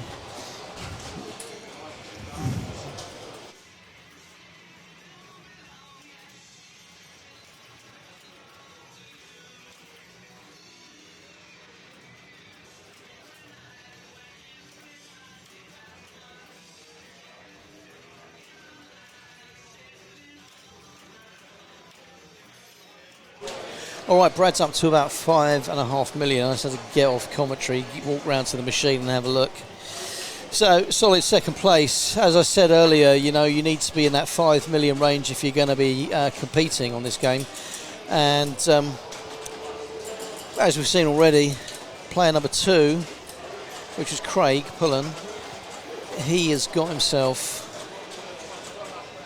8 million. But Brad's doing a good job catching up.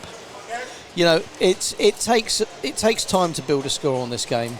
You know, there's nothing that you can do that's suddenly gonna really boost you up by a large amount straight away. It's going to take time. Anyway, he's lost his ball, and I think that's a solid second place for him right there. And actually, I can hear in the background someone's giving him a clap.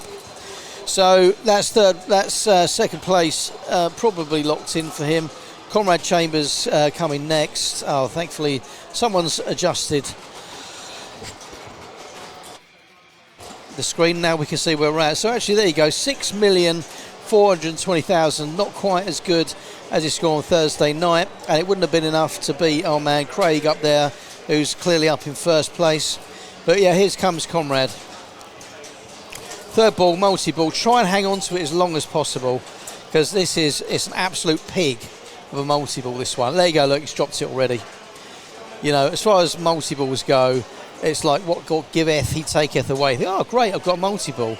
And then literally 10 seconds later, you lost it. I would imagine that you would have to be a bit more thoughtful with that multi-ball as far as trapping up and just playing one ball at a time on one flipper. Here we go, going around the loops. There's no need to go around the loops because you don't get anything for it. That's not the mode you're in. As you can see, his score hasn't really moved very much because of that. You know, you feel like, I mean, it's a good hero move.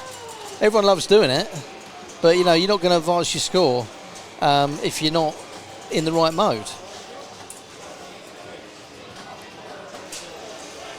And there we go. He's out, and that's that. That's that. We're done. Done and dusted. First place goes to Craig, second place Brad, third place Conrad, and fourth place Will.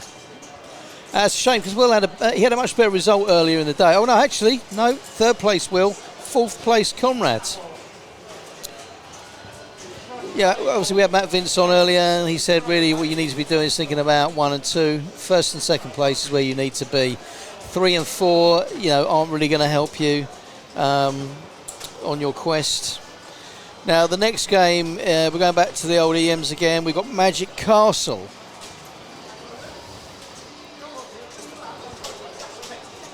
And then after that, Fishtails.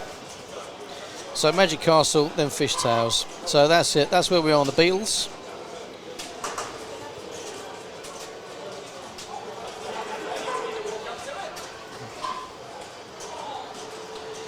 Now Craig's already, obviously he's put up a great score there, and he's currently in 5th place. So he's ahead of Brad Atwood, who's in 10th. So this is going to put some distance between the two here. So Brad really needs to, you know, he really needs to take Craig on, and you know, if he wants to keep the distance between the two of them. I mean, look, they're both probably going to qualify anyway. Brad has 56 points in 10th. Craig has 60 points in 5th. So there's only 4 points between them. So they could easily turn it around if, well, I mean, Brad could easily turn it around if he can beat Craig. So he's already, Craig and Brad, 1 and 2. But, you know, Brad really needs to make sure that he's picking up the scores here ahead of Craig.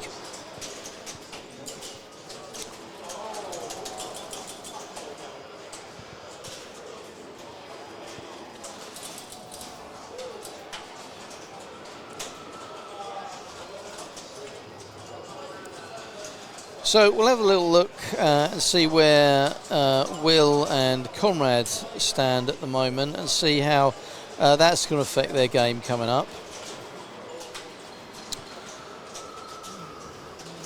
So I'm just looking down the list now to find one of them.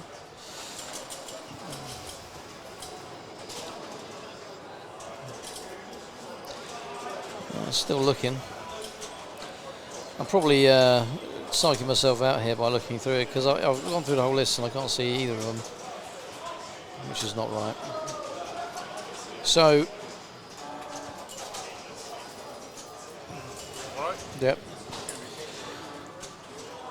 So Conrad's also in 10th. Okay, so Conrad and Nathan are on the same score as well, actually.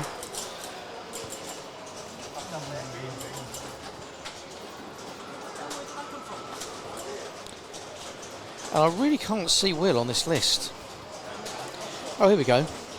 Will's in second. So actually, this group that we've got here is pretty heavy. And here we go. Magic Castle, we've started with Will. So Will's in second place. So he's actually leading the way out of all of these guys. So in actual fact, this is a really big set of these guys coming together, because the points that they're going to win or lose here are going to make a big difference as to where the standings end up at the top of the table.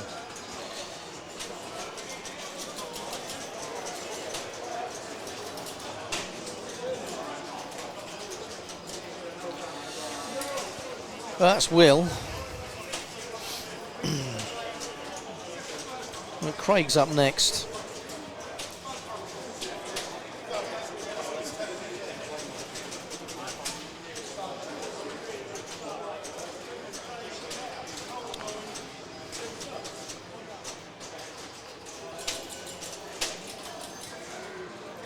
So, Magic Castle, when we're looking at scores here, we're looking at like the mean average score on this game is about 800,000. So Will's already ahead of the curve. An intermediate score is 1.1 million. Target score 1.6. High score 3.2. So I'll be interested to see where we go, because all four of these players are jockeying for position at the top of the table.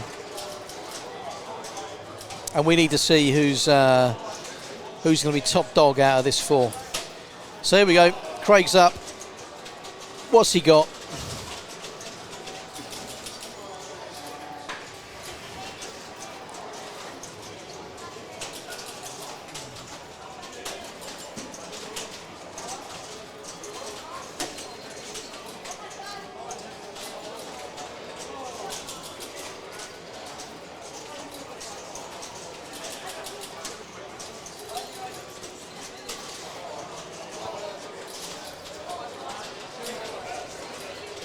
That's a tilt. He tilts it. That's a tilt. That machine tilts harder than my wife when I stay out late playing pinball.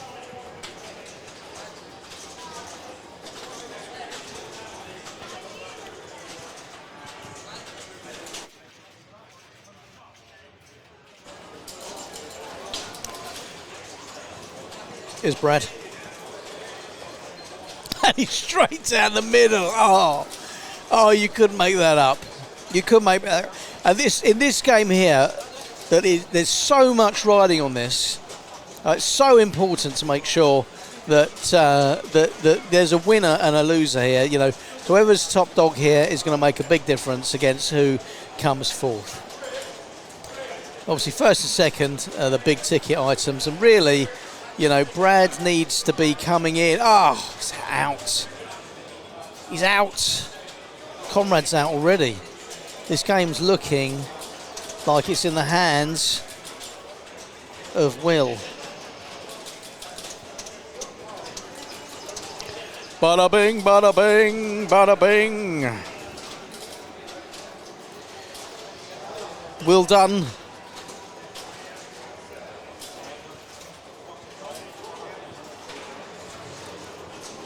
Nice catch on that upper flipper there. I mean, look, if you can keep it up there, I'd be keeping it up there. What a save! Up the ramp, back up the top. Try and keep it up there. That's why I say keep it up there, and don't let it get down to the flippers. If it does, just smack your back away from the flippers. It's one of the old games, and it's a perfectly reasonable strategy. Now, just nudged the machine lightly. Fortunately, got away without. Oh, he got away without the tilt, but it has drained. But look, he's up to 1.4. He's up to 1.4, so he's above the intermediate score and close to the target score. As Craig pulls up next. So let's see what Craig's got. He really needs a good ball now. Boy, that was close. Oh, it was almost straight down the middle again. I mean, that's hectic. When you get the ball in the bumpers and it's out of control, you know, you can only pray that you can get it back under control again. And it's out. It's out. Oh, this game's such a nightmare. Such a nightmare. Look at this, Brad's back here. Now, Brad's really got to get something out of this. He's only got 21,000 right now. He needs a big ball. This has got to be a good ball. Can't rely on that third one because this game is all over the place.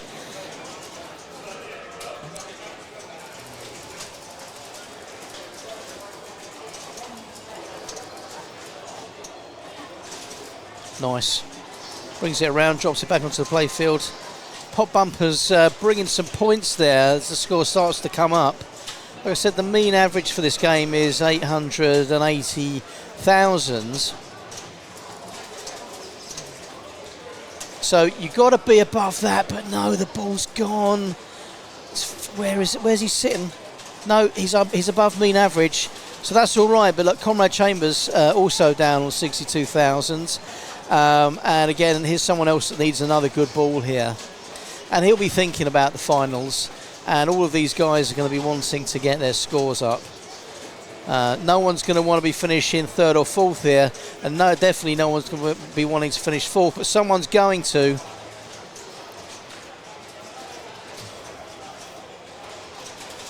But this is the kind of brutal game where I think luck plays more of a factor. Well, maybe okay.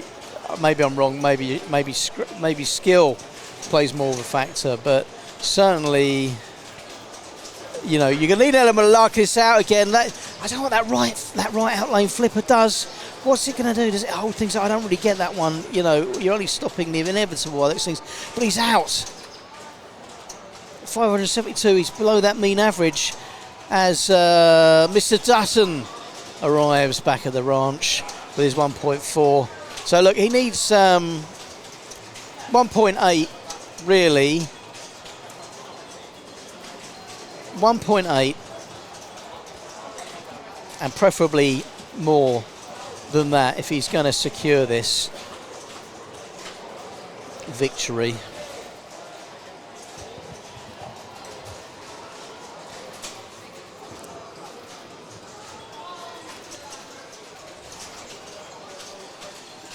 Nice little ball bobble there. That ball moved a bit quickly. Yeah, I wouldn't be. I don't know. Like that bottom flipper looks like it's dangerous. Like you wouldn't want to be trying to get taking the ball into that bottom flipper. You know. And anyway, that we're out. Well, he's made the score that he needed, which is 1.8, and there you go. He's tipped over the 2.3, 2.46. That should be good enough. I don't think anyone's going to beat that. But here comes Craig.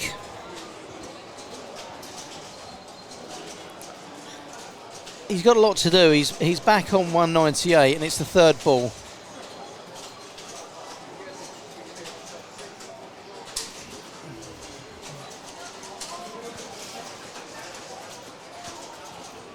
He really needs a score here, and that was lucky. That was a lucky save right there.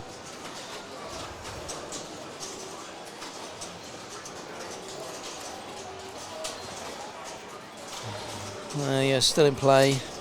He's got the right idea there. Just try and keep the ball away from the flippers. Now, obviously, Craig he won the last round on the Beatles with a score of 8 million. Followed by Brad Atwood. I mean, at the moment, he is building his score.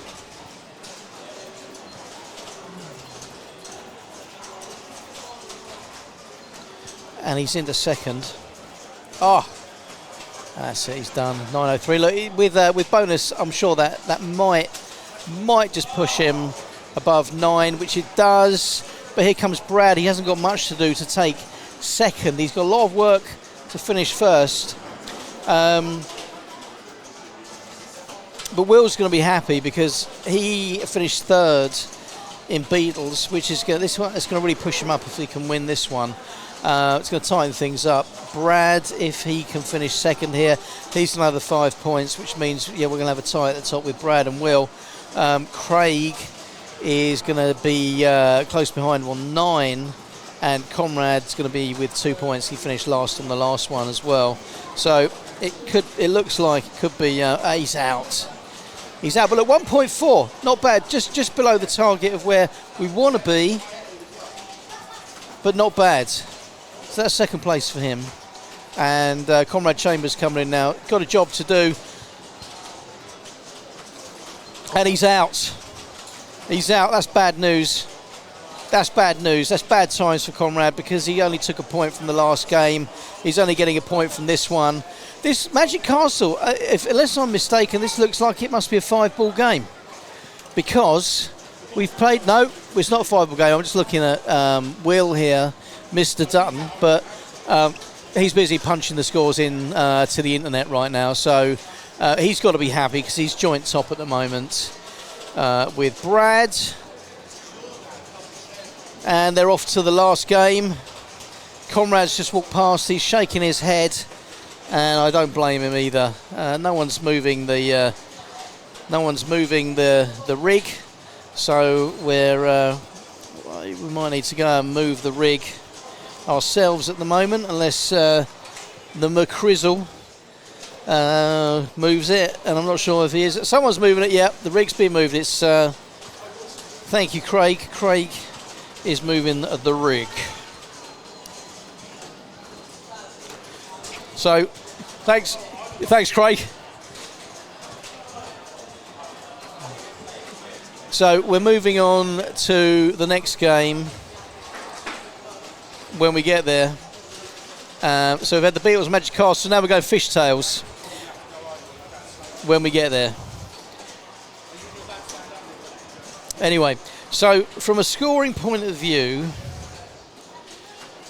we're waiting for the scores to update. So I can definitely lock this one in. But again, the internet is decidedly tricky right now. So it's a bit difficult to see some of these scores, but I'll try and get that to you as they come in.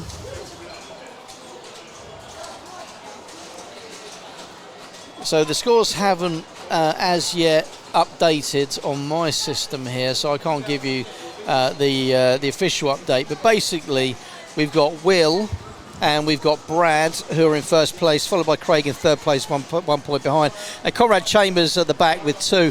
So even if Conrad gets a win here, he's probably going to finish last.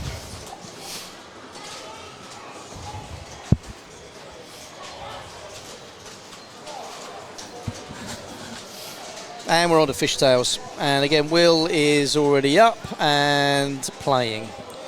So, off we go.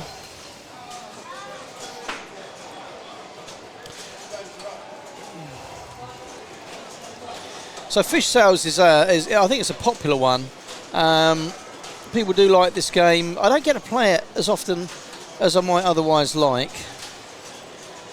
And I don't have any data available to me at the moment to consider what a big score is, but Will has just drained.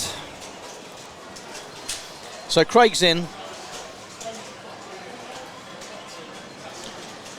And we're going to see what he can do.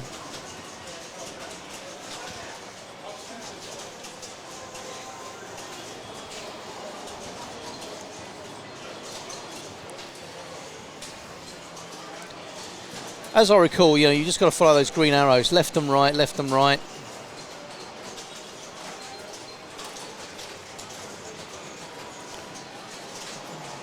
So it's kind of back to flippers. Try and keep the ball coming back to flippers. He's already building a score. And we're out. But look, that's first place right now. We'll see how it pans out with once we've done a full round here. Next up, we've got Brad. Here he comes now. Handsome devil with a goatee. All his own hair and still one colour as well, which is nice.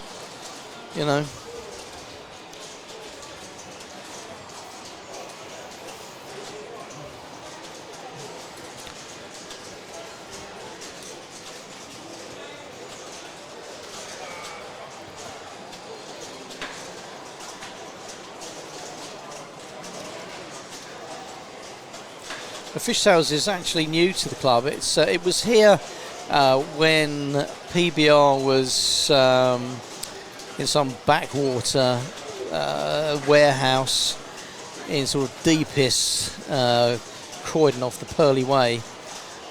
And it was a game that I didn't play too much, but I did enjoy it when I played it. And then, when it closed, the game went into storage. And of course, there's about 70 odd pinball machines down here, and everything's jockeying for position. So it's nice to see it back in the club again. Here comes Conrad. Like I said, look, he's got to win this. Even if he wins, he's still going to finish last. So you might as well just play the breeziest game you can, because it just doesn't matter.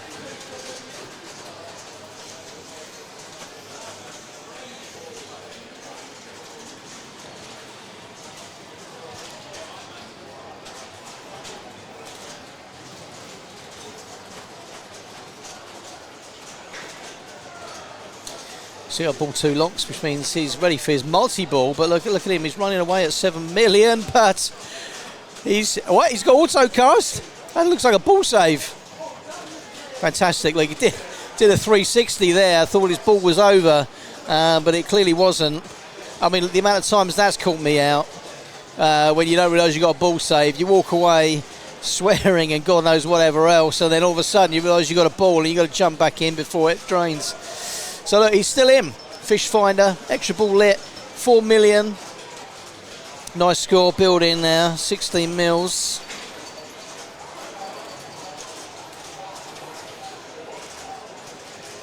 Nice. Ramp to flipper, build the combos.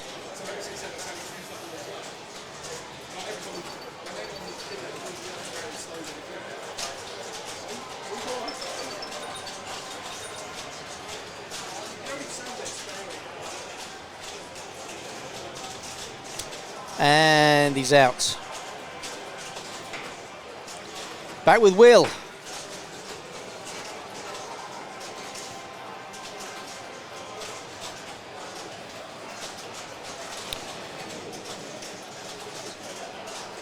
So this is an important game for the 3 remaining players here, really. I mean, look, between Will and Brad, it makes a big difference who finishes second and third. Craig's in the mix, of course. Now, Craig really needs to win this to avoid coming second. He has to win this round. So the pressure's on for Craig.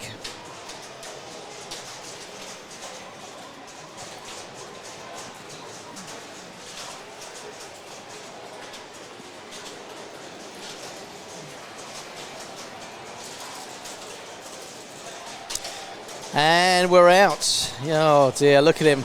He's like, please. I mean, look, look, it's still 8 million. All right. I mean, it's still second place right now, but here comes Brad.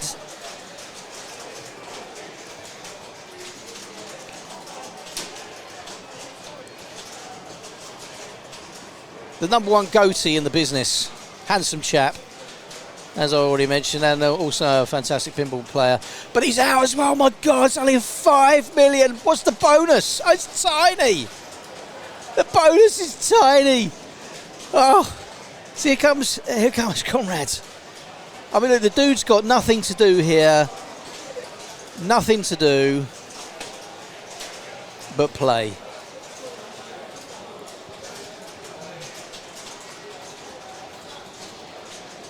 And he's got the multi-ball locked in. So here we go, we're going tropical. Boom! 3 balls, let's see how he plays it. I like the style there. It's very, very calm, very measured. It's not, we're not just firing the ball anywhere. We're trying to place the ball in the right places there. I mean, obviously you're going to get those balls where you don't have any choice. You've got to fire it because you're right on the edge of the flipper. But he's done a fantastic job over here. Look at that. Okay, we've got a ball drain. Have we lost the other one? We're back to 1 ball again.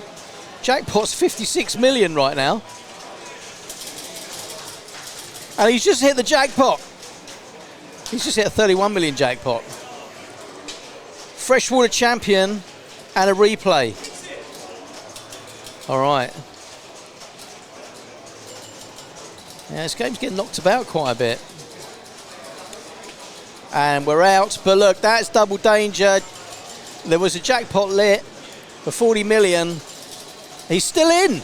He's still in. What did I miss? Did I miss the ball save? Or was there a ball hidden somewhere? Rocking up on 108.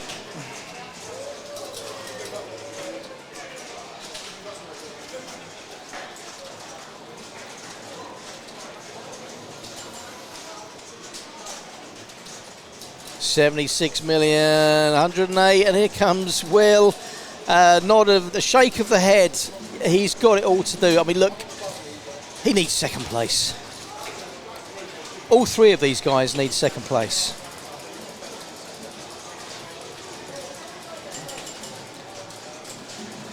There's lots to do. No, he's out. He's out. That was a bad move. That was a bad move by Will. I don't know what he was playing for, but he was playing. It was a risky manoeuvre. And here comes Craig, and he's going to capitalise on this because he's currently in second. He needs to put up a decent score and lock that in and lock Brad out.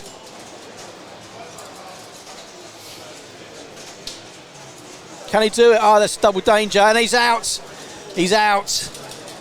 He's out. Here comes Brad.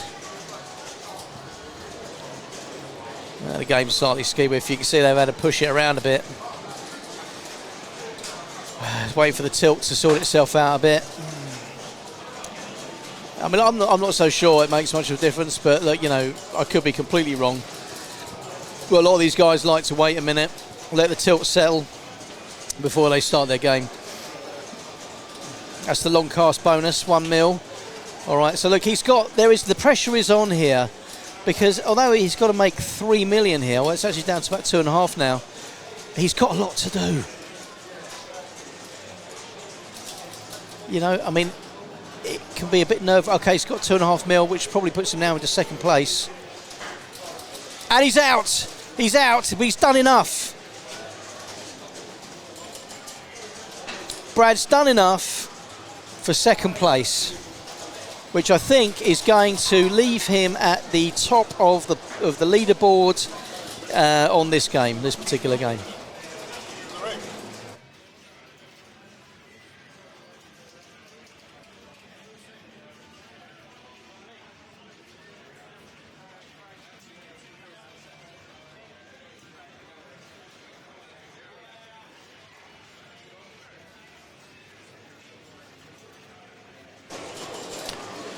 So nice work by Brad there.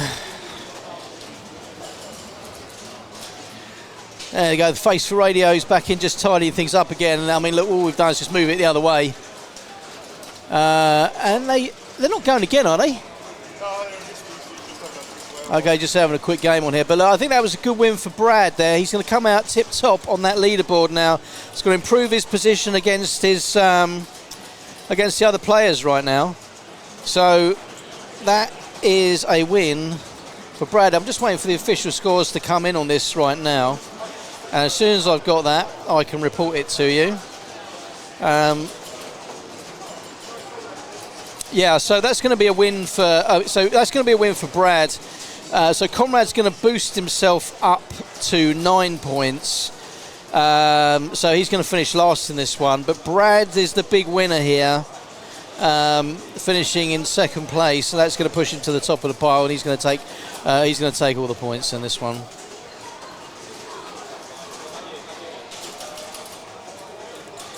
So just playing for ha-has now.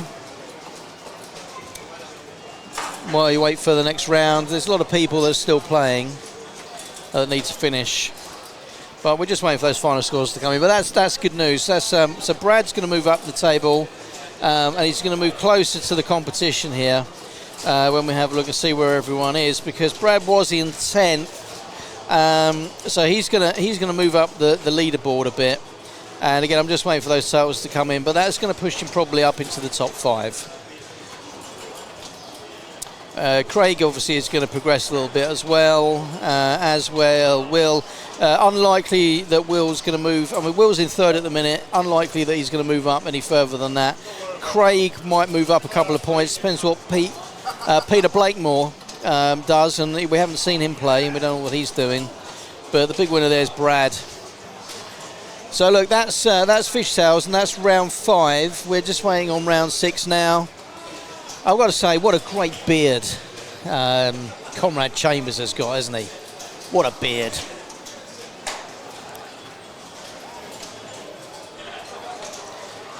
You know, beard or goatee. I mean, you've got the Brad's there. Look at that handsome chap. All his own hair, no grey, and a beautiful goatee there, and a wonderful smile as well, you know. And we couple that with... Who's that? I'm just talking about Brad here. Brad, he's a good guy. All his own hair, goatee, wonderful smile, handsome chap, and also a fine pinball player as well, Neil. Yeah, we play, we do a lot of Fortnite, me and Brad, online. It's a good laugh. We went to, actually, surprised you weren't there, mate, but we were guests of honour at a BMW event 2 weeks ago at Goodwood Festival of Speed. Oh, nice.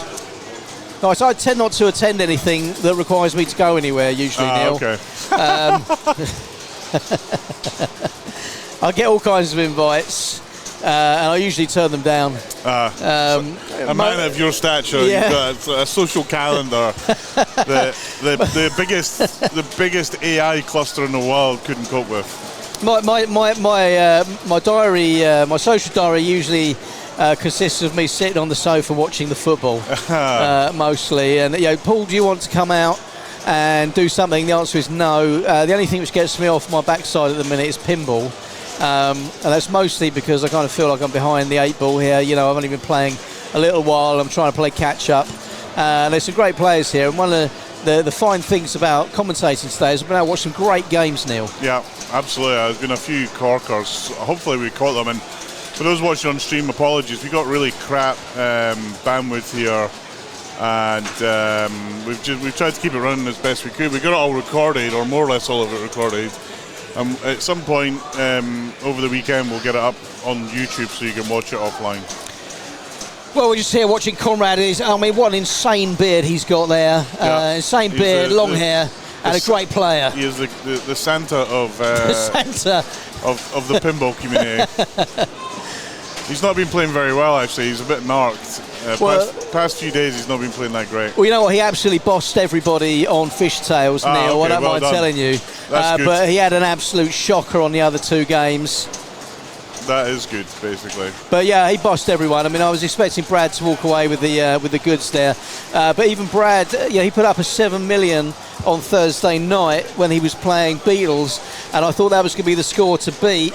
And then our man Craig comes in and pulls a near 9 million out. I saw it. I was watching that.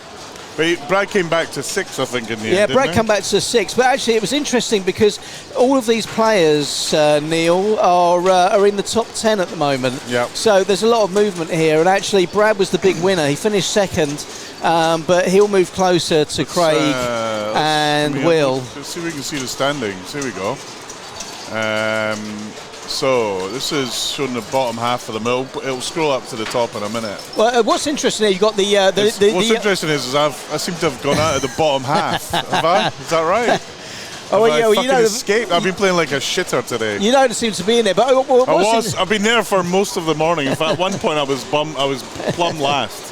But it's bizarre because you got players like Graham, who's a great player. He's last right now. So here we go. Yeah. I mean, that's going to hurt a bit. I mean, look, Matt Vince, UK number 7, down in 17th at the moment. He's had some shockers today. Yeah, it happens, mate. It happens. So You know, we've got Josh, who's leading. He's playing great, Josh. Yeah, we had him. He was on some of his games were on earlier, and the guy was playing absolutely like out of his skin. It was fantastic.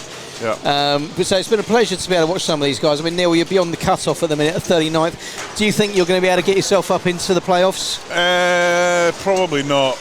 It'll really depend on what games I get next round, frankly. If I get something like Bond that I can like get the ball on for a bit.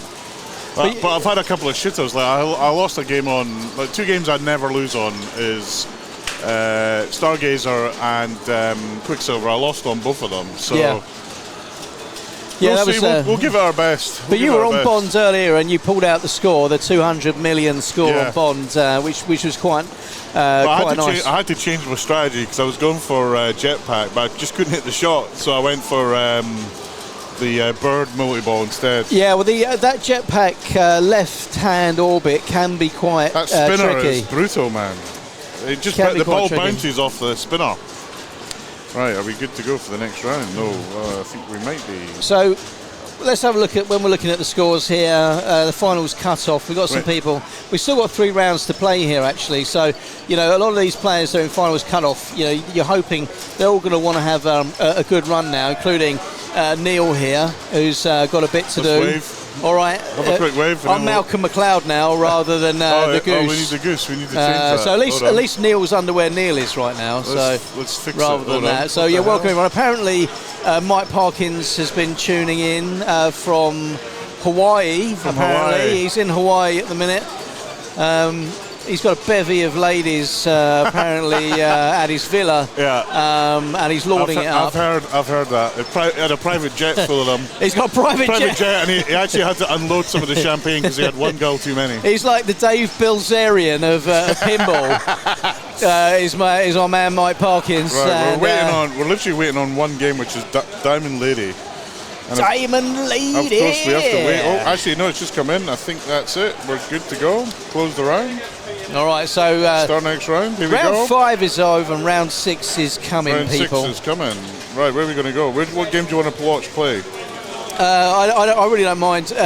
Want to try and maybe keep it with some of the guys in the top end of the field. I don't know. Okay, let's go Elvira. Let me get it to Elvira. Righto, we're going over. Neil is going to dash off now and go and move everything because round 6 is about to start. So anyway, look, as you can just see, he's just thrown Comrade out of the way in only the way Neil does, which is treating you like a naughty child because he just doesn't care how you feel about things. There's no kind of like, sorry, Comrade, mate, listen, would you mind stepping aside for me here? I just need to move this. He just rolls straight up and pushes him out of the way, eyeballs him like, what are you doing? And then moves it. Anyway, we're moving over to Elvira next. So this should be a good game. I do like Elvira.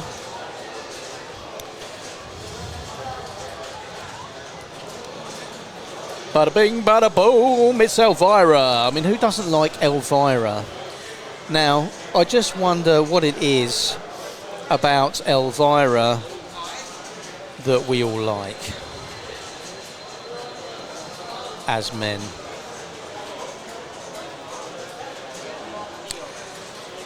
And why Elvira holds its value so well. Because for a game that's been out for a few years, it's going to cost you an arm and a leg if you want one, even on the resale market. Now, I've played this and I love it. I just think it's a great game. It makes me laugh as well. And, you know, I think everyone has a lot of love for Elvira, and when you're down at Pinball Republic, there's always someone playing it. You can never just walk up to the game and step on. It's like you got to go and play something else with one eye on Elvira. And I can understand why. I'm sure there's something about it that I like. It is a great game. I like the comedy. It's kind of like horror comedy with this one. And I like the animations as well. Like if you're going to tilt the game or ball save, or actually like when you get to the end of the game and it's trying to give you a match again, something that's pretty good. And yeah, it's a good game. It's just a good game. I think for me, I would like to see this further up the Pinside 100. If I had an internet connection, I could tell you what it was. Maybe if there's someone on the stream at the moment that you might be able to tell me what number it is on the Pinside 100 and why it's not further up. Right, Neil's back. The Macrizinator's back, and he's furiously tapping his mouse to do something. I don't know what exactly. But anyway, first player's up. I'm going to have to see who we've got here. Jeremy. Spoke and we. All right, we got it. Jeremy Dorling. Jeremy spoke and today. That's a bit of Pearl Jam for you there, if you know it. So Jeremy Dorling, 81 points at the moment. Josh Isles, 81 points. Peter Blakemore's dropped back a bit to 71. Craig Pullen again. We just saw him in the last round, where he ended up finishing third, and he really needed to finish higher. So let's see if we can get an update on what's going on, because Jeremy is currently in second place right now. Josh Isles is in joint second place. Craig is in sixth place, and Peter is in seventh. So we've got another real good game going on here.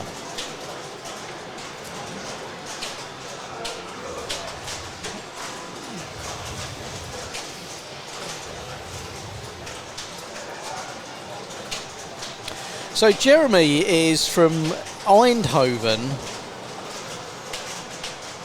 in the Netherlands, and his overall world ranking is 228th.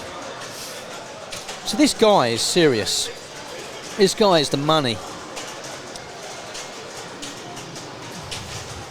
We should be looking at his gameplay here, because I think we can probably learn a lot, and I just need to be quiet. He's kind of throwing the game around a bit there, and we're not really seeing any danger or tilt warnings. So this game looks like it's going to have a bit of flight. So he's on the pinball. He's got the multi-ball already.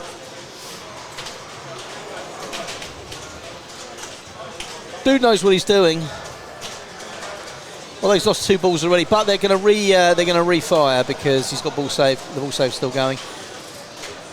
Nothing to worry about yet. Just going to hit those shots.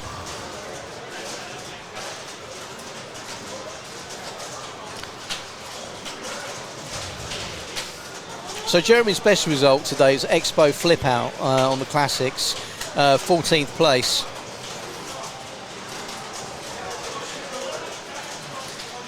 There's only a few people in front of him. Pete Blakemore is UK number 5. Jeremy is UK number 6. Craig Pullen, UK number 3. And Josh Isles, UK number 2. So this is the clash of the big guns.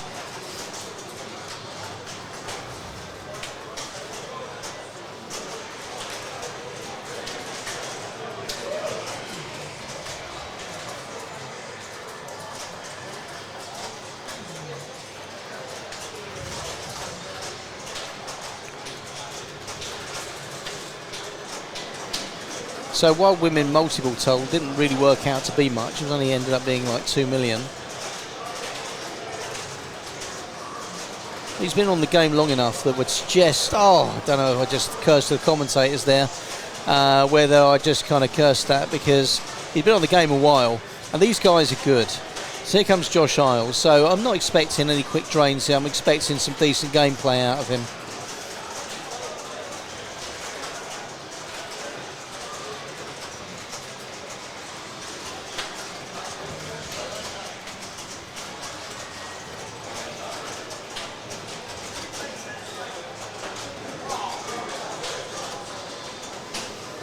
Yeah, it's like trapping up.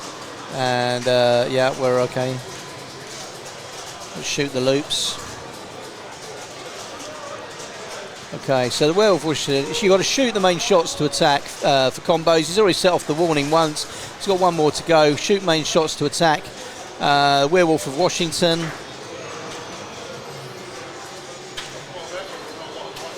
Three shots out of 7 made. And his score's picking up quite nicely right now. Nice 3 million there.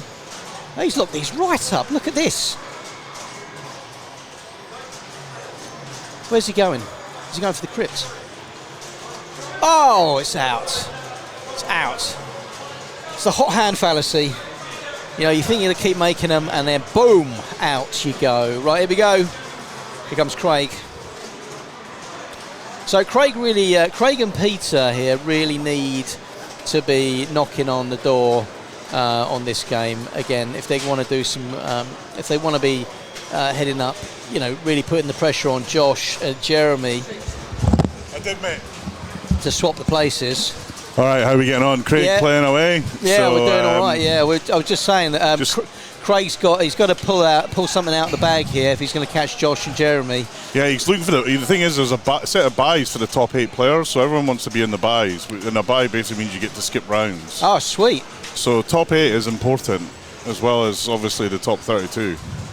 Yeah, so really top 8. I mean, I think these guys, you know, they're very competitive and they're playing for who's finished first, second, third, and so on and so forth. So, so you know, like Craig and Peter really need to pull a rabbit out of the hay. He's not picked a great mode for Elvira, but he's got a multi-ball though. But he picks up a warning. The tilt, we made the tilt really tight on this game because it plays forever otherwise. I think he's taken 2 warnings now. And he's still got a mode running, so this is the key strategy: stack a mode and did he hit the button at the right time? You want to stack a mode? No, he didn't. He should have had add a ball. Oh no, he did. I think he did. So that spinning wheel gives you a set of choices. You hit the button. Yeah, he restarted the multi-ball. Oh, and then so you got to and then he lost all the balls. That was a bit shit. But anyway, and then he tilted. He's still at least. You can see how angry he is. He's still in it. Craig's kryptonite is the tilt. Yeah. Tight tilt. He's like because he's like a recovery guy. Oh wait a minute, I'm up. I'll be back in a sec.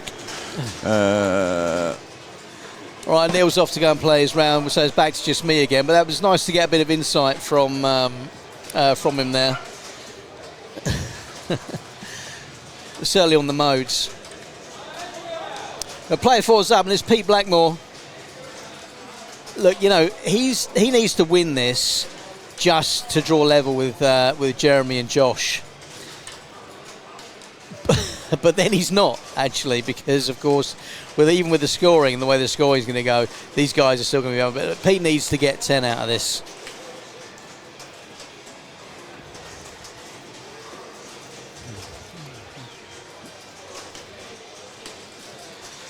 So, just waiting for the tilt to settle down.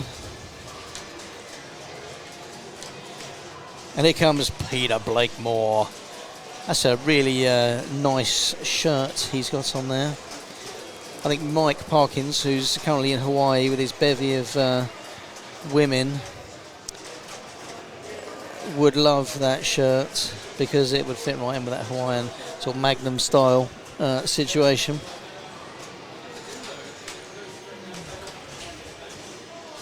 Let's see what Peter's got.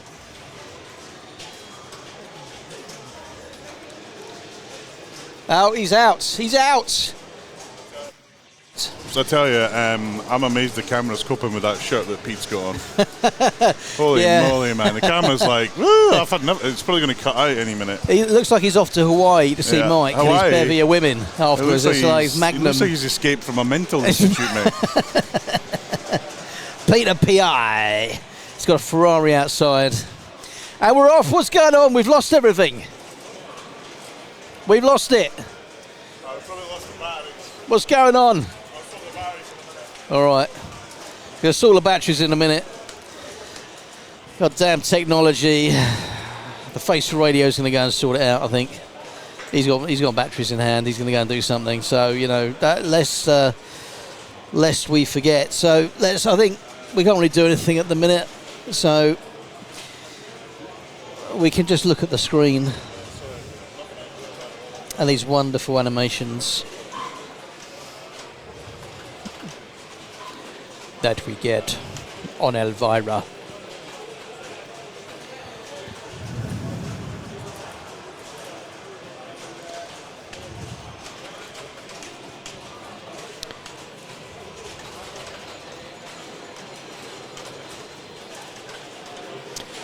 Well, something's happening.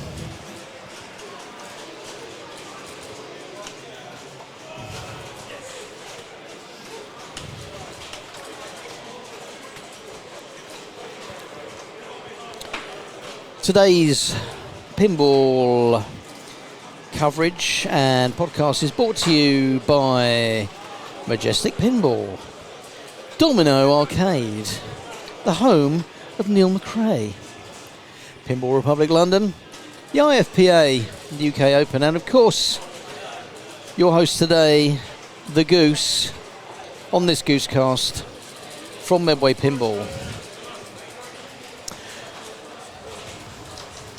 I'll take this opportunity to say, if you haven't joined up to the Medway Pinball Instagram, if you want general pinball banter and other such pinball-related subculture, you can get it on there, and that's at Medway_pinball, and we'd appreciate a follow. And if you're looking to rent a pinball machine, you can do that through Matt Vince's company, London Pinball, and that's London_pinball, and they have their Instagram, and you can follow along on that. And if you want to reach out and think about renting a machine, because why not, and you've got a bit of disposable income and you want to play a bit more pinball, you can hit them up, and they are available to drop you around a large selection of games that they have. Some new, some old. There's usually a big list you can choose from, and there's something for everyone on there. Now, Craig's back in here, which means Josh just tilted, and he's waiting now to see what's going to happen.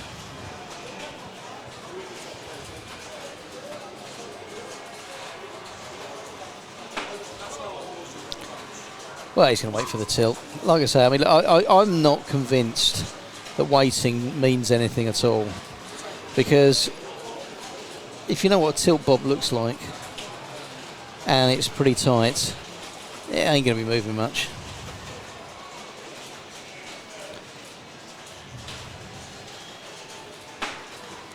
That was nicely done. Nice catch.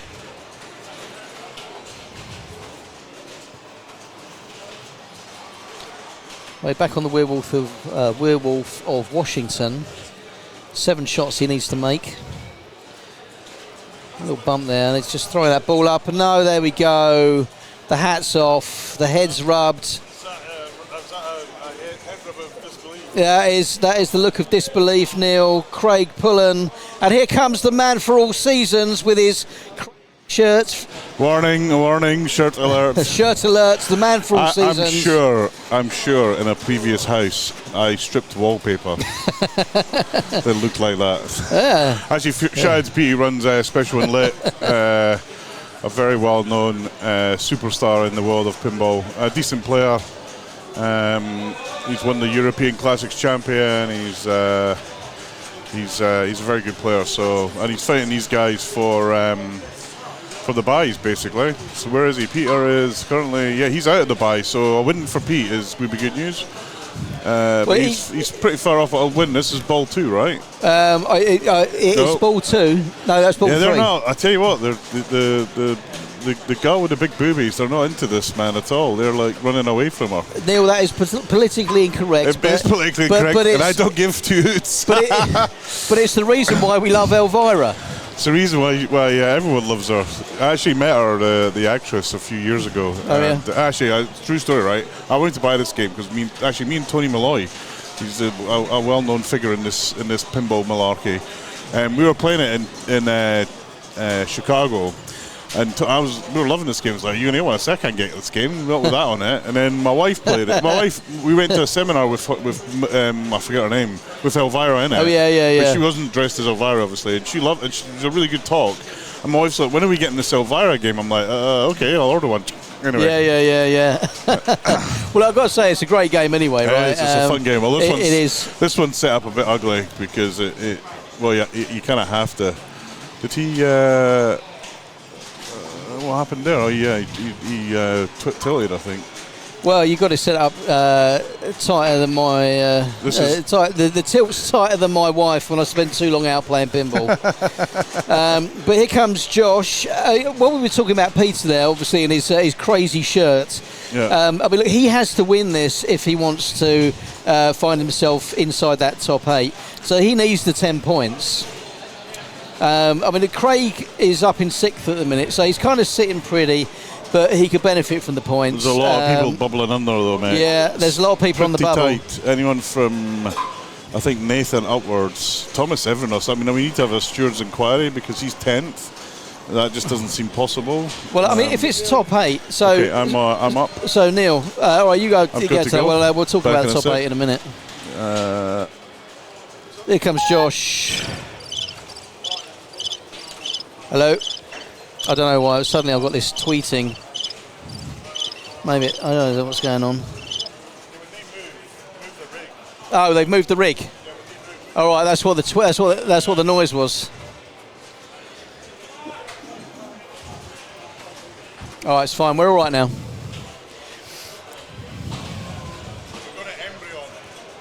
Okay. All right. Gotcha. All right.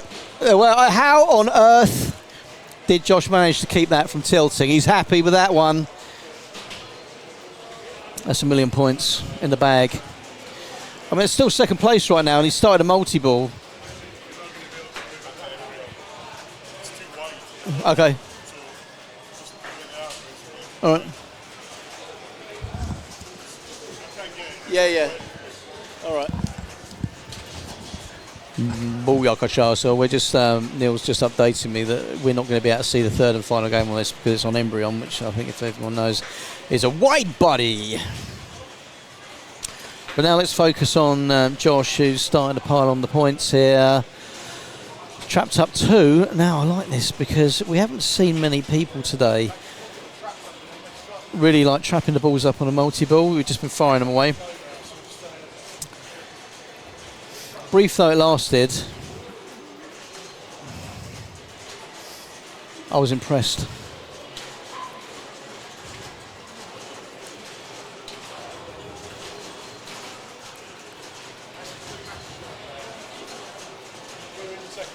That was danger. That was a danger move. I'm trying to be keeping away from that middle. Oh man, what a save. That was right off the tip. Right off the tip. But look, he's building that score now. So we're up to 46, 49. I mean, a good score. I mean, look, you want to be hitting 80 on Elvira. Got to be putting up 80. He locked a ball. Look, you can see the seriousness in this guy at the moment. I mean, he means business, right?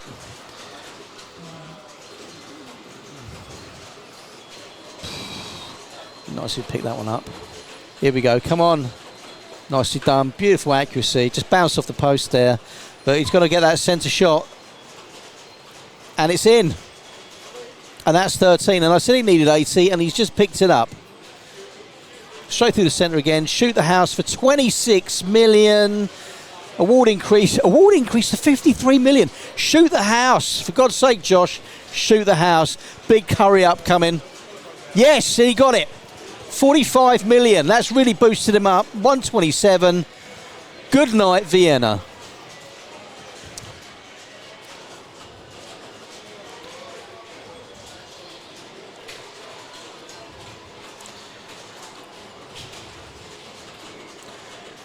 Well, fancifully, we've now lost the scores. We've just now lost the scores. Probably the battery's run out, which is a Neil McRae problem. But back in the middle there, and he's making short work of this now. You know, you want to keep him to keep the ball in play, and he manages it. That was close. And that's the Josh we know. Beautiful ball control. Started a multi-ball again. Exactly what he needs to kind of keep the dominance going on this game. And keep his dominance moving in the right direction. And keep him inside that top 8.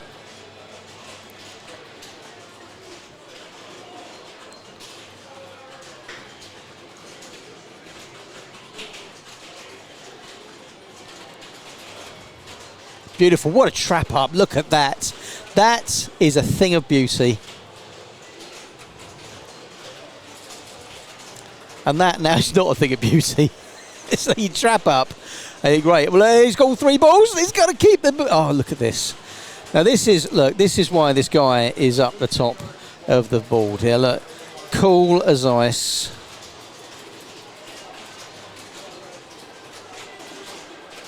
Whoa. He's got to be careful. He has already had 1 tilt warning. Possibly 2. All right, but look, that's okay. And that's multi-ball again.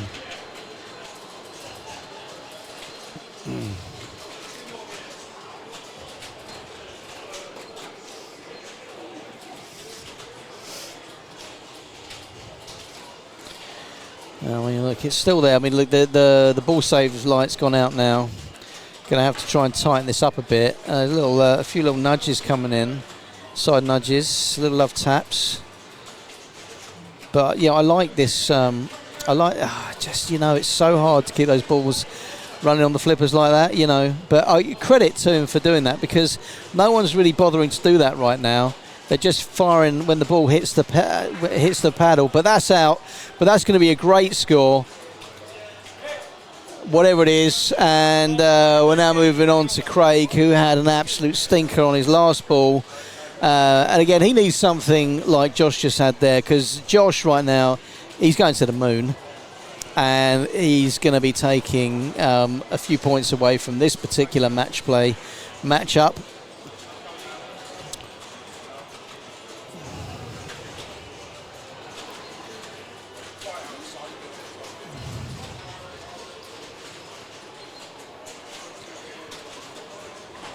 Right.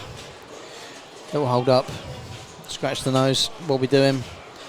Up the middle, bounce the ball.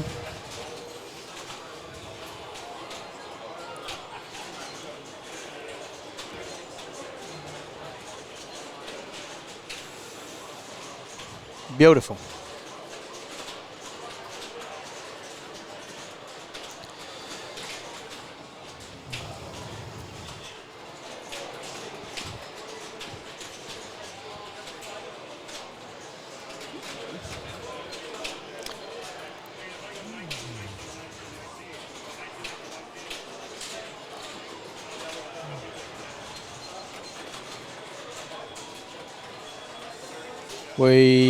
That is out.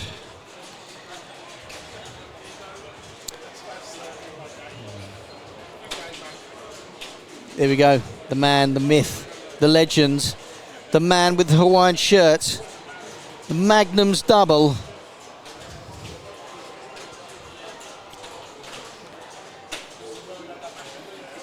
I heard that once he dated Claudia Schiffer for 6 months. But he was too rambunctious for her, and sadly it didn't work out. and it didn't work out just like that ball. But it's all right. We got ourselves a ball save, but he's got to get that ball up the middle. The purple flashing shot's where we want to be. You can see that skull flashing there as well.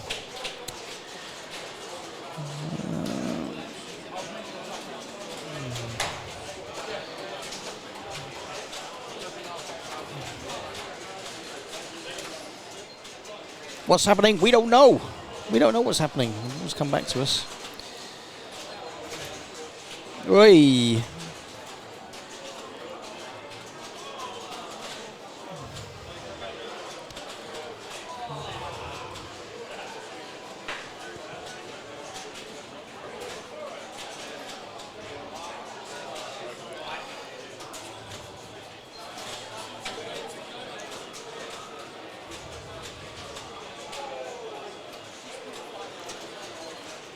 He's got a multi-ball going. I would like to see the score at this point, because right now all I'm seeing is someone firing balls around. You got the balls? I got the balls. He's got 2 of the balls. All right, nice little trap up there, actually. Well done.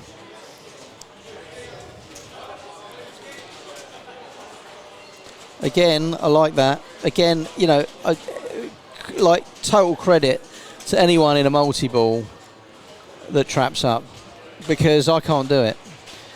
I'm too excitable. I just like the balls and like to smash them wherever they go, and hopefully have half a plan of where they're actually meant to be going at the moment. And right now, we just don't know.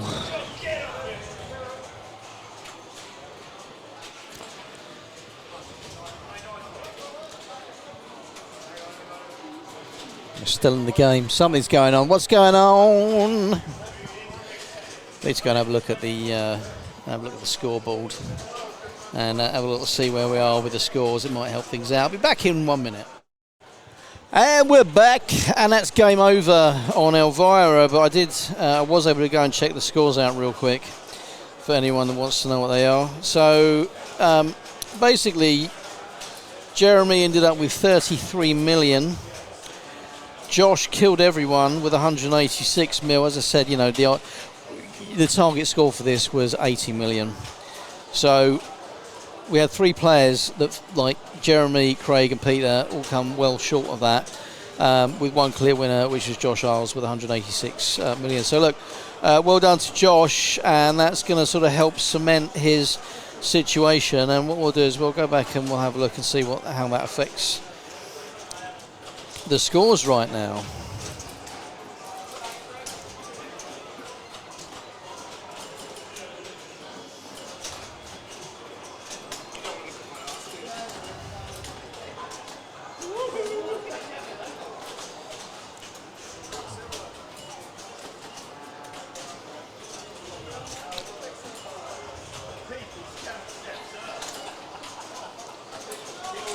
So, as it stands, that was the first game in the set, which means that Josh is going to take all the points on that one. He's going to finish first.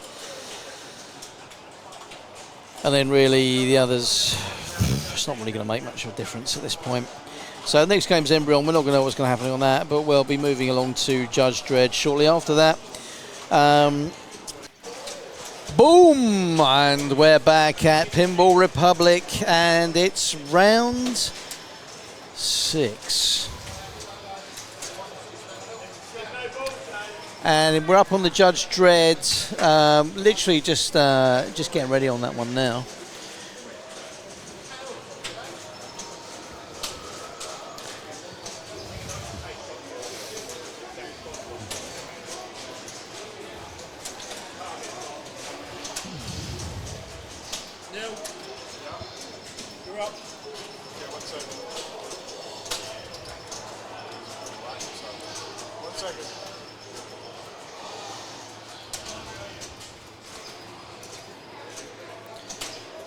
Comes the man Josh, man of the hour.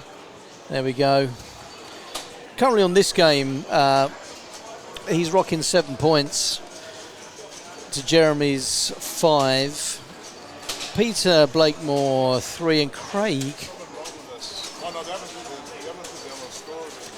It takes a minute to come in, so that's the scores after round 1. We've had round 2 where they were playing Embryon, and we're just waiting for those scores to come in right now. But like Josh, I had a quick chat with him a minute ago, and he said like on Elvira he needed to move it along. So yeah, he's in a very serious place as far as what he wants to do. So no surprises that he wants to boss this particular group, match play group. We're waiting for the scores to update on Embryon, so we don't have any details on that, on what the current standing is. But we're just starting on the Judge Dredd right now, and we've got Craig in play.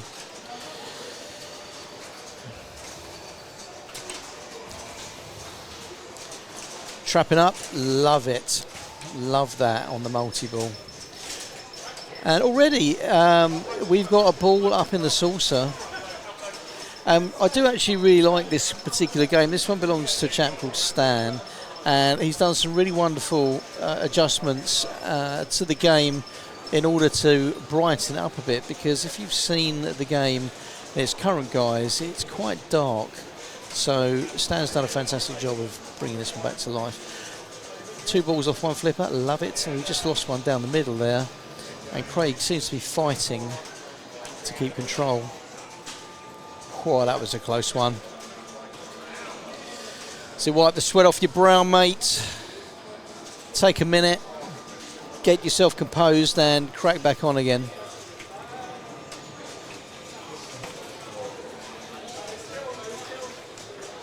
Just for guests, it's always not closed if you're a guest. If you're in the tournament, it's okay, but if you're a guest, it's always not closed.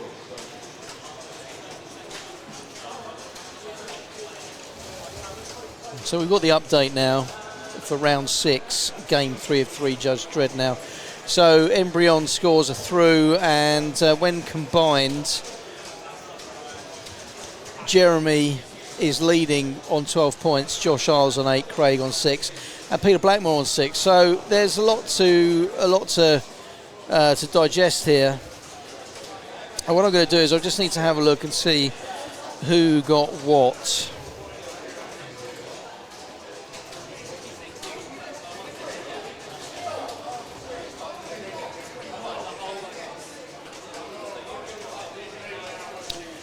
So Jeremy came first on Embryon. Josh had a stinker and came last. Craig came second, and Peter Blakemore, with his tropical Hawaiian Magnum shirts, came third. So in the grand scheme of things, Peter Blakemore has finished third twice. And Craig came back to a second place on Embryon after finishing dead last on Elvira's house. I mean, again, that was a close call on Elvira's house, because the three of them really had really low scores. It could have gone either way. The only one that really bossed it was Josh, and he'd done a fantastic job on that. So he's, he obviously didn't have a good job on Elvira. He really needs to pull it out the bag on this one now.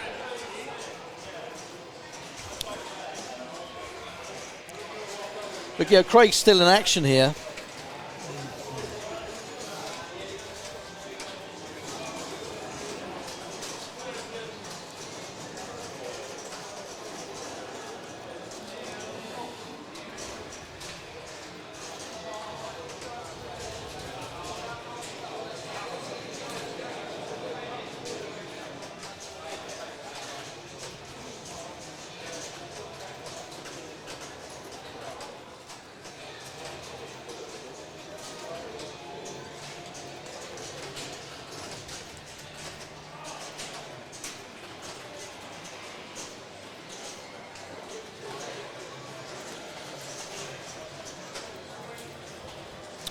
Got a clap. That's a pretty good score. 206 million. That is not to be sniffed at. Now, he needed that. Craig really needed that to try and pull his scores up. And here we go.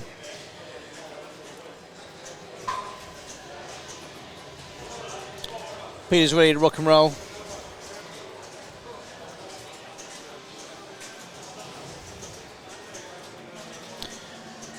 I imagine that Craig was just dribbling over the playfield there and needed cleaning up. Someone was dribbling over the playfield. Yeah, that can be rather nasty. So Peter's just given the glass a bit of a rub. So Craig's just pulled out 206 million. I think he was dribbling all over the glass, and obviously not good enough for Peter. He wanted to give that a clean to make sure he's got a clean shot, and he can see what he's doing.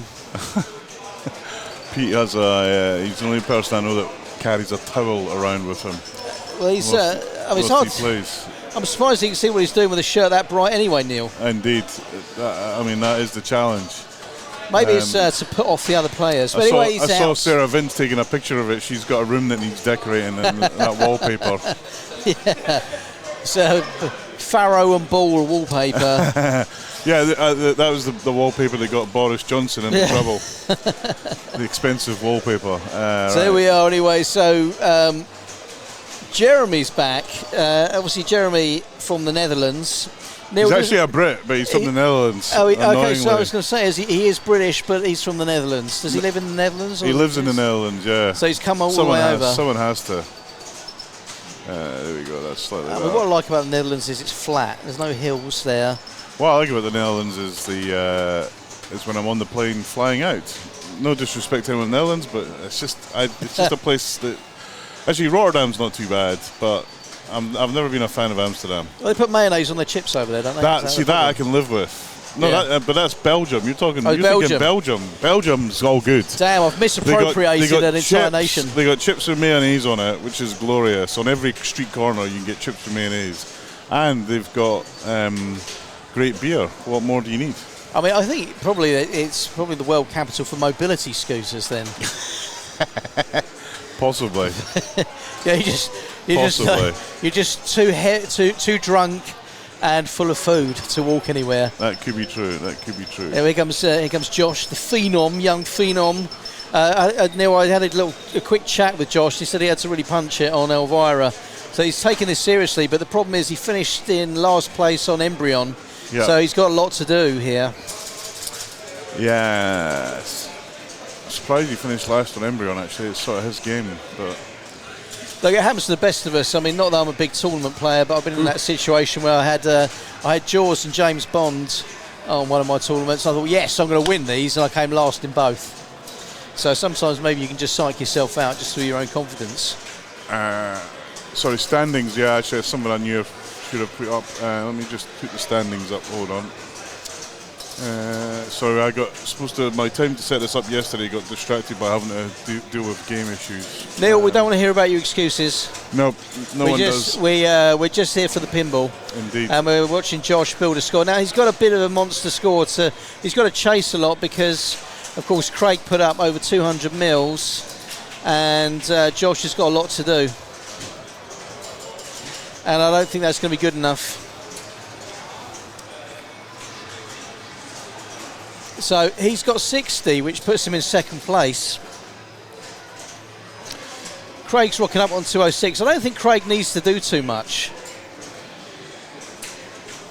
He's just got to keep it chill. I don't know, one ball on this. I'd want to put another, if you can, put another 200 mil on just to make it hard. Neil, what would you say is like an average score for, where should these people be aiming for? What's the target score? The target score for these is in the 300 to 400 million for sure. Okay. There's no way, I mean, Craig's on the edge of okay, but all it takes is for Josh, Pete, or Jeremy have a decent ball, and he could be in big trouble. Well, they're all chasing Craig right now. Yeah, how do you? You know Peter. How do you think he's going to be approaching this ball? I think. Yeah, trying to get the multi-ball, so he's almost there. He's got two of the letters lit. Try and send up into that. Yeah, I missed that shot. I bounced out there. That was not nice. He's trying to get it up into that little kind of scoop shot. Yeah, you want to get the saucer. Yeah, he's not having much luck with that upper flipper. The accuracy seems to be failing him. You can see he's not happy with that. That's what happens when you're an old geezer, man. Like, end of the day, you're like, chill, like you're done. Well, I'm feeling it as well. I mean, fortunately, I've been commentating all day, so I've been sitting down. So I'm pretty chill about it. So I've got plenty of energy left. My God, I could still get in here. I'm up to 45th. I can't believe it. I've had a terrible day playing today. But yeah, look, I appreciate that. That's always your common excuse is you've got about a million things to do, including running the tournament. I should be able to play better. I haven't played well. There's two games that I should have won that I didn't win. So there's no excuses. So, well, we're talking about no excuses. Is there a time frame for the next podcast? When are we expecting to see the podcast? Scott and I are doing one on Monday. It'll probably be out Tuesday. It'll be because we're going to. I'm going to Texas Pinball Festival. So the Texas Pinball Festival. Yes, one of the best gigs on the planet. So what can we expect from the Texas Pinball I think Festival? we might see a new game from Barrels of Fun. I think we'll see a new version of Medieval Madness from CGC. Oh yeah, I And heard a few that's other coming. things. A few other things. Which, if you want to know more, you'll have to tune in to the podcast next week. All right, but I'm going to put you on the spot and ask you Yeah. a question here. Do you think Stern's next game is going to be Kong? I am 98.763% sure. Someone, I can't think who it was. Someone that I follow on Instagram there is posted. a chance that it might not be, but I would be surprised. I saw someone posted online the patents. Stern had applied for a load of patents for the name Kong and whatever it was. Actually, I think they've been there for a while. I think someone just noticed them. Well, it kind of suggests to me that, like it's Kong and then the Legend of or something like that. Yeah. It's like X-Men, the Jack Danger game. I forget, why was it like escape me? But the new Uncanny X-Men would suggest that that's just that they're going to be able to rinse it out by adding other versions of X-Men games. Oh, for downstream, sure. I hope so. I like X-Men, so. It plays a lot like Foo Fighters, but then that's no surprise because it's the same designer. Yeah, it's slightly different from Foo Fighters. Yeah, but you know what I mean. It's got that. It's got that flow. Kind of flow, but it's a game where you have to be super accurate, otherwise you're dead. And also, there's no gimmies in the game. You gotta grind it out, which for some people they don't like. But Craig is. He's an old man as well now. He's got 2 kids, a dog, and. It's hard against these youngins. Well, you got to get the young phenoms up. Young Dan Vince, has put up some good scores at the Southeast League meets. Has completely rinsed the adults out. I think he did that recently on the Shadow. Put up the Grand Champion. He's like 8 or something. Yeah, he's in fact, I think he beat me on Stargazer earlier on. So Lucy Vince as well. She's also plays really well. Yep. Just a reminder, if you like what you see here, at Easter we have a massive tournament called the British Masters. 4 tournaments. We have a Masters Classic, which is a best game, limited best game, 15 attempts. We've then got a match play qualifying for the main event, and then big finals, and then we've got a ping golf and a target match play. So 4 tournaments, and there's actually not many tickets left. So if you want a ticket, go to www.ukopen.net. Because the tickets are almost sold out. We really do 88 people in here, and even then that's going to be tight. Maybe get that link up on the Facebook group. Yeah, it is on the Facebook group. Okay, so so also you can go back to the Pinball Republic Facebook page. Or UKOpen.net, and actually the UK Open, it will be at the Hilton again this year. I've just booked it, and the tickets go on sale for that 1st of July. Yeah, okay. Well, I'm definitely in for that one. That's the only one I play in. So I'm hearing 2 good friends of mine, Travis Murray and Keith Elwin, are coming. So we will see them there. Nice. Well, Keith Elwin. He's all time, isn't he? As far as designers go, the guy's just an absolute legend. Indeed. Good guy. He can drink whiskey though. Holy shit. Well, you don't want to be drinking. If you've got finals, you want to try and avoid that the night before. So Craig's, I like the pause. Stop, see where you're at, and then carry on. Yeah, I do like kind of admiring my shots. The shots where you can't sit back, you make a great shot and you gotta react to it. You want to be able to stand back and say, "Oh, that was a great shot," right? Yeah. And normally, if I do like a live catch or something, I'm just I'm stunned, and I'm kind of pointing at people. Come and look at this. We think it was luck, but yeah. Oh, it's always luck. It's always luck. Anyway, that's Josh over. Anyway, no, that was Craig. Anyway, we're back with Peter Blackmore, the guy with the best shirt in pinball. he's not looking happy at the moment. He's on 49,000 and he's in last place. He really needs to pick up the pace here. He doesn't need to do too much to get third, only 65 million. So he's got some work to do, and I'm pretty sure he knows what he's got to do. And I think sometimes when you're in this situation, it requires a cool head, because, you know, when you're nervous, you kind of start playing differently, and you don't make the shots that you want to make, because you're second guessing yourself. Indeed. So he's just picked up 5 million there. He's got double warning. He needs to be careful. Has he still got the ball, or have I missed it? No, he's out. He's out, and that's done, and that's fourth place. Right? That is game over, and that is the end of round 6. And I'll be interested to see how the scores pan out, but it looks very much like it's going to be a close call between the top 3, and then Peter's going to be lagging behind, unfortunately. But look, he should still make the cut-off, Neil. Yeah, I think it would be a really hard, I think, now for the top 10 not to make the cut. It's possible, but you'd have to actually, I don't think it is possible now. I think it would be hard for them not to make it, but who knows? Actually, let's have a look at the standings as I approve scores. Hold on. Well, I mean, Peter's going to make the cut-off. He's down in 21st, so he's not going to get the bye, but he's still well inside the cut-off point at the moment. Yep. And what's nice to see is you've got Emily Stokes in at 27th on 72 yeah, points. she qualified here last time. Great player. Mark Johnson as well. He's a member here at the club. He's doing fantastic. Simon Love, who came last at the last tournament, is now up into 4th. So I'll need to go and check the video to make sure that nothing untoward's happened there. Little James O, the youngest player here, 27th. James, now how old is James? I want to say, or maybe he's not the youngest. Maybe Matt's youngest is younger. I can't remember. I think he's 11 though. Is he the guy that's I've seen a kid running around with a stool? Yeah. And I'm like, dude, the guy is taking people to Value Town and handing fully grown adults their asses.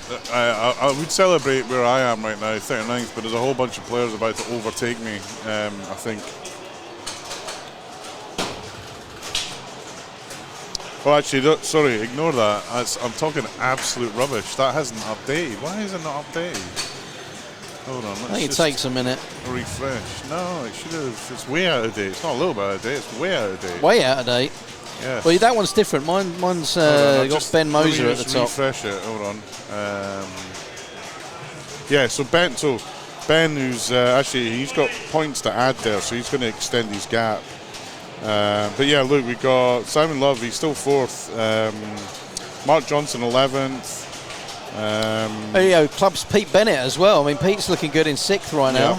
Yeah, I'm 44th, so I need to win. I basically need to win all the last 4 games. Yeah, you're gonna have to pull your finger out, Neil, and stop messing around. Make sure the batteries are changed. Yes, indeed. Yeah. What else we got?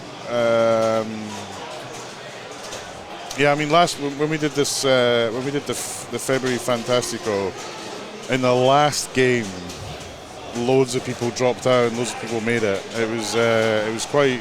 There was a couple of people who were pretty heartbroken actually. I was chuckling because I was one of the people that knocked them out. But so you got a few people on the bubble. So I guess I mean, look, it's a long day, right? And if some people just can't be, they've had enough, or they rage, tired, man. They rage quit. Yeah, I mean, it's there's a lot of pinball to play and a lot of standing around to do. Indeed. So anyway, I think that's it until 6 p.m. Yeah, so we're going to take a break and we'll be back in 45 minutes. Yeah, back in 45, and we'll be back to you right after these messages. Thank you.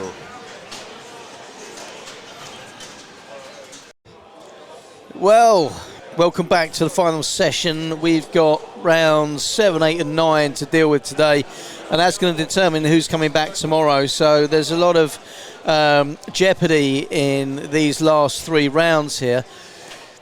And as you can see, we've set up on Pulp Fiction, which is brutal. And if you've played it, you'll know it's brutal, especially down at this club here. It's a tough situation, this game. In fact, keeping the ball in play can be difficult. So, Pulp Fiction scores, what we're looking at here is not very much. I had a little go on it earlier and got a million myself, and didn't really go anywhere. I wasn't really playing too hard, but it has the ability to actually hand you your buttocks. And the mean average on this game is actually only 471,809, with the intermediate score at 740,000. The target score really here is 1 million and over. And if you want to be looking at a high score to crush your competition, you need to be above 3 million. So it's an interesting game. Everyone's fist bumping around. And this game is Ben Moser, Simon Love, Will Dutton, obviously not from the Dutton Ranch. We've established that already. No relative to John Dutton and Yellowstone. And then we've got Wayne Johns, who'll be playing for. So here we go. We've got Ben Moser's up already. He's got his headphones on, probably streaming something like Spandau Ballet.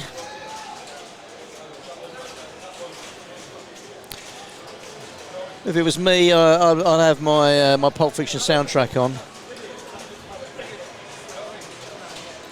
Maybe Spandau Ballet, maybe a bit of Kenny G. I don't know. We'll have to ask him what he's running. But I think Ben Moser at the moment is sitting in first place with 98 points. So again, this group's worked out pretty well, because we've also got Will Dutton, as I mentioned, no relative to the Duttons, Yellowstone, and Simon Love, who's also in the running today.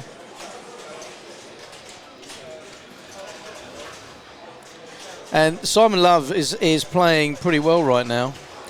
He's in fourth, and actually he's really sending it, which is nice to see. So he's going to be very happy with where he sits right now. I think regardless, he's going to carry on with that. And then Wayne Johns. And Wayne's in eighth at the minute. He's on the bubble, along with Pete Bennett and Nathan Garwood. So actually what we've got ourselves here is yet another game where it all matters, really. I mean, look, they're all jockeying for position, but I think anyone that finishes top eight, these are all top eight players. So, you know, they're all going to, you know, what are they playing for right now? Playing for the points, obviously, but I think really they've all qualified. So if they carry on this way, they're all qualified. So it'll be interesting to see how this one pans out. So here we go. The Dunn, Mr. Dunn, Will Dutton.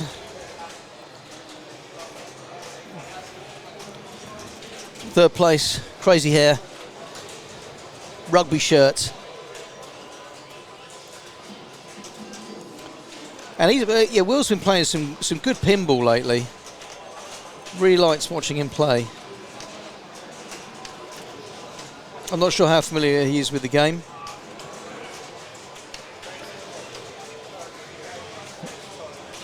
But, you know, basically he's going to have to qualify roll scene. Let's see who he's got. I mean, he hasn't at the moment got any characters qualified. You need to get the saucer up the top to qualify the character, but you might be able to roll a scene here. And in fact, he's got BMF, which means you've got to hit the flashing red arrows to build your score. And actually, BMF is a pretty good one. Actually, you can build a nice score on this. I mean, ideally,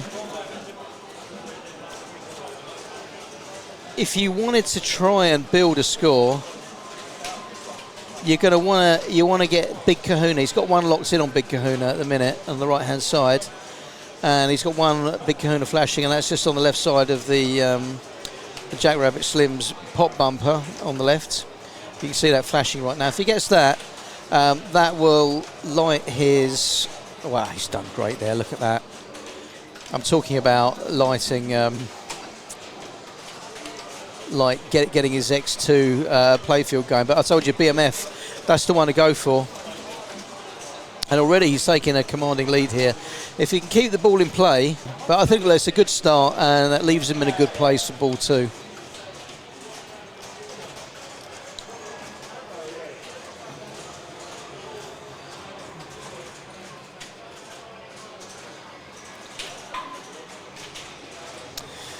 So back with Ben.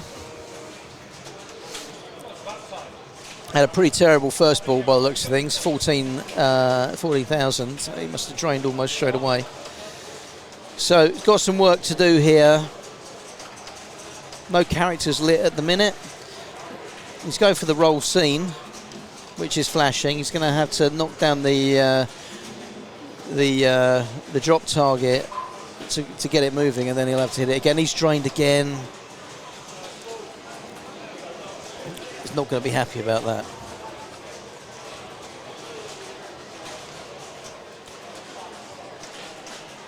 I mean, you can come back from that, but the chances of coming back are pretty slim. And here we go, Simon Love. The man in black. He's got a lot to do. 76,000 is not a lot.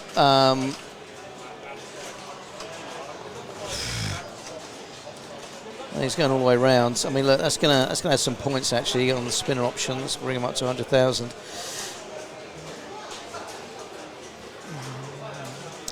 The ball really does fire back out of Briefcase Boogie there. Back round the top. Nothing on Big Kahuna. He does have Winston Wolf lit. All the way around again. The score's building slowly, but he's going to have to work harder at this if he wants to challenge for it. And of course he hasn't, and it's out. That's 160,000, and he's going to be disappointed with himself, but he's got to do more. He hasn't done enough to even look at challenging for first or second place here. He's really going to have to pick it up and think about what he wants to do on the third ball. And of course, here he comes. The man, the myth, the legend from Yellowstone, the Dutton Ranch, is William Dutton. Big Will. Will knows what he's doing. He's straight in, and he's got himself the gold watch. Now this actually is quite hard to complete. You've got to go right off the tip of that left flipper, and you've got to connect with it just right. But look, yeah, he's locked a ball for pawn shop multi-ball. That ball's going to pop out somewhere in a minute. But you know, typically with this particular mission, I feel like you're almost better just to close it off rather than carry on with it, because it's, I think as far as missions go, it's not, there's a lot of jeopardy in that particular mode. Anyway, he's locked another balls. He's got two balls locked. One more in the pawn shop right up the centre, and that's going to start off pawn shop multi-ball. So that's, I think, probably what he's aiming for right now. Let's get that ball under control. No, he's still going for the watch. Still going for the watch. I mean, I'll be looking to bring in the multi-ball right now. You know, you've got one ball in play. Bring the multi-ball in. There you go. So he's got the multi-ball in, so he can probably finish off watch with less jeopardy. But as I said, yeah, watch is it's a tough watch.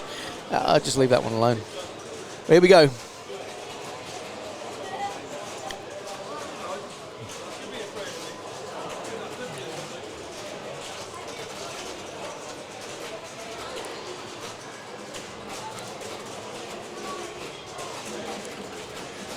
Some nice ball control there.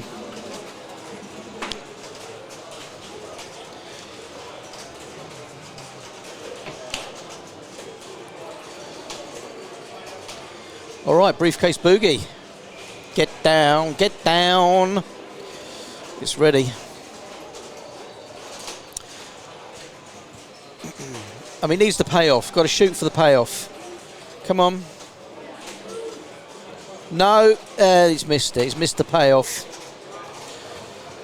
which is massively disappointing. But look, that puts him up over a mil. And I did say you just need $1 million.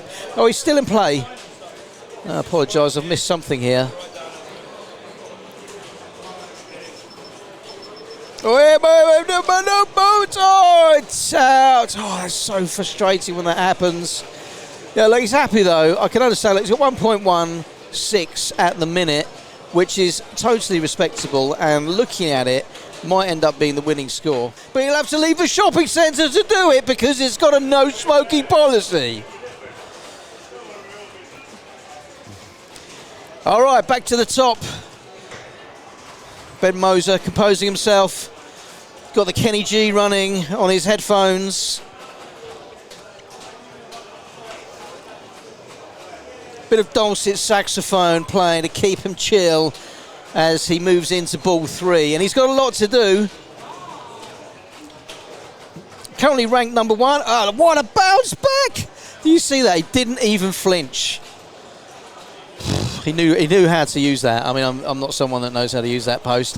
When I see it going for the middle, I just freak out. But anyway, roll scene. Well, the Jimmy Awards. So there's a lot open to him here. You know, I mean, we hasn't locked any balls yet. Pawn shop's wide open. In the middle, there's 3 arrows pointing at it, saying, hey, put me in here, man. Bit of divine intervention. Let's go for it. No. Oh, what a save. What a save. That ball's bouncing around in there and it's done. He's done. He's cooked. Cooked like a pound of bacon. And that score is not going to do it. And there's your number 1 seed at the minute. And he is going to be kicking himself because that is not going to help him. And he's going to lose his first place, possibly, courtesy of that score. But anyway, we're back with Simon Love. The man in black, like Johnny Cash. The man in black. Maybe Ben needs to update, maybe get some Public Enemy going, you know. Some Eric B and Rakim. Needs to get something pumping. Kenny G's too relaxed. I'm going to go and ask him what he's been listening to later and see what he says. In fact, I might go and ask him now. I can't actually because I'm too busy doing this. So we've got Jimmy lit. 228 mils. Simon's going to have a good ball. And it's so hard to have a good ball, a third ball on this game, you know. You really need to start well on this game to put up a score because this game will hand you your backside. Right, where are we going?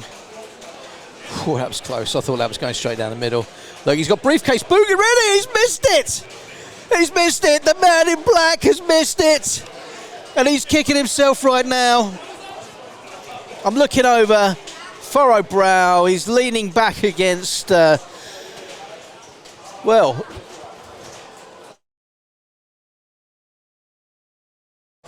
lightning pinball machine.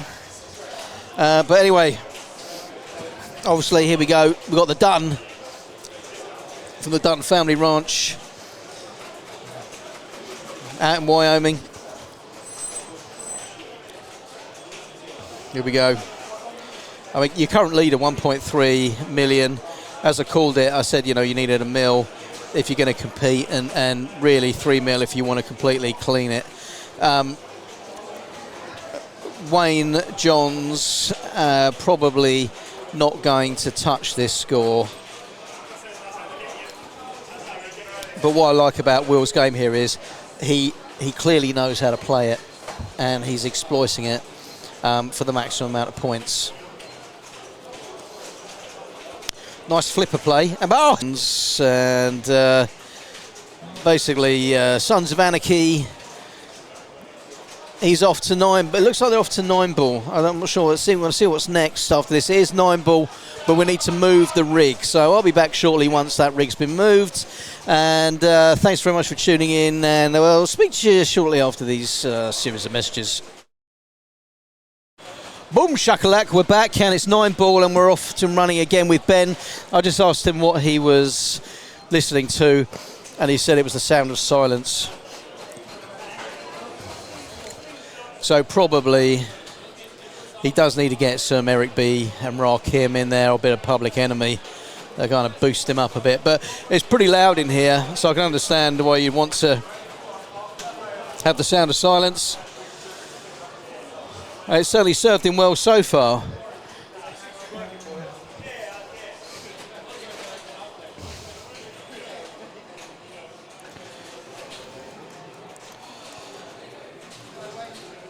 Still in. Trap the ball. Ball trapped. What's going to happen on this one? 9 ball.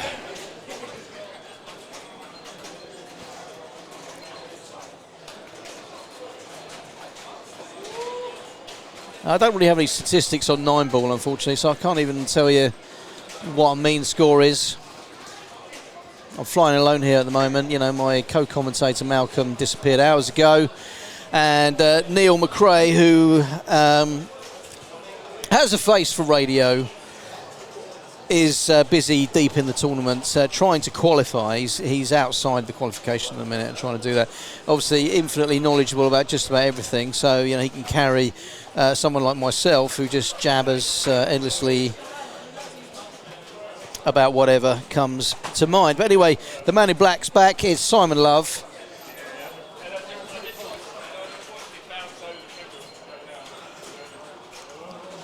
And as I always say with these games, I do love the graphics on this game, and you know it's really some great fonts. And you know what I love about 9 ball, a lot of people do like 9 ball anyway, just as a game. They have a lot of love for it.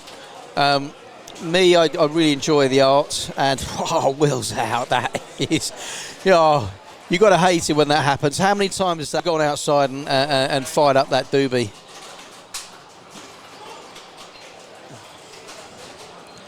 Back with Ben. The sound of silence. I mean, yeah, maybe, you know, I'm thinking Public Enemy. I keep saying Public Enemy, but maybe some Enya, a bit of Orinoco flow, you know, get something going.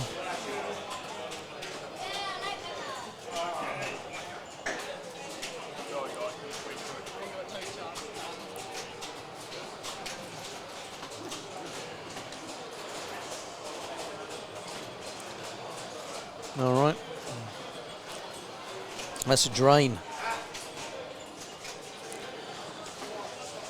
Still leading the way though. 262. Back with our man Simon Love. Trapped the ball and he's just deliberating what to do with it.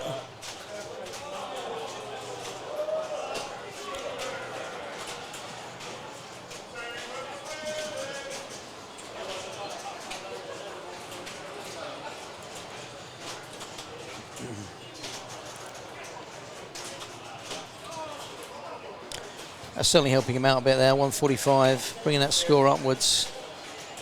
That's currently second place. Got to keep the ball in action. Just keep firing it. Keep firing it. Keep firing it. Nice. Also, you have to be really careful with these old games because there's literally no room for tilt on them. You know, you've got to. You can only brush them lightly, and that's it. They're out.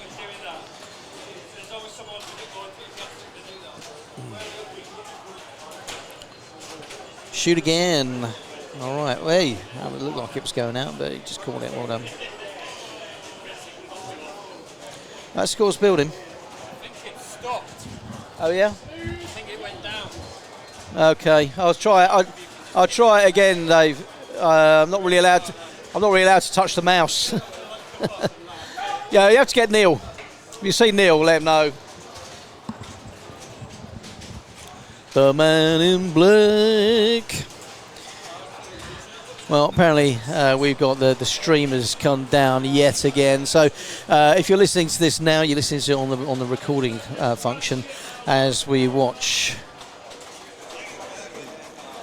the turn change to our man, the Duttons, Will Dutton.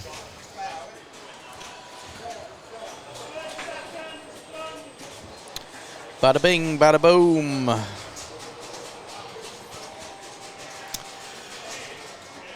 Yeah, we're off the stream again, Neil. Da da da da. You might have to do this that one first.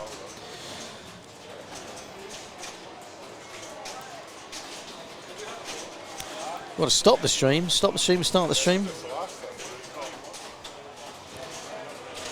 Still recording, so Yeah, that's fine. Yeah.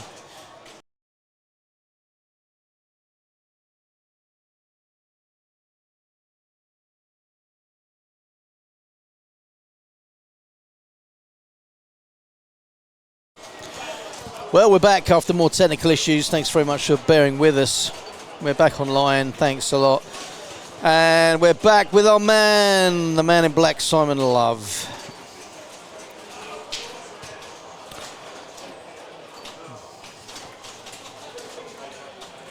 Do. So, let's see where we're at. What do the statistics tell us? Well, nothing seems to be updating at the moment either, so unfortunately I can't really give you an update on this, but we certainly have the winners from Pulp Fiction, and that the scores haven't filtered back down to me yet, so I can see them with more sort of realism. And we're just working our way through 9-ball right now, and Simon's he's playing out of his skin at the moment, playing so well.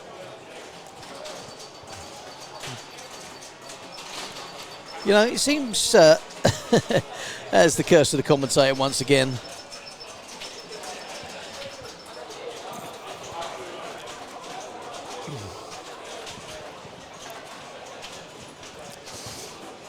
Hell yeah. So my man Will Dutton. Well, he's got a bit to do here because he's lagging well behind, and although it could be argued that he doesn't really need to do very much because he's in a good spot for he's going to qualify anyway, but the top 8 are going to get a bye. Off that centre post, that's the dream.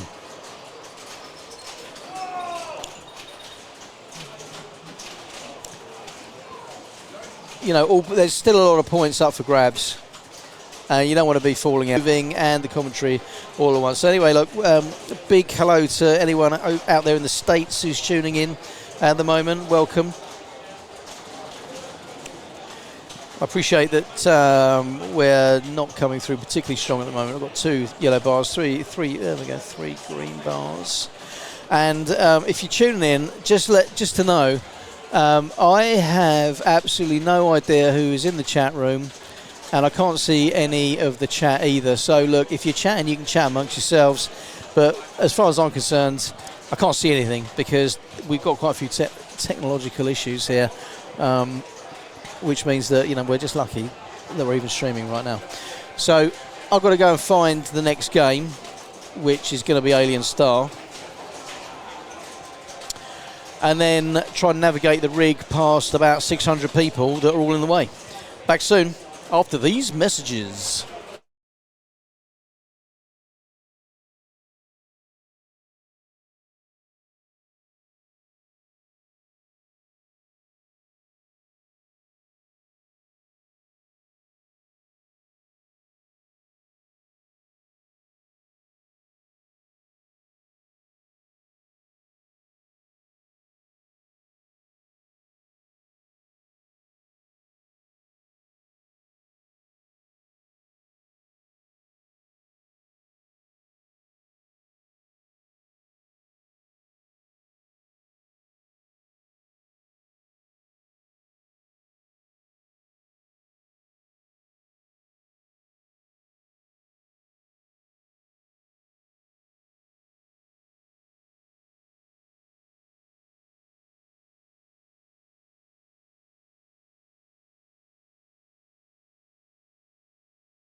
Boom, and we're back.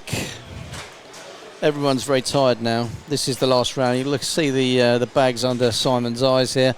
The man in black, he's been putting in some fine performances. And, you know, he seems to have been in the group of death a lot with the likes of Ben Moser, Josh Isles and Jeremy Dorling. So here we go. It's Tron heading down the back straight now. I think everyone's going to be grateful to see the back end of this. The mean average on this game is ridiculously low on Tron. You know, we're looking at 10 million for a mean average score, and actually your target score is 14 million.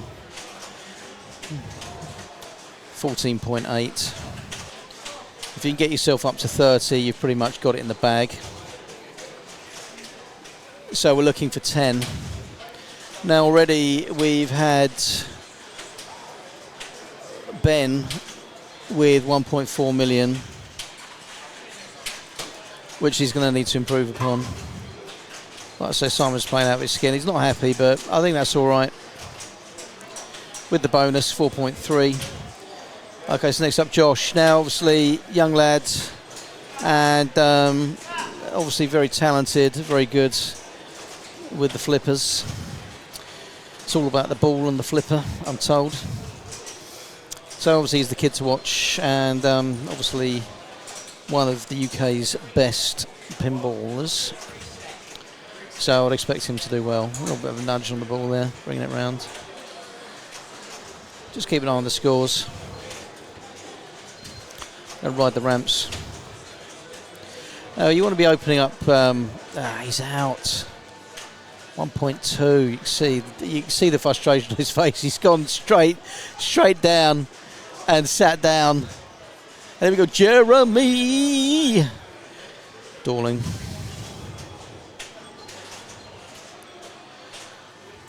Who we've established earlier lives in the Netherlands, but is in fact British. Brings that international flavour to the game. Also, that's in the. It's gone in the VUC.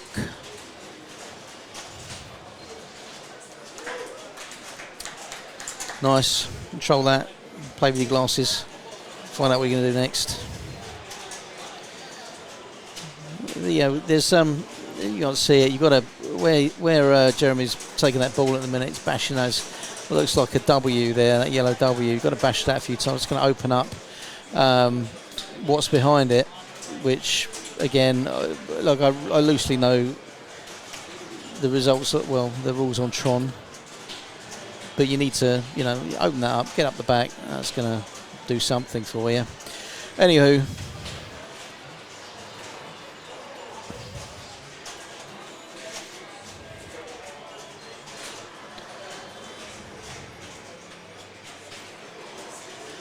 That's a drain.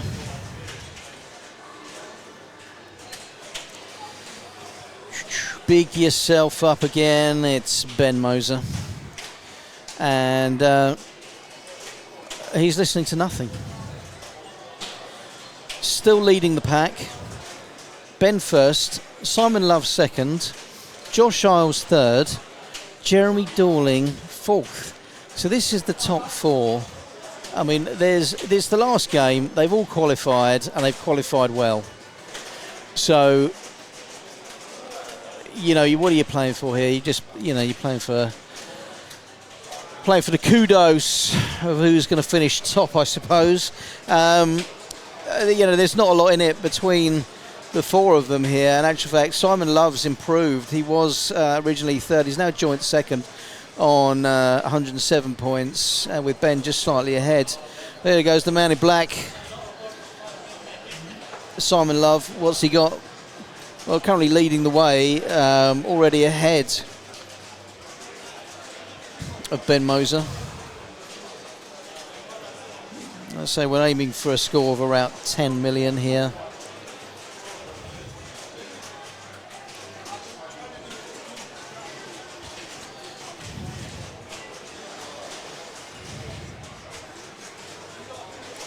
Your target score is 14 million. The way this game's playing out, I think they're all kind of, you know, the endurance is the key thing here. I mean, look, these are great athletes who live and breathe pinball. Cross training on the running track,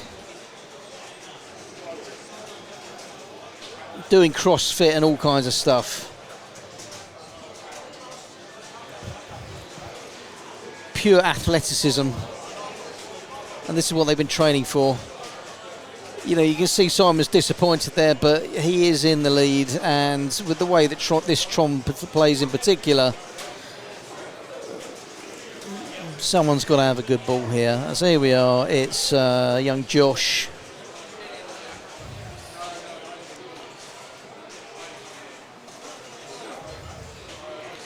It's the skill shot.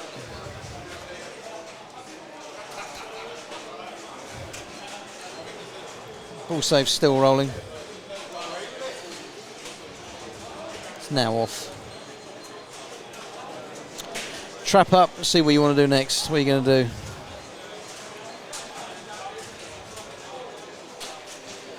It's a nice little switch over there. Very nice, post-transfer.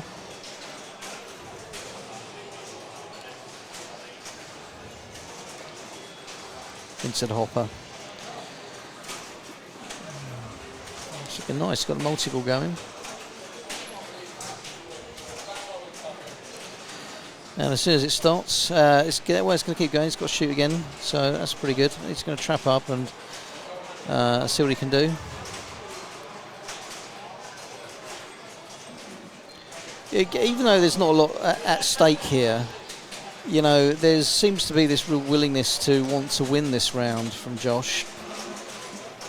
Even at this late stage, you know, where most people are flagging, you know, they've been playing since 10 a.m. this morning. And we've had about an hour's break in between. It's now 8 p.m. UK time. So they've been going, like, you know, good 7 hours worth of play here. And actually these guys, they don't just play these games. In between the rounds, they're playing other games.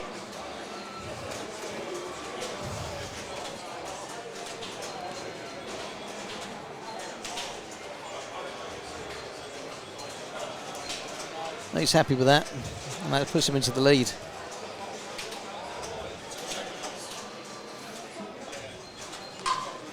It's a really nice flipper play from.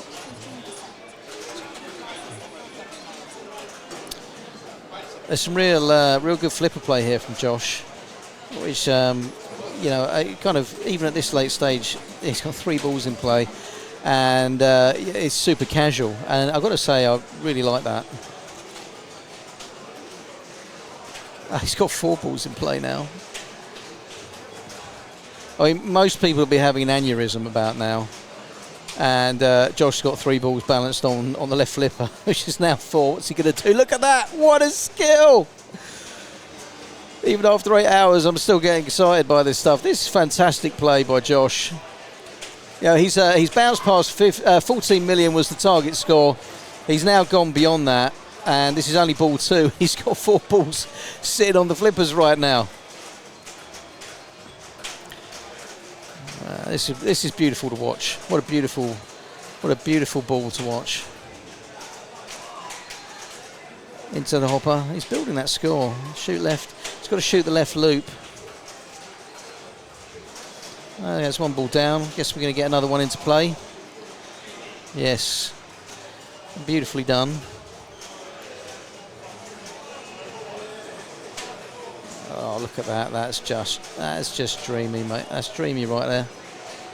That is buttery flipper work. But, you know, unfortunately that one's gone to naught. But fortunately, oh, there you go. That is, how often does that happen? Whew. I mean, that's equivalent to a triple drain right there. So it's back to the single ball again.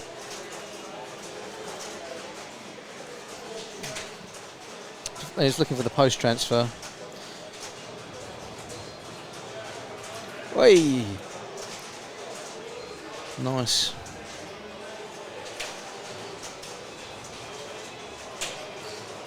Beautiful.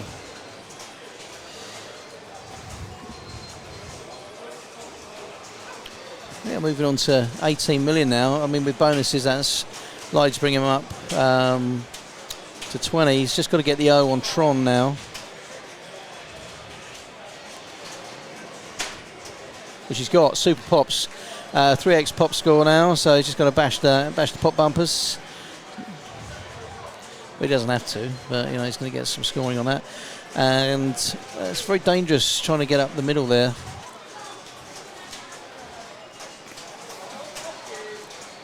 So he's well above the target score right now, 14,800,000. And really the high score is going to be about 30 million. If he can pick up 30 mil on this. Okay, well there we go. I mean, that's a good ball. You're not going to be disappointed with that. You're going to be happy with that.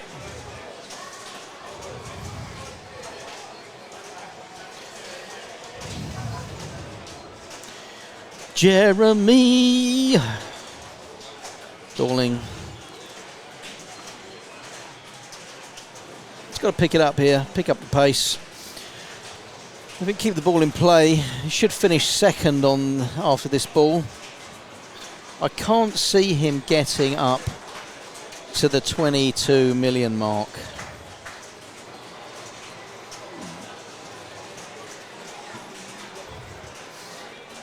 I'm prepared to be wrong.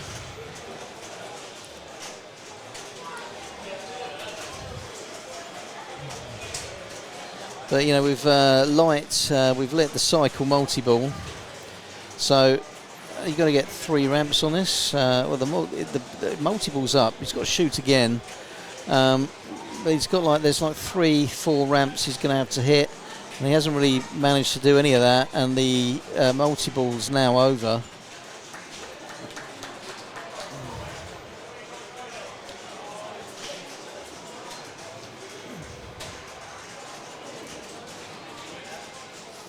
He needs one more.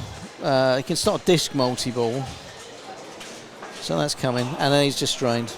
But that's okay. He's got to shoot again. Just looking at it now. It looks like he's got disc multi-ball as he drained. So result for Jeremy on that one.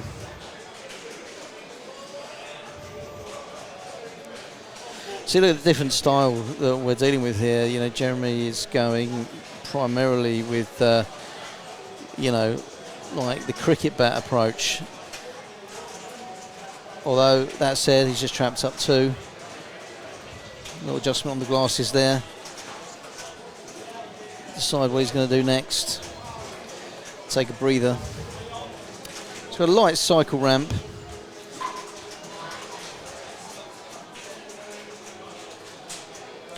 But comfortably in second place right now.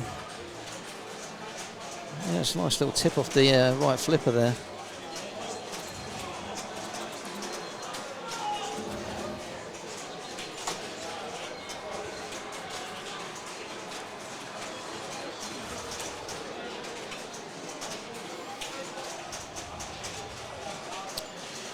We're back to single ball again. Not so bad. You know, he's moved up to 14, which was the target score anyway. 14,800,000 was the target score. So he's just about to blast through that. Oh, he's got 2 balls up again. Unless I've just missed it while I just checked my statistics. But we've got another multi-ball here, so he's going to be happy about that. You know, is he going to take the cricket bat approach, or is he going to trap up like Josh and try and run 1 ball at a time?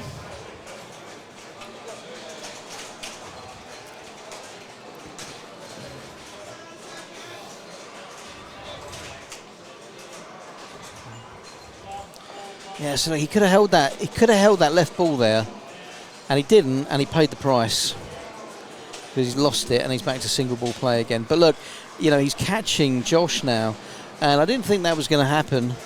He's not too far behind.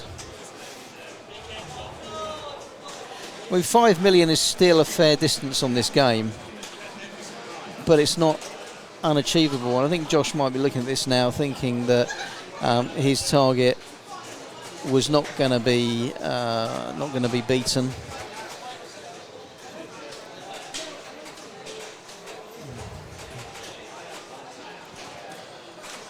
What to do, where to go.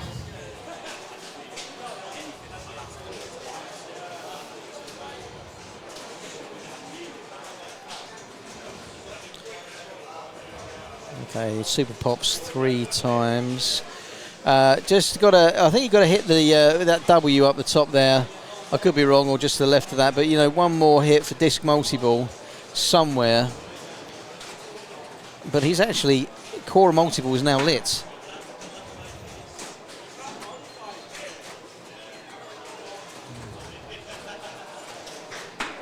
Let's take time.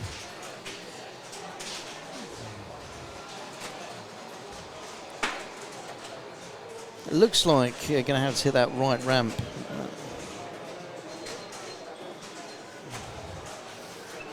But there we go, look, I didn't think Jeremy was going to get up to Josh Isles after Josh's magnificent multi-ball masterclass, but he has. And he's got multiple running, and it looks like he's going to take the lead. So 3 balls in play, and now 1 ball in play. So again, he's paid the price there, I think. And that ball's going straight down the middle. And it has gone straight down the middle, but that gives him the lead. And he looks disappointed. But now here's a man on a mission. He looks like he's tuned in. Ben Moser, everybody.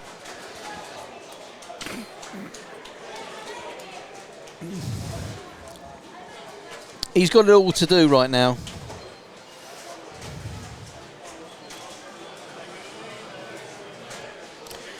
So one danger already. The Tron tilt is set up pretty tight on there. You know, you can't knock it around too much.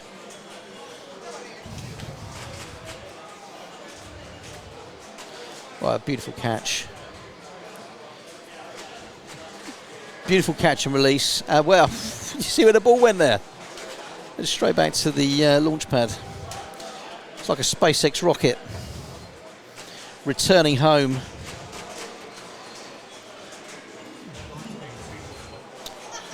That's a really nice flipper play here. He's trying to get it in the. He's trying to get it in the vuck there. Is he going to backhand it in? No.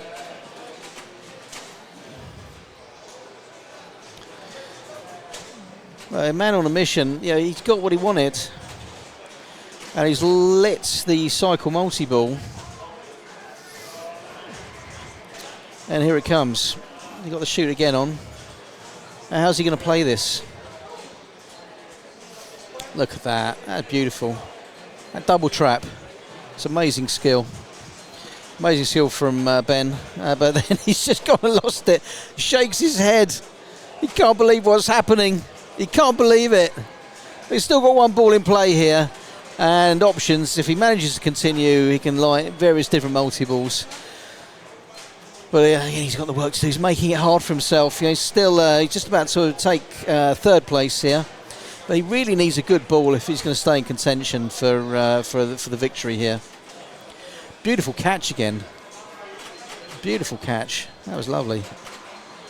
So a lot of considered play here from Ben.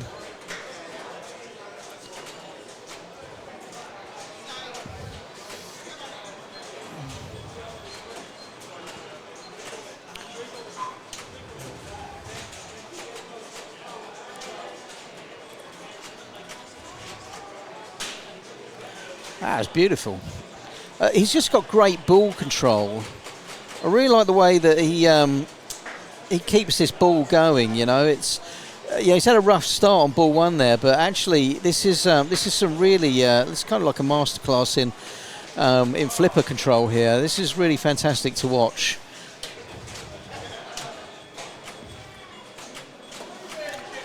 You know, he's got some good accuracy here, but I think, for my money, what I like is just how he brings the ball back under control again. You know, if your accuracy is not quite right, he's out. Your accuracy is not quite right. You know, you need to have that ability to bring the ball back under control, and Ben does that really well. Anyway, coming back in, here we go. It's ball 3. It's Simon Love, the man in black. He looks serious, and he needs to be,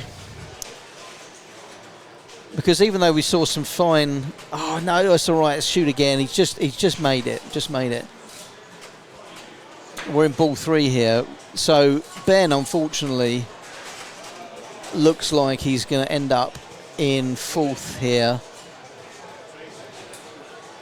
even after some really fine and sort of buttery flipper play. Or not.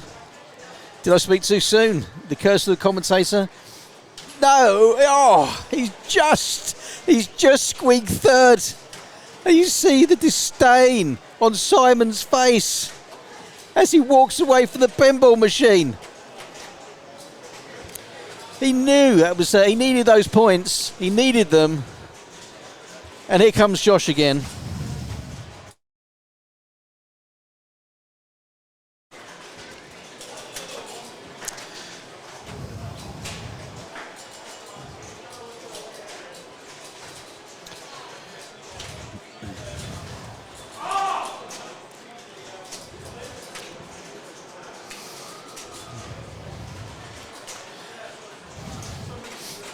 So I had Josh in to like stone cold nail this one, and he's happy with that. He's happy with it.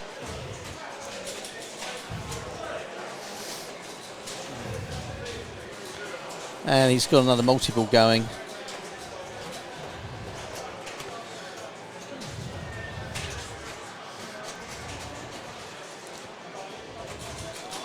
Going to trap up again. I like the style of this one. There you go. It's catch and release.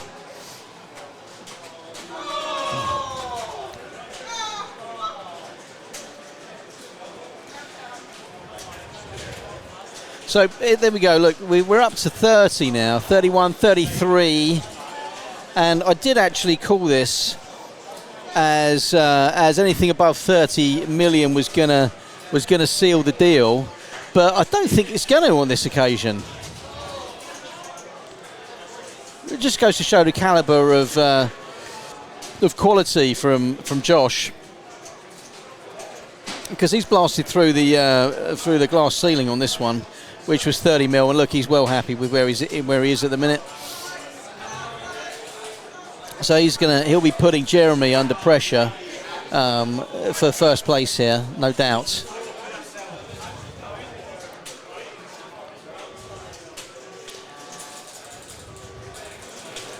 He's got a ball added.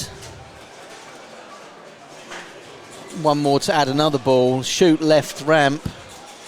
He's got like shoot again going. So all the time you've got shoot again going, why not just let rip? Let it rip. Although shoot again's now off. There's beautiful control. Is he going to pull them back under control again, or what's he going to do with him? I'm so close to going down the middle. He's managed to keep it.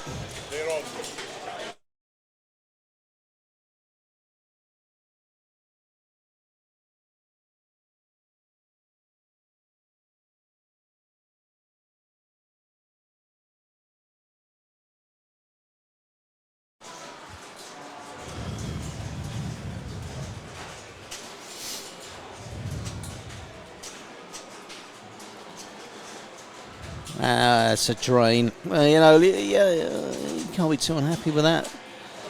Look, 42. All right, he's put it straight back on Jeremy here. I mean, you're guaranteed second place. You got to be happy with that anyway, right? So, can you motor at this late stage in round 8 and send it home for the win?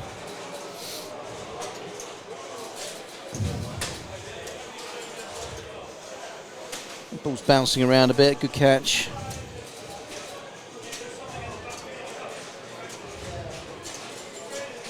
And it's out. No, he can't. And that's it. That's it for Tron, everyone. And that is a win for Josh Isles. Now, if you excuse me, I've got to go and move the rig. Boom, and we're back. It's the face for radio. He's just checking things out, making sure that everything's aligned properly on his rig of death.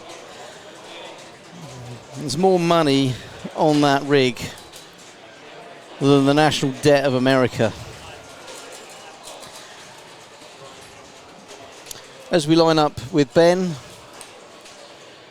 on Lightning.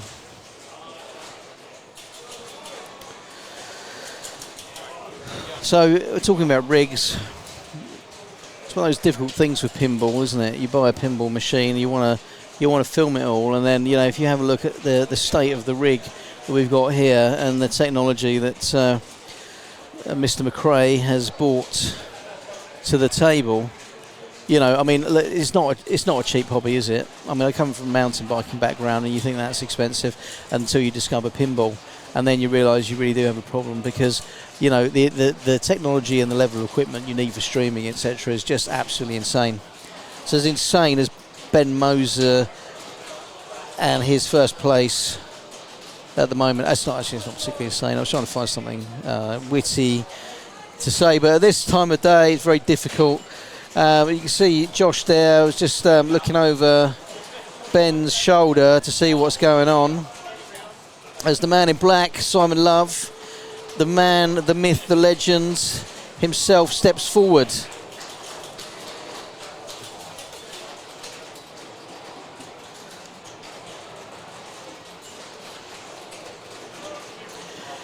And then takes a giant step back.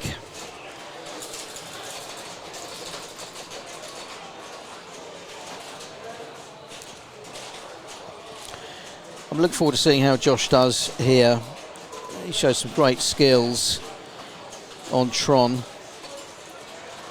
And, we're taking this game here, a Lightning, which is an early Stern game. And, the flippers just seem to be a bit smaller and a bit rounder. But the accuracy is there.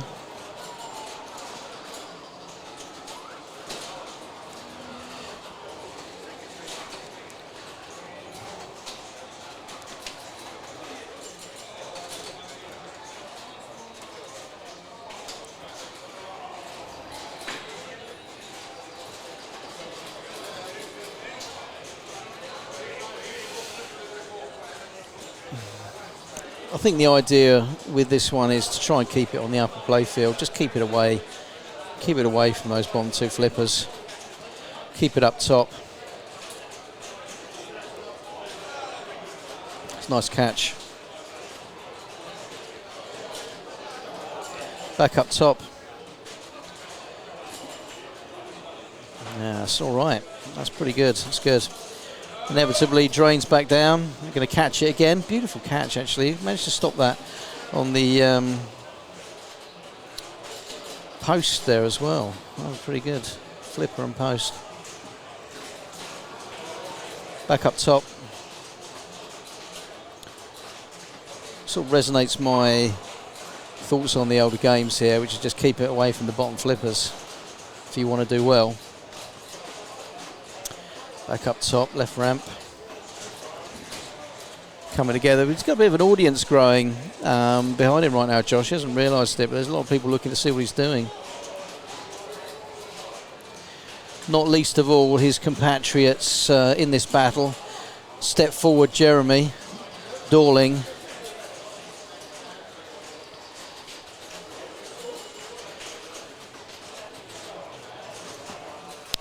That's a game face, if ever I saw one. Beautiful.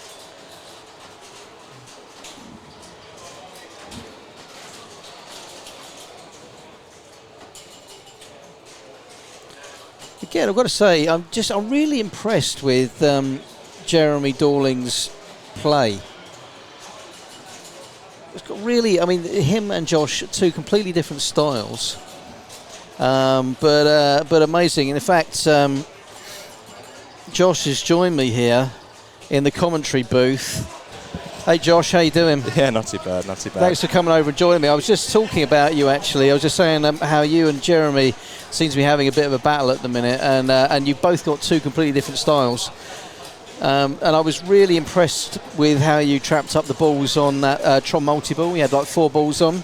Yeah. It's definitely needed on that kind of game, because if you lose the control, you're just all out of the place. And Yeah, like most people that I've seen today, it's like take the cricket bat approach. You know, the balls come in and they just smack them and hope they go wherever they need to. You're the only one I've seen that's really been trying to trap up during multi-balls. It seems to be paying off for you. Yeah, I think it's definitely something where the higher level play you get when these ball saves start getting smaller and smaller, because you get better players, you can't keep the ball saves up high, otherwise you're just going to be playing for hours. So when they go really short, that's a nice save. That was lovely. When it goes really short, you've got to have a way of keeping control of the ball and not instantly draining out your multi-balls, because otherwise you've got to work all the way back to them. Yeah. How do you approach a game like this? Is there a particular strategy that you work on? I think the main thing is out of the feeds, because obviously here you don't have ball to flipper straight away. It's figuring out how you can get control when it comes down to the lower playfield. And here it's actually quite nice the way that it comes out. You'll see here, you can just get a nice little live catch on it. Yeah, Even if it's not perfect, you can see it comes to a nice little trap, and then you have the ball on flipper, and then you can make your next decision from there. So, of course, my general feeling on the older machines, everyone knows this, is keep it away from the bottom flippers. And, you did a good job of keeping it up top. Yeah, the thing is, that's where you can get the multi-ball ready. You have to start by clearing the top set of drops. Okay. It's not easy to do sometimes, but it's needed. So you just want to get back up there as much as possible. And then the lower drop banks will start progressing it as well. Nice. So what's been interesting is the four of you seem to be turning up on pretty much the same roster. You and Simon have played a few matches already today. Yeah, I think it's my third time playing Jeremy as well. Yeah, so. And Jeremy as well. That's what you get when you get the Swiss and the tiered Swiss. You just end up playing people so many times. Yeah, but it's kind of like, do you ever think to yourself, God, am I going to get an easy game here? Well, you've got to come in expecting that there's not going to be an easy game per se. You've always got, that's a nice save. That was beautiful. But you've always got to be ready with your A game, otherwise you're just going to end up giving points away if you get even a little complacent in these guys. How do you try to get in the zone, or do you have to sort of find your flow while you're in the game, or how do you find that? How do you move on? I think it's generally just, if I can get control in the game, I have the time to then just sit there and figure out what I want to do. Well, anyway, you're up, but please come back. All right, everyone, that was Josh Isles, and that was really good. It was nice talking to him there and getting an understanding of what's going on. Okay, so we know what he's looking to do. If he's going to get that multiple ready, he's got to go up top. So he's in the zone, and he's ready to rock and roll.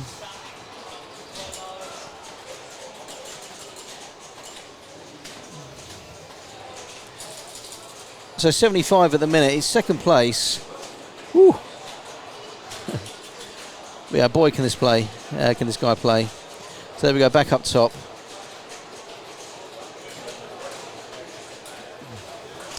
We'll drop down for a live catch. Look at that. That's a thing of beauty. And I like the way you can catch it off that left flipper, and then it kind of bounces back up off the post and just settles beautifully. So you can make your next move.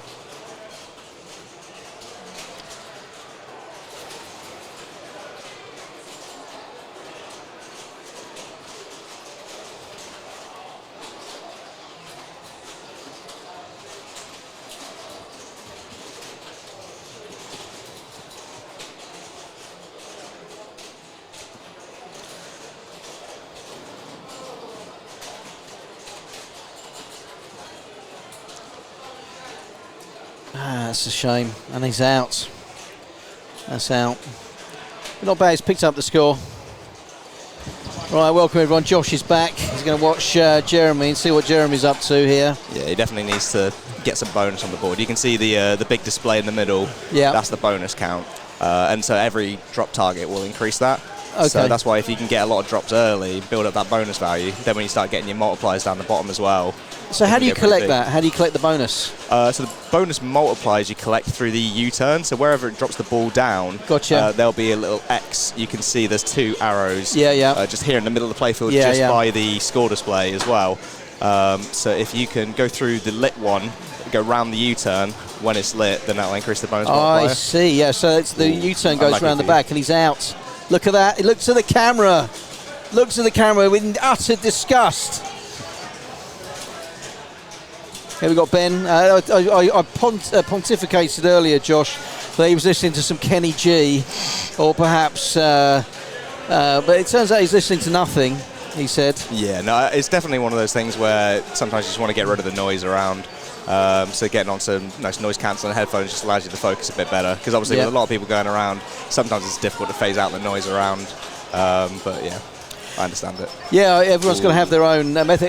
It kind of worked for him because, you know, he's right up the top in the first place. Yeah, he's having a bit of a rough one here. But yeah, so I mean, look, you're gonna catch a rough one every now and again, aren't you? Yeah. But, I mean, the thing is, the four of you have all qualified, and you get a pass, right? So, yeah. So this final game, Josh, how important is it to you to finish first here? Are you just playing for plaudits now, for bragging rights? I think it's a mix of things. I think some of it's just confidence. You want to have the confidence to know that you are the best player qualifying. Yeah. Because then that helps you immensely when you then come to the actual, playoff rounds. Yeah. But as well, what you get here is you then get game picks against everyone. Okay. So because you're going to be the higher seed, so you're going to be choosing your game second in the playoffs, which matters because people will get to choose. They'll have to choose their game first. So you can basically, if they pick a game you like, you can just pick a different one. If you were going to pick, say, Godzilla, and someone picked Godzilla, you're like, okay, I can pick a different game. Yeah, nice. But also, when it goes to if you tie 3-3 in those playoffs, then for the deciding game, because it goes to best of one after that, the higher seed will get to pick. So being the highest seed all the way means you'll always get that autonomy over kind of what game you're playing. So basically it does matter. Yes. Finishing top at the minute. Yeah. Let's see whether Simon notices, because I think his bonus multiplier, you can see it's lit on the right U-turn. If he can get some control and just go around there, that's another 24k. So yeah, I think he knows. From a score point of view, he's up at 163 at the minute. Yeah, he got that. But that's 3x bonus on there now with some pretty good bonus. So that was a nice catch. So yeah, there's about 80k coming to him in bonus. So he'll be about 200k if he would have drained now. So he's just piling on points and pressure now. Yeah. Back up top again. So has he got much to do to like the multi-ball? So you can see on the left now, the number 3 is flashing green. So if he clears that drop bank, I'm pretty sure that is then the multi-ball. So that's why he's really going for it. Just needs to probably get a bit of control there. Yeah.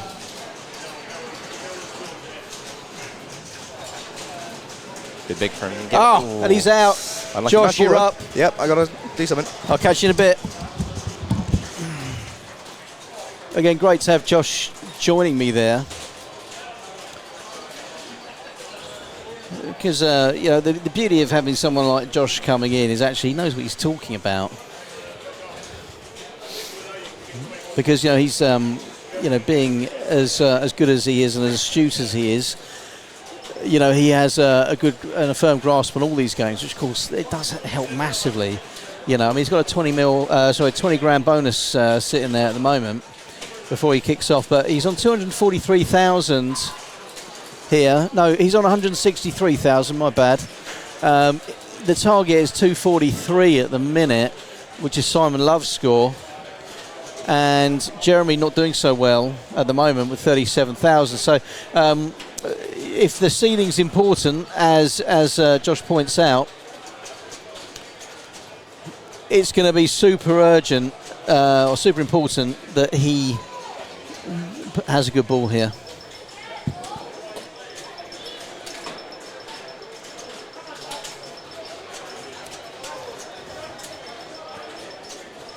That's a beautiful catch.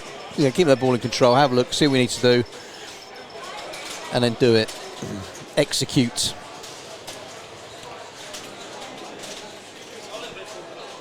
Zach up top again.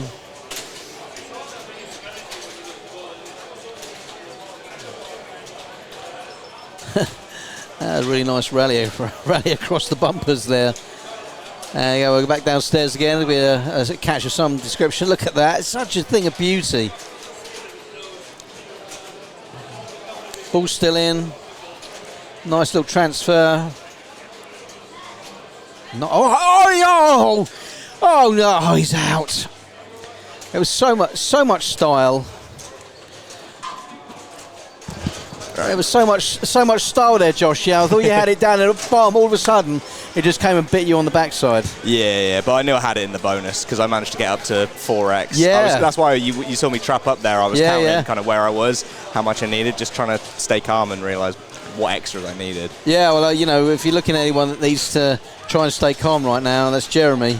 He's got a lot of work to do. Yeah, I mean, his bonus will take him above Ben here. Yeah. So he just needs to put in the effort. Probably multi-ball is the way that he's going to get to that score without having to play for like 10 minutes. Yeah.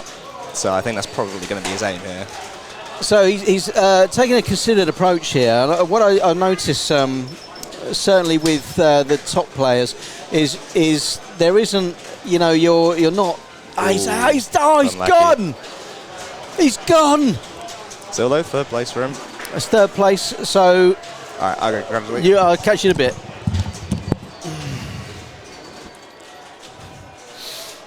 Right, that's it. We're moving on to the next game now. And I'll catch you all in a bit.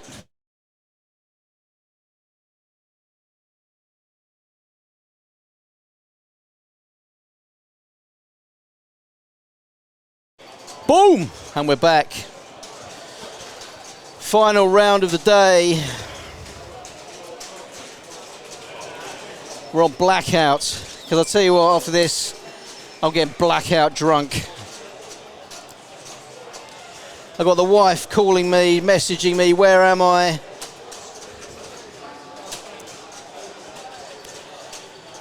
I'm down at Pinball Republic in the commentary booth. I've got to say, it was really nice of Josh to come and join us there mid-game. That really helped out with letting everyone know what was going on.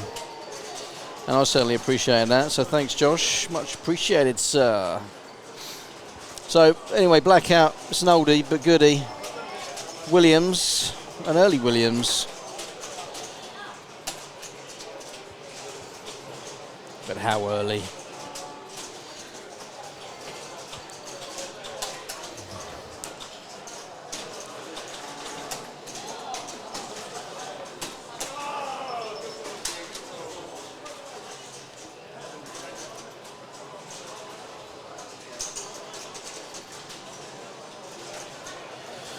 Yeah, it's almost past my bedtime. To let alone talk about going home and getting blackout drunk. It's been a long old day. Unfortunately, Goosey, the Goose is not going to be on the commentary tomorrow. You're going to have Neil McRae all the way. Apparently he's doing it on his own. Well, I've got to tell you, Neil, I'll tell you this in advance. It's a two-person job. I did ask, do you need me for tomorrow? He said no. So that's all right. I can go and enjoy my Sunday now. Being a Brit, we'll be going for a full English breakfast with all the trimmings, followed by a Sunday roast with Yorkshire puddings and all the other bits and bobs. Because after that, I'll be watching football on the sofa.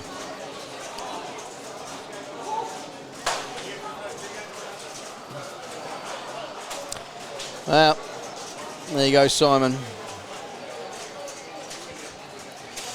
You see Jeremy's cutting an interesting shape over there as we wait for Josh to come to the table.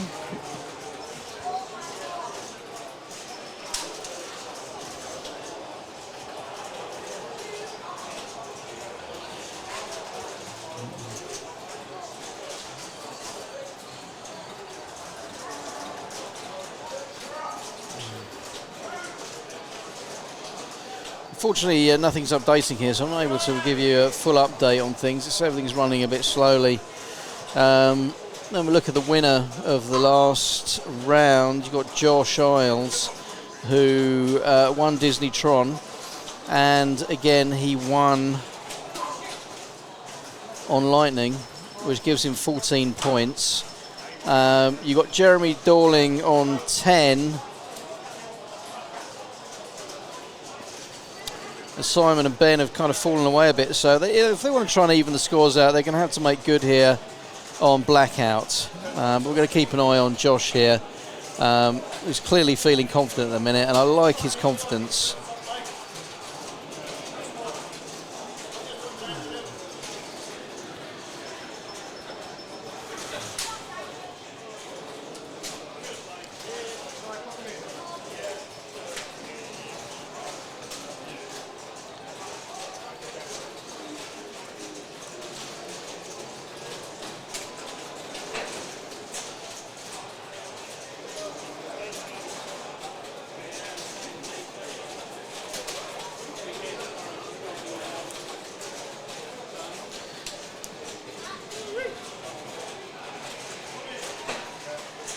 So there's other tables that are just finishing up now. A lot of happy, smiling faces that it's, you know, the day is run.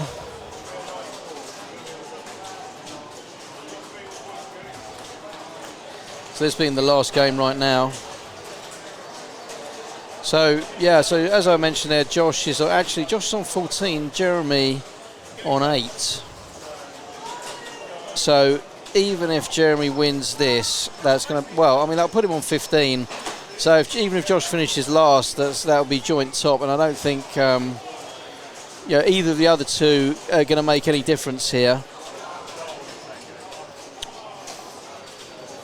So we're going to have to see how the points go, because Josh and Simon were tied on 107, Jeremy on 105, but Josh here, if he wins this, he finishes first, and that was a brilliant save right there.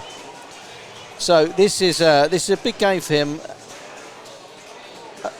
and as we know, he's full of confidence, and I like that. You know, not nervous at all. He's very confident in his skills, and I love that. And that was a beautiful save again.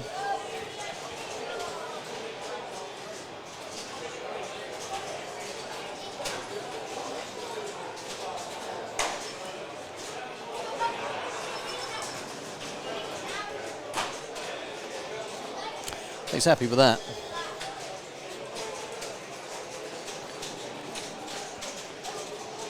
Looks like the score's about 207,000 at the minute.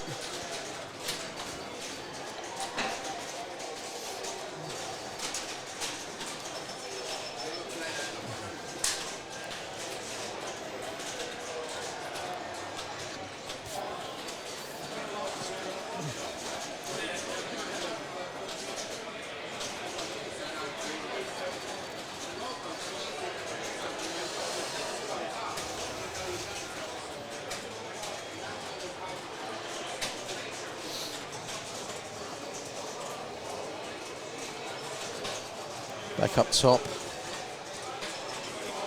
That score is starting to ramp up now. 260, 261.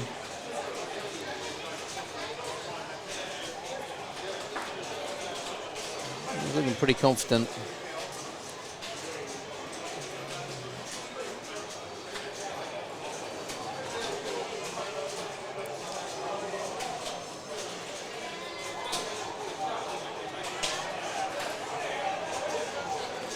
It's a really nice play there. That's some really nice play. That's really, I mean, it's quite a joy to watch, isn't it?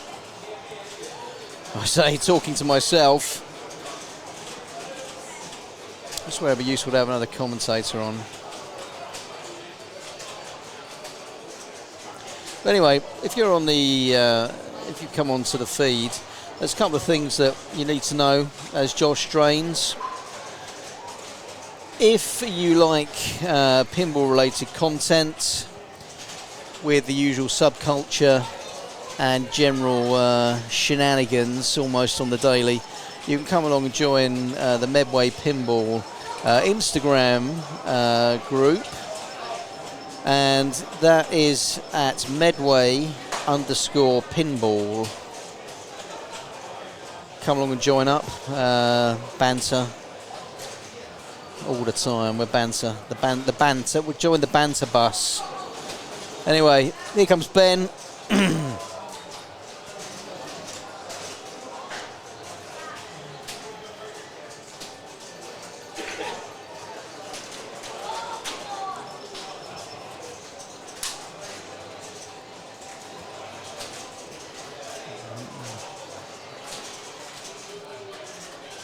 And there goes Ben.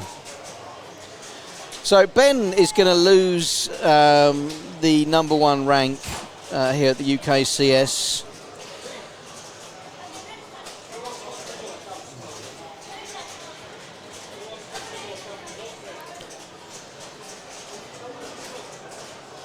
And that's going to go, by the looks of things, to Josh.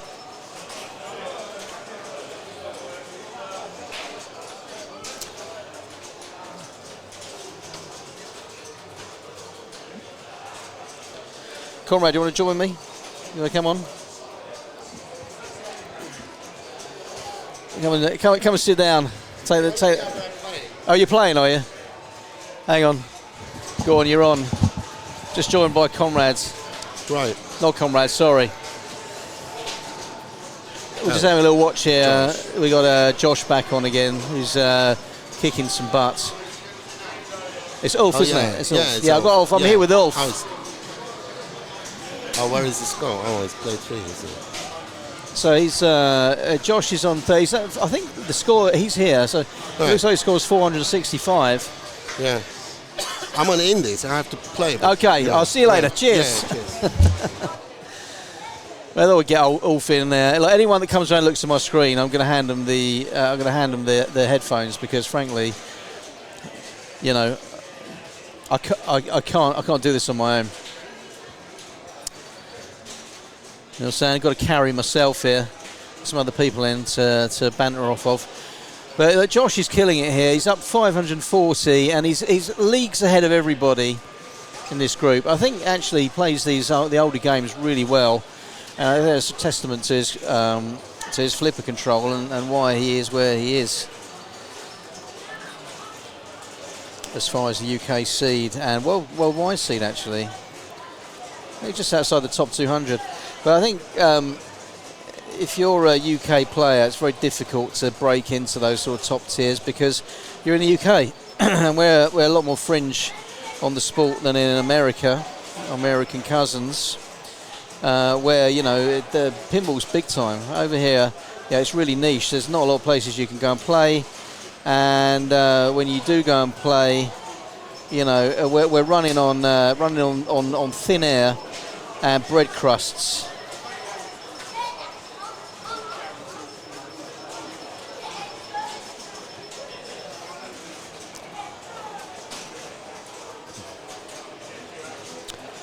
Would have been nice, you know, under the Biden administration, we might have been able to have got some sort of random money grant off of them to support pinball in the UK.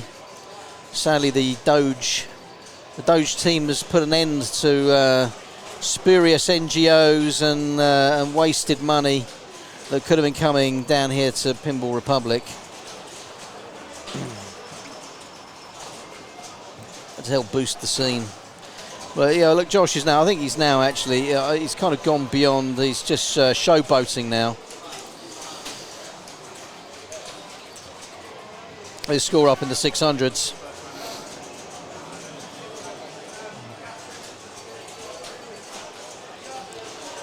You've got 2x, 3x and 4x lit, and 5x is flashing. I'm not quite sure what he's got to do to get that, but he knows what he's got to do, and he's going to go and get it.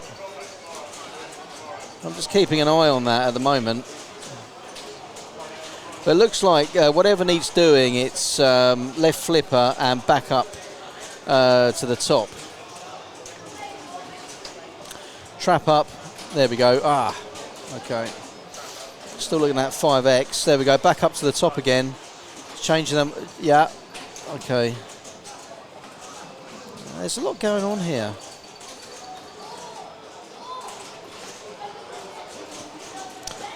I think he's just got the 5x. No, he hasn't got the 5x.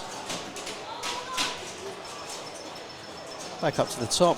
Round. Oh, it's almost out and out. Back up top. I have to remind myself of this when I play Blackout. While I'm getting Blackout drunk.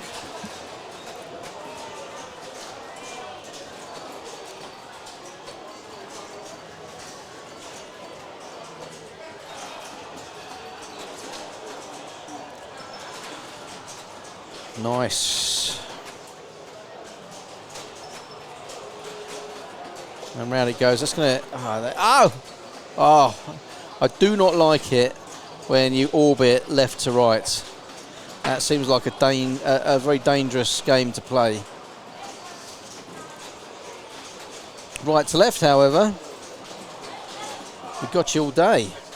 I'm just wondering what he needs to do to lock in that 5x.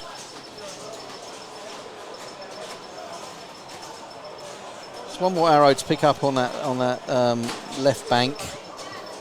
Nice save.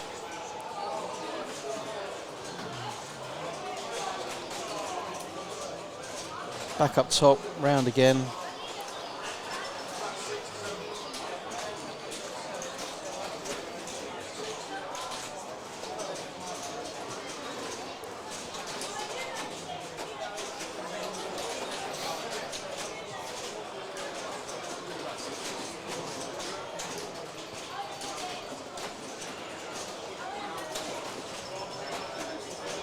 It's out. No one's catching that. Nobody. I don't care. Then we've got Ben, Simon and Jeremy here.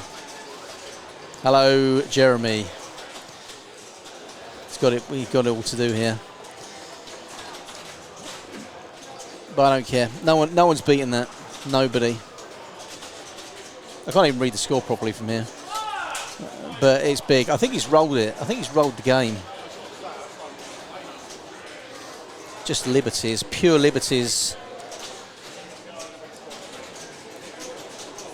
I mean,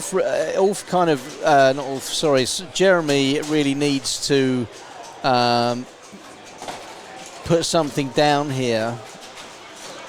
He's on 23,000 at the minute, and there is work to do. And he's not going to get it done, and that's it. I think that's it. That was ball 2. Okay, we got ball 3. This is it. This is the last ball. This is everything. Got to go for broke.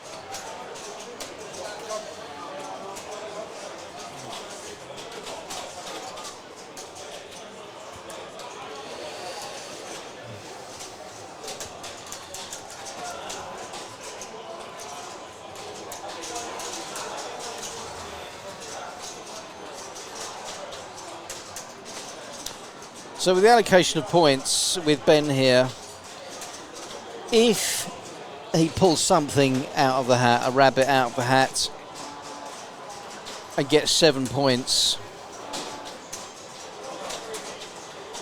that's only going to give him 11, which would be good enough for second place. And the distance between the two in the live standings is 2 points, which means Josh would take the lead to first place. But then we still got Simon as well, and Simon's on 6 points. So I mean, if Simon takes 5, again he's on 11. Jeremy's currently on 8, and if he takes 5, obviously that's 13. But Jeremy is 2 points below Josh, so it would almost, looking at things, it's not going to make a huge difference for Jeremy. I think maybe like Jeremy and Simon might switch places. The big winner here is going to be Josh, if he can stay in front, and even if Ben finishes in second, which seems unlikely at this point, he would still finish behind Josh. So Josh looks like he's come good at the last moment in the final game of the day to be the first seed moving into day 2 the knockout stages, I suppose. So look, well done to him. So that's all she wrote, really. So what are we playing for here? Well, I'm not even sure he's playing now, because the feed's gone out.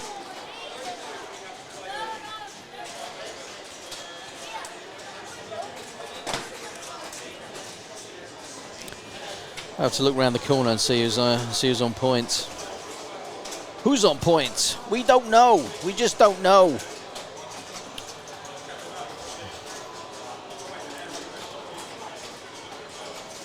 What we do know is the wife has sent me a message saying she's off to bed and all the animals have been fed.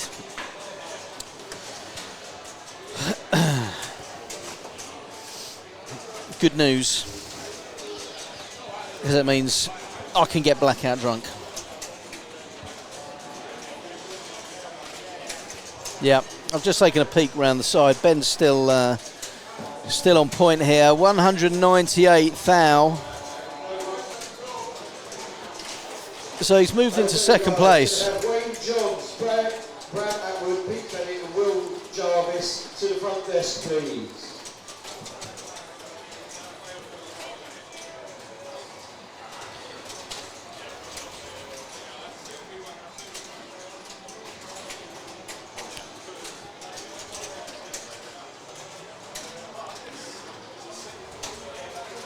It's got the 4X lit.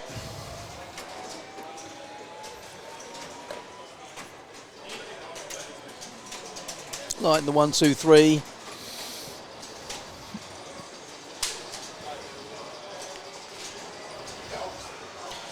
Because 3, that's the magic number. That's right. Yes, it is.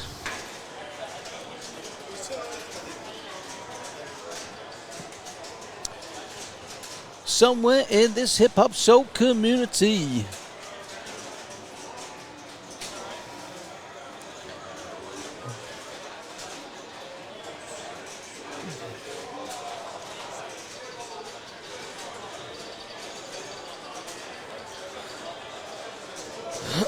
Rolling the deep, come on, let's go. Ben's still kicking it.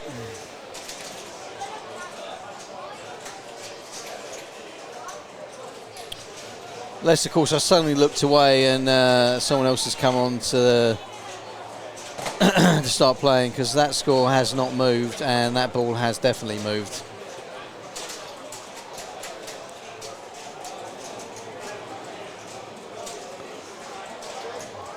Okay, guys, can I have Conrad, Stuart, Emily, Jean, Kevin, and Chris Granby at the front desk, please? Well, the 4X is lit now. Only the 5X to get, and I guess that you're going to collect that in the saucer.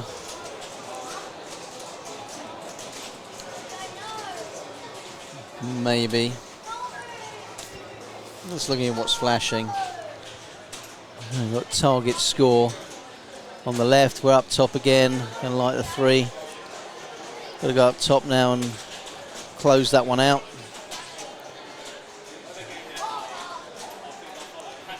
Nice bit of flipper control there. And has he tilted it?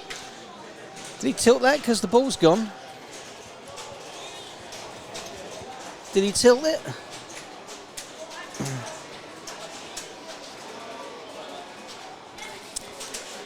I was looking at the wrong person. That was our man Jeremy. He's all done. But big props to Neil. I mean, the guy runs around all day long trying to make shit happen. Excuse my language. It's been a long day. And welcome back. Welcome back. Welcome back. We got some bonus welcome back, pinball. Neil. Hello.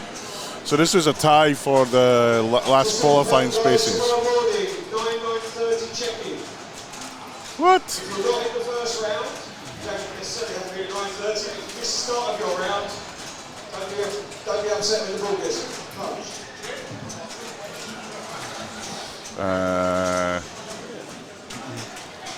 See, now we've got Neil here. Things are going to happen, like we're going to see things on the screen that we didn't see before. Right. What the hell?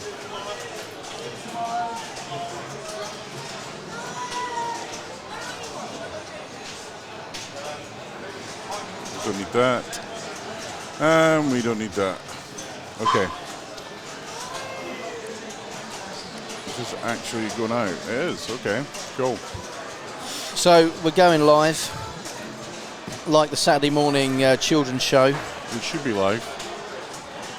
Probably Yeah. not though. No, you can see it down here. So it's, oh, that's just Yeah. dropped. It does pick back up again. Yeah.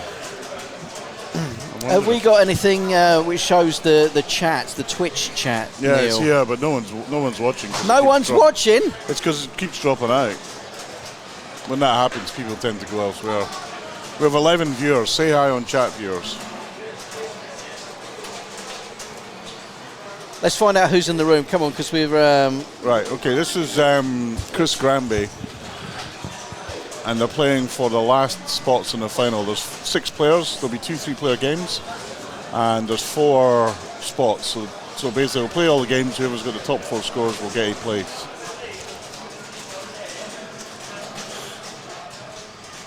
Ron is here. Resident 199 is here. Megri is here. 199, I thought that was Travis Pastrana. I'm guessing that's Phil Stokes. So it says Medway Pinball. Who's on the end of Mike. that? Mike. Yeah.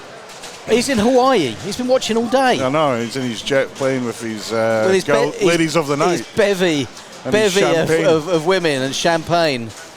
What are you saying, Mike? We all wish we were in Hawaii with you with this bevy of. What we're going to do is, I'm going to go home and get blackout drunk, and and maybe I'll wake up in Hawaii. Okay, so he's locked for ball 1. Should get another ball to plunge. Does he know that? Yeah. Oh, he's got jewels. Okay. He's actually got 3 characters. What if he was smart? He would want to collect the characters and go for 4 characters now. He definitely should. Oh, boom! He does it. Nails them. Banks all the characters. Great shot. He's one more for character chaos. Cast chaos rather. Sorry. That's a great shot. That was. So how's he get that final character? He's going to send it Neil? up to the saucer basically, and he will get you'll get John Travolta. I forget what his name was, but Vincent Vega. Vincent, that's it. Vincent, that's who he'll get. So he needs to. I don't know if he knows he needs to do this. Hopefully he does, because this is quite a new game and not a lot of people have played it. Not everyone knows the rules. Oh, he gets 2x on bonus. Big Kahuna. Yeah. No, on the bonus, not on Big Kahuna, unfortunately. Oh, 2x on bonus. Yeah. Gotcha. Okay, he locks another ball. He's got a lot. The good news is he's got a lot ready for ball 2 if he loses this ball. But if he doesn't bank this, oh, he's got him. He's got Vin. He just needs to bank him. Look, it's flashing like. Yeah. It says send me the ball, and big things will happen. Oh, He's going he for it. Gone for it. He misses. I don't know about you, Neil, but I prefer and he saves the character. So the good news is if he loses the ball, these characters will roll on to the next ball, I think. No, this is danger territory, but he does have divine intervention. He gets 2x and he gets Big Kahuna. Man, if he banks this could be huge. It's going to be huge. Boom! All right, he's gone for briefcase boogie. Which I don't know if that would be the thing I would have done. But I mean, if you're going to go and bank those characters, Neil, are you going to backhand it or? Well, in this game, I don't know. Sometimes backhanding it's so difficult.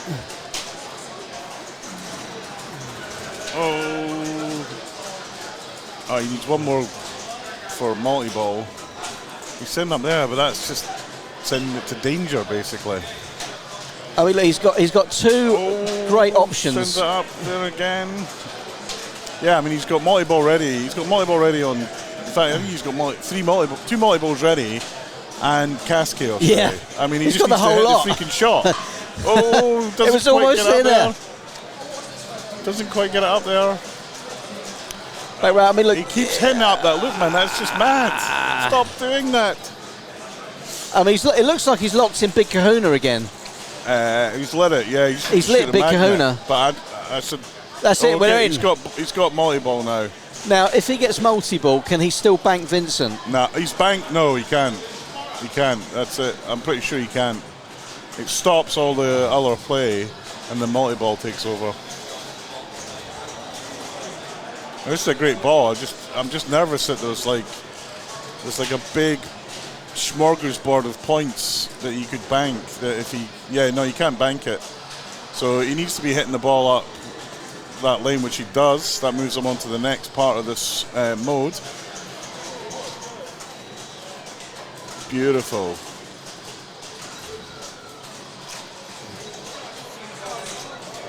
And he's moving on the Pulp Fiction characters as well, which is great. He needs to lock another ball up that up the briefcase boogie. Does it? That's beautiful. This is great play. But look, he's on $1 million now. I would I bet he'd bite his hand off and say he'd give you $1 million on ball one. Yeah, for sure.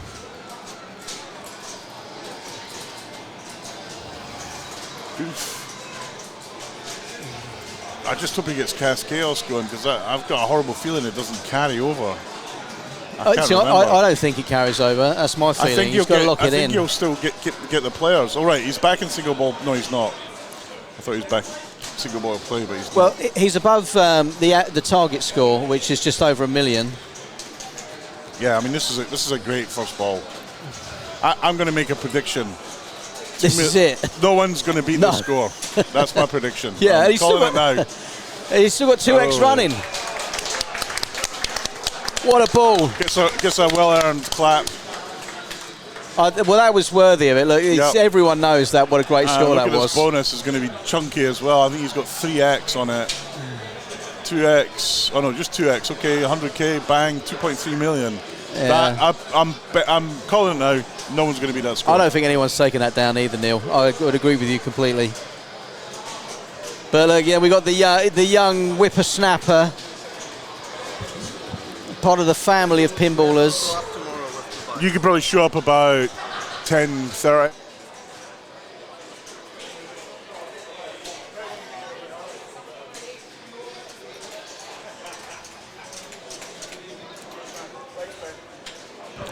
Okay, sorry. So which that was our top qualifier. So who have we got here? Who's this? This is Jinao. He's from Birmingham, but we won't hold that against him.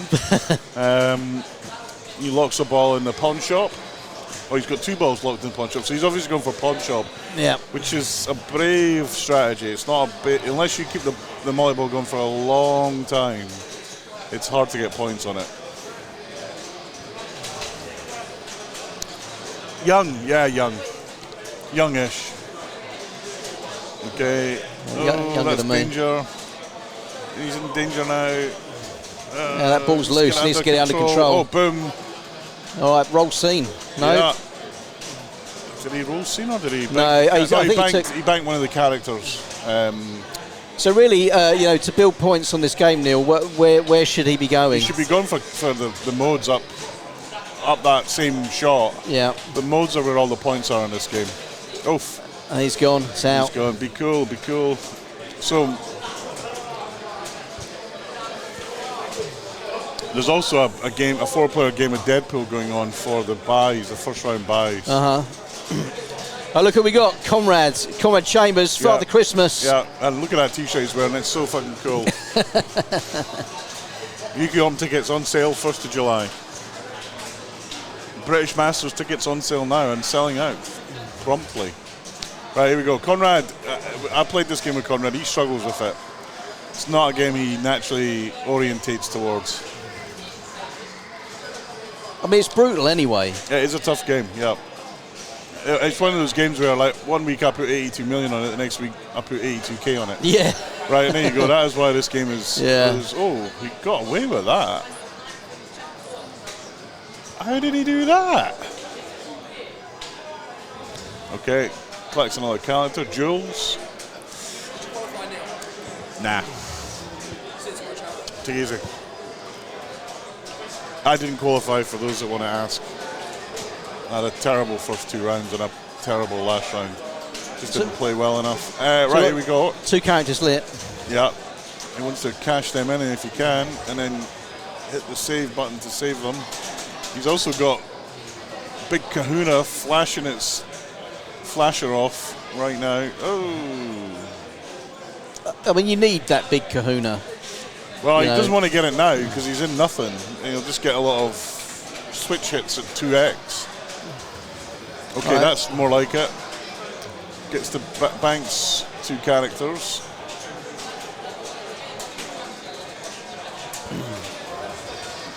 So out of the modes available under roll scene, Neil, Yeah. which one do you Clean the prefer? car. Clean the car. It's the easiest mode. You just hit the spinners all day. And is that going to give you the biggest point? They're all bump? pretty well balanced, but I find it's the easiest shots to hit. Like some of the other ones, like there's a watch mode where you got to hit the big kahuna shot. It's so difficult. Yeah, that's a nightmare. You've got the pops, which are not difficult, but you're relying upon a lot of luck as to where the pops go. And then you've got the, hold on.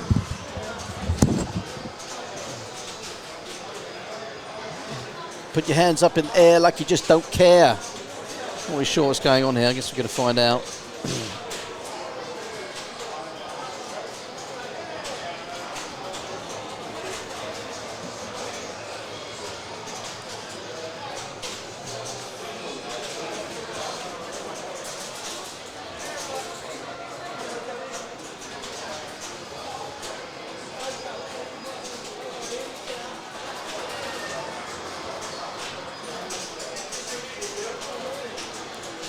Excuse me while we take the glass off. We have a small technical issue that's being dealt with right now. Mike, if you're still listening, how's it going in Hawaii? Evil Bartron, yeah, I did see your comment. You've got to pay me for a T-shirt or something, the Medway Pinball T-shirt. Yeah, I mean, I'm running out of the will to live. So many people have ordered them, which has been fantastic. I think we're up to like 52, and then there's people that have actually bought something, and there's a few more that have got to pay. So I'm just kind of stacking and backing people until I've got enough, because the postage, I can reduce everyone's costs if I can reduce the postage. But we're also going to be doing mugs soon. You get yourself a Medway Pinball mug. Now, Comrade's back in action. Back in the action. Well, if you're still tuned in, well done, because it looks like we are on the raggedy edge of the internet.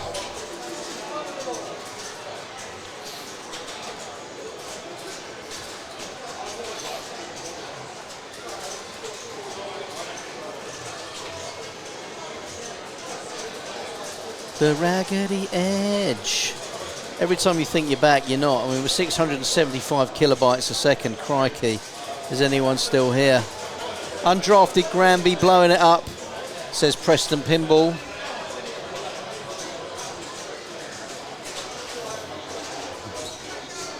He did blow it up. That's going to be the winning score.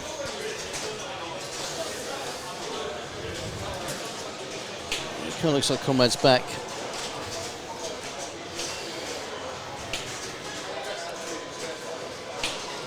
They're throwing it around there now.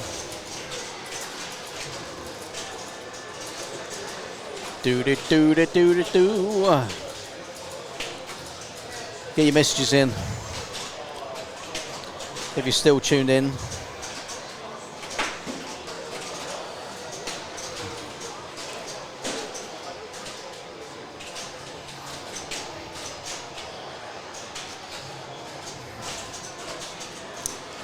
There's a lot of, just while we're fixing these problems, I'm just kind of looking around at the minute. I'm seeing a lot of weary people.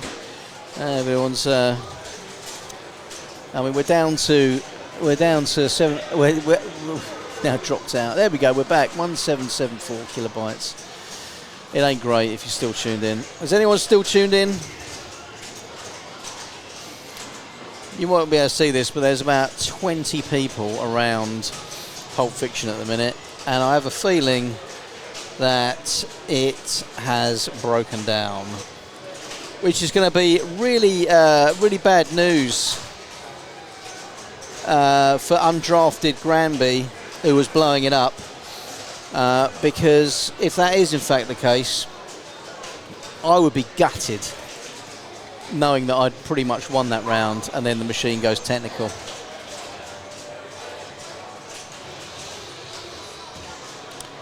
Just don't need it. You don't need it. It happened to me, I think back at the turkey hunt, we were on Elvira and Elvira went technical. And I was absolutely rinsing it on Elvira, and we had to move to a different game, and it was an old clunker, which I absolutely hate. But somehow I managed to pull it out of the bag and still finish first. I think everyone let me win. Truth be told. Yes, mate. Mimtech 101. Where you in from? Yes, it is a long day. Stream's hanging up. Stream's hanging on by a thread. It certainly is. I mean, I'm looking at 4 bars right now of green bars, but it keeps dropping back. It's like 1 bar red, and it reminds me of the 5G signal I've been getting in here all day, which has been absolutely carnage. But it looks like Pulp Fiction was down, but it's not out. Neil is the technical director. Looks like he's putting things straight. Conrad is back in the game. It looks like he's got 2 characters locked in and 2 characters to collect. It's also telling him to shoot the magnet, and I'm seeing that's because he's got Big Kahuna. Well, it doesn't matter. There we go. He's out. He's lost Big Kahuna, and he's lost those 2 characters. You know, it's going to put you off when you get into a situation like that, but like 197, 900, not too bad. Not too bad. I mean, when we're talking about this particular machine anyway,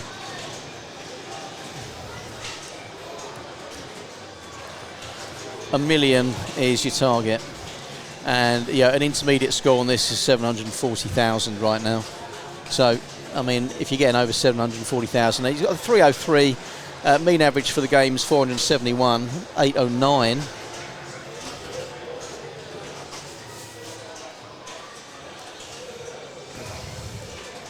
It's all right, Resident 199. We're back in the game.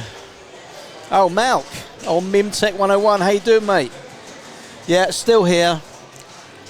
Rolling strong. Neil's been popping in, and actually, I guess when you watch the feedback or you watch some of the play, we were lucky to get Josh Isles earlier. Actually, in the middle of playing, he was playing and commentating at the same time, and he's finished first. What a geezer.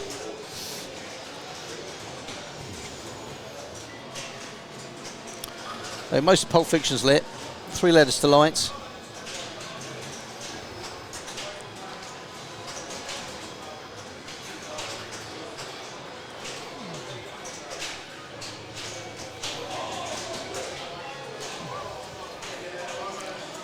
There we go, young. The young one.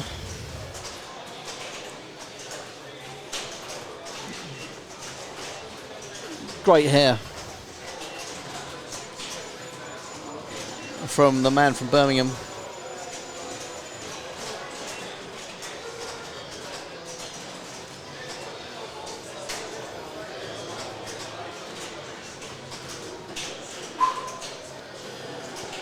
Okay.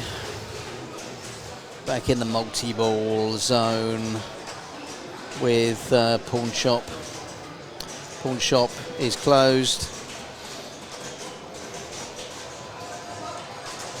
And Pawn Shop multi-ball is going now, according to Neil. This is a multi-ball that doesn't really take you anywhere score-wise, which kind of reminds me of Jetpack multi-ball on the James Bond. Because if you've got Jetpack multi-ball on your James Bond, and you haven't got a mode running first, well, you're just wasting your time. You might as well just toss it down the toilet and go and get your bird one multi-ball. Anyway, he's locked it. The ball is locked. Pulp Fiction looks like it's fully lit.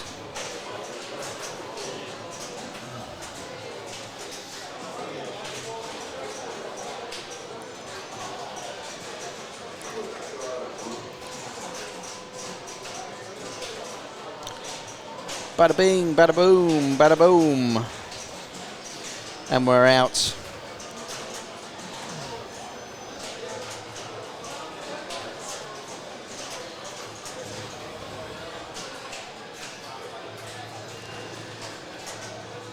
Second ball, 303. It's below the mean average right now.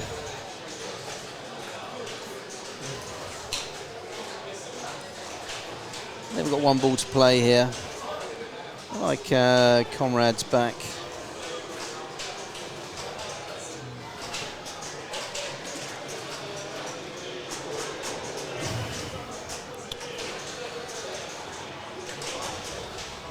So he's in the saucer up there. So actually he's got just let Mr. Wolf there. So he wants to go and collect that if he can. I mean, for me, I backhand it in there just like that. And that's the character collected. Big Kahuna's ready. Does he? Oh, he's out. He's out. Be cool. Be cool. A few bonus points there. I mean, it's crumbs.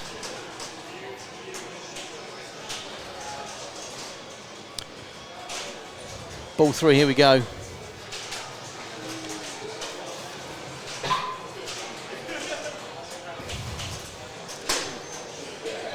Briefcase boogie. Which ball's that? Was that first ball locked or second ball locked? We just don't know. Jimmy's lit. We lit Jimmy. Don't Jimmy me, Jules. Oh man.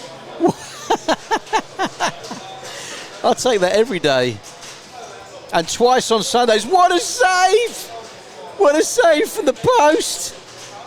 What a game this guy's having. This is all time. This is an all-time game of pinball.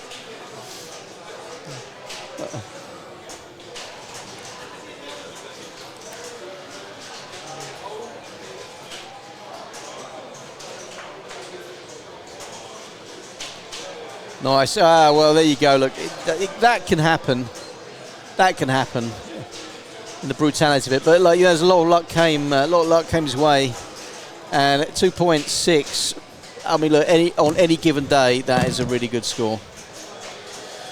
So moving right along, 392. The mean average is 471. Is he going to break the mean average?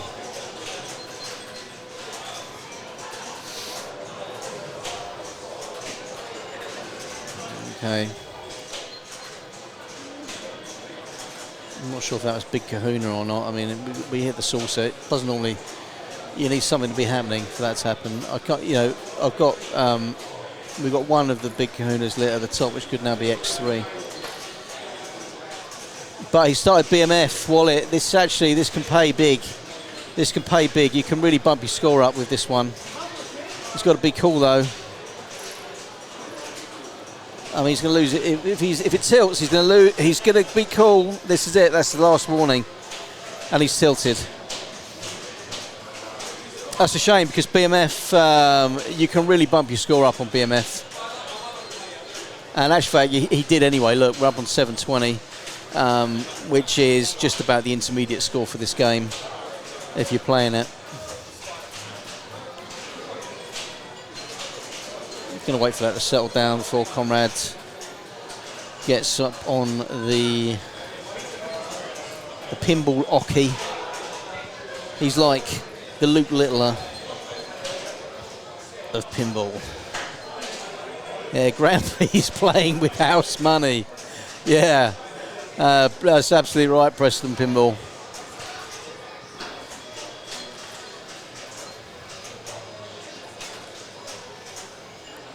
Yeah, it definitely needs two to bounce, Mimtech 101. But yeah, I mean, you know, you just crack on, just talk some rubbish, and hope people like it. And if you don't, well, you won't see me again. But if you do, then I guess you'll see me again. You know, someone's got to be the Murray Walker of pinball, haven't they? Might as well be me.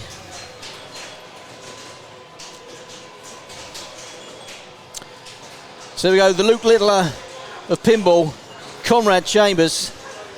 He's trapped up 371. He needs a score here, and he needs to start a mode. He's just collected me a Wallace. I mean, honestly, you don't get that much for these character collections. Like 50 grand, 100 grand. I mean, it doesn't inspire me to bother going for it.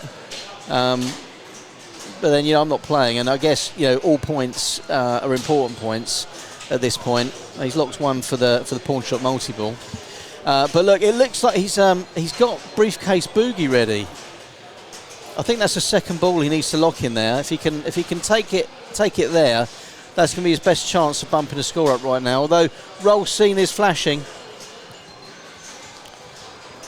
Briefcase boogie, get down, get down. All right, he's got to hit that one more time. He does! That's like a 9 darter. Here we go, everybody. It's time to get down. And we'll see how Comrade does. He does have a way. He's got to push this.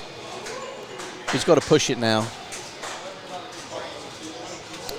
I'm not saying you've got to take risks. I mean, you can't really afford to take risks in this game because it will punish you.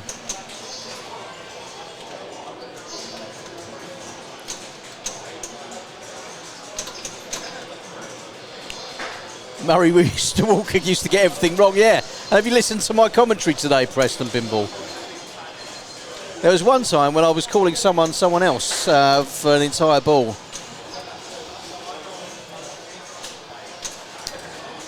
Yeah, Murray Walker, he was a beloved character. We all loved Murray Walker. And here we go with Comrade Chambers. He did have the multi-ball and he's out. He's spun out. He's spun out and crashed. The safety car's coming out. 485, it's not enough. Even with a bonus, it's not enough. Oh, hello. Who's just come into view? The face for radio, Neil McRae. Here he is, yo. Is it St. Patrick's Day today?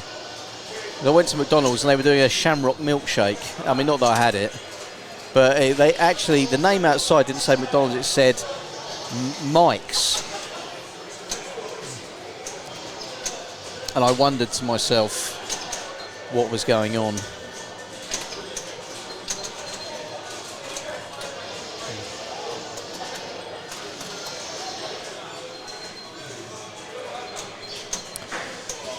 Well, what's going on here? I don't know. It looks like we've got more players lining up to play Pulp Fiction now. There's a little bit of a crowd forming around it. I mean, look, when I was 13 and on holiday in the south of France, and Donkey Kong was the game. Showing my age. You wanted a crowd because you wanted to show off. You wanted to show how good you were. You're going to put that 10 francs in, or 1 franc, whatever it was.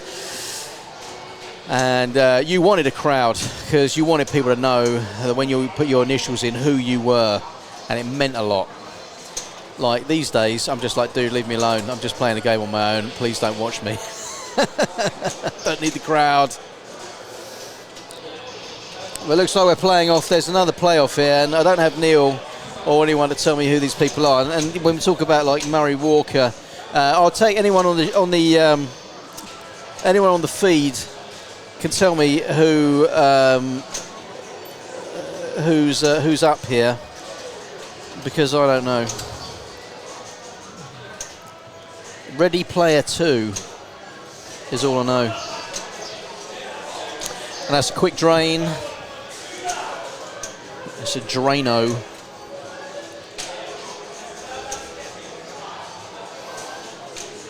$65 big ones. And here we go. Player 3 is up. Ready to rock and roll. Let's see where we're at. Straight down the out lane. Is there a ball safe? No, there isn't. There isn't. Hallelujah, baby Jesus. This game's going to be over quickly.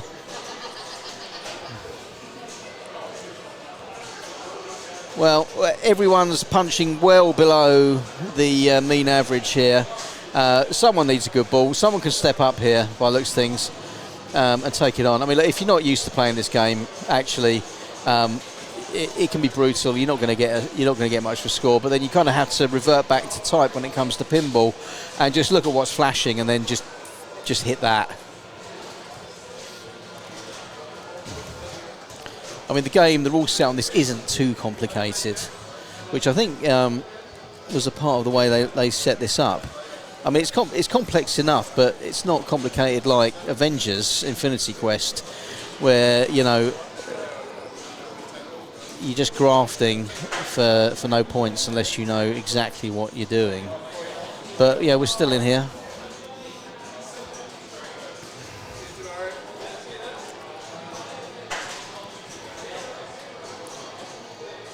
Yeah, I mean, what I'm seeing here is I'm just seeing the ball. You know, we're just freestyling on the fly, hoping to catch something. There doesn't seem to be a whole lot of skill coming through here. I would like to see a bit more trapping up, to be honest with you. Here she is, Steady Hand Stokes. All right, I've got that. Steady Hand Stokes.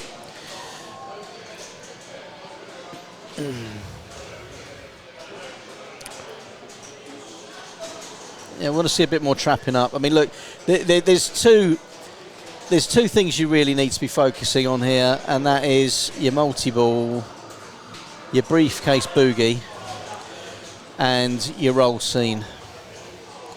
But I mean, looked in a couple of characters there,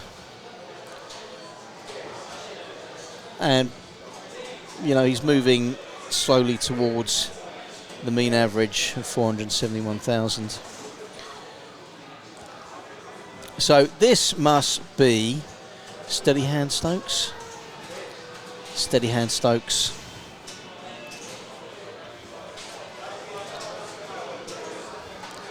So we've got the Luke Litter of Pinball in the back, chugging on a Carabao energy drink. And who can blame him? We've been playing all day.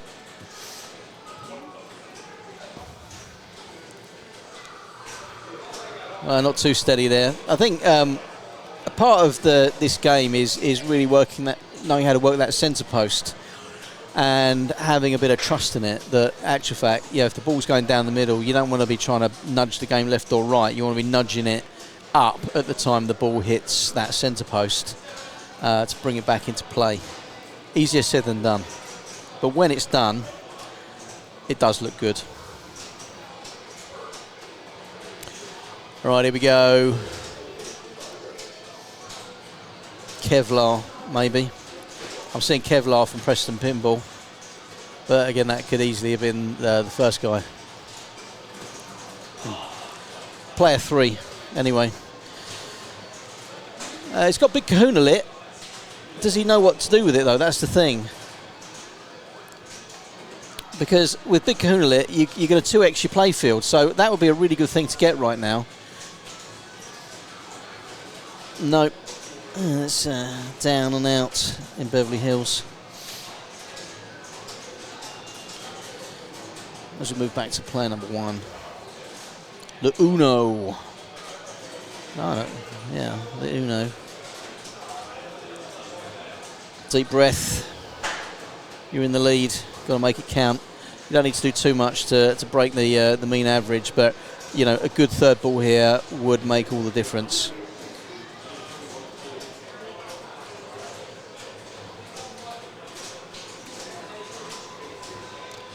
Play it steady, trap up. You know, although I do. It's always going to go that way. It's always going to go that way.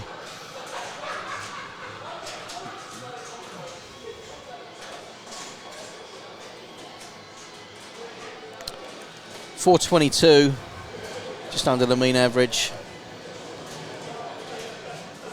There we go, Steady Hand Stokes. Got some work to do.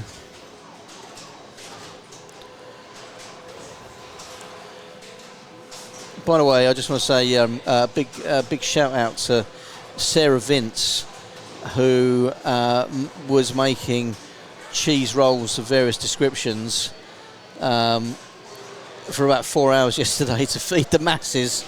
of which I had a couple, and let me tell you, I'm going to roll out of here at the end of the day because, you know, like if there's one thing I love, it's cheese roll. Right, player 3 is Kevlar. Thanks, Preston Pinball. So this must be Kevlar. So Kevlar, mate, you got some work to do here.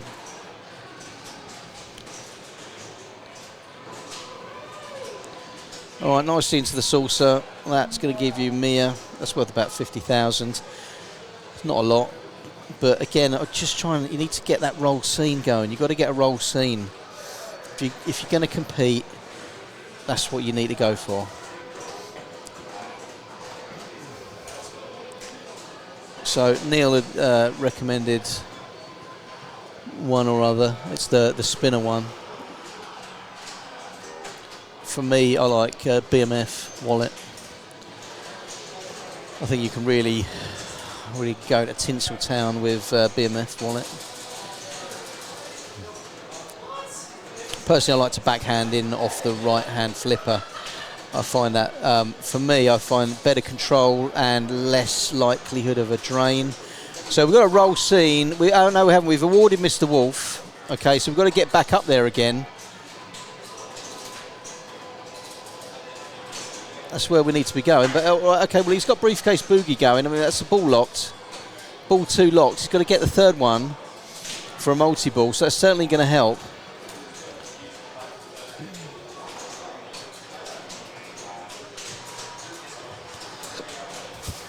Evil Bartron.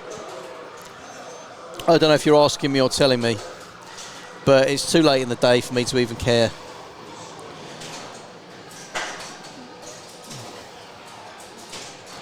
I wish I had the information. The internet here is so bad that if I had the internet, I would be in a much better position to be able to tell you what was happening right now. All right, good stuff. We got multi-ball going. It's the briefcase boogie. As his score's picking up now.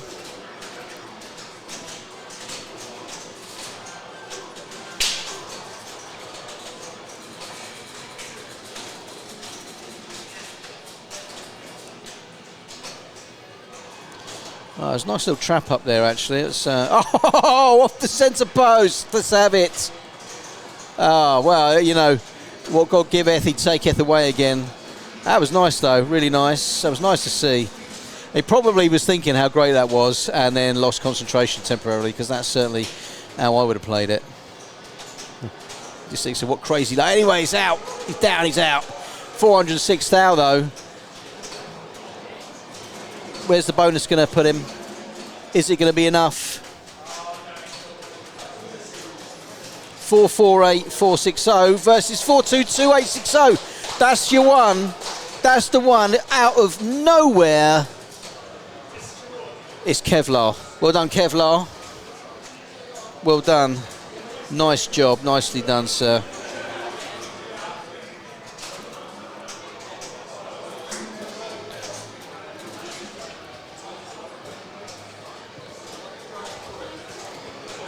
Emily Stokes was player 2. Right, good to know. Thanks very much for that. Put a face to a name in future.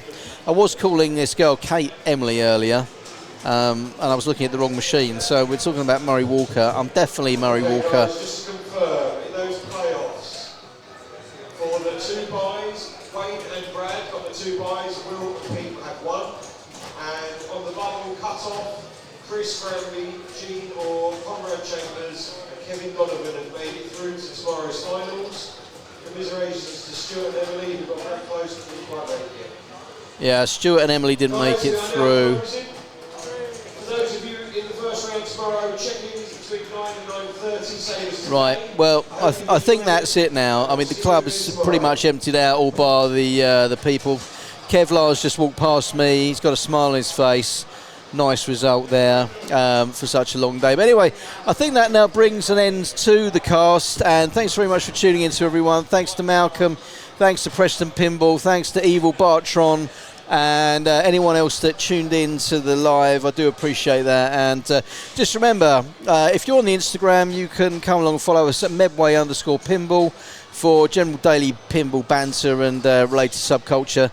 and you've got the PBR Facebook group and also the Medway Facebook group. I mean, they're more informational than they are fun. If you want fun and a bit of lively banter, you want the Medway_pinball. Also, thanks to Sarah Vince again for all the sandwiches, and again, if you're in the mood for renting a pinball, you can rent that from London_pinball, which is Matt Vince and his family. They are pinball crazy, and they'll have a big choice of games for you. You can just contact them and they'll tell you what's going on price wise, and you can rent for a shorter time as you want or a longer time as you want. So until next time, this is Goose saying thanks very much for tuning in, and we'll see you later.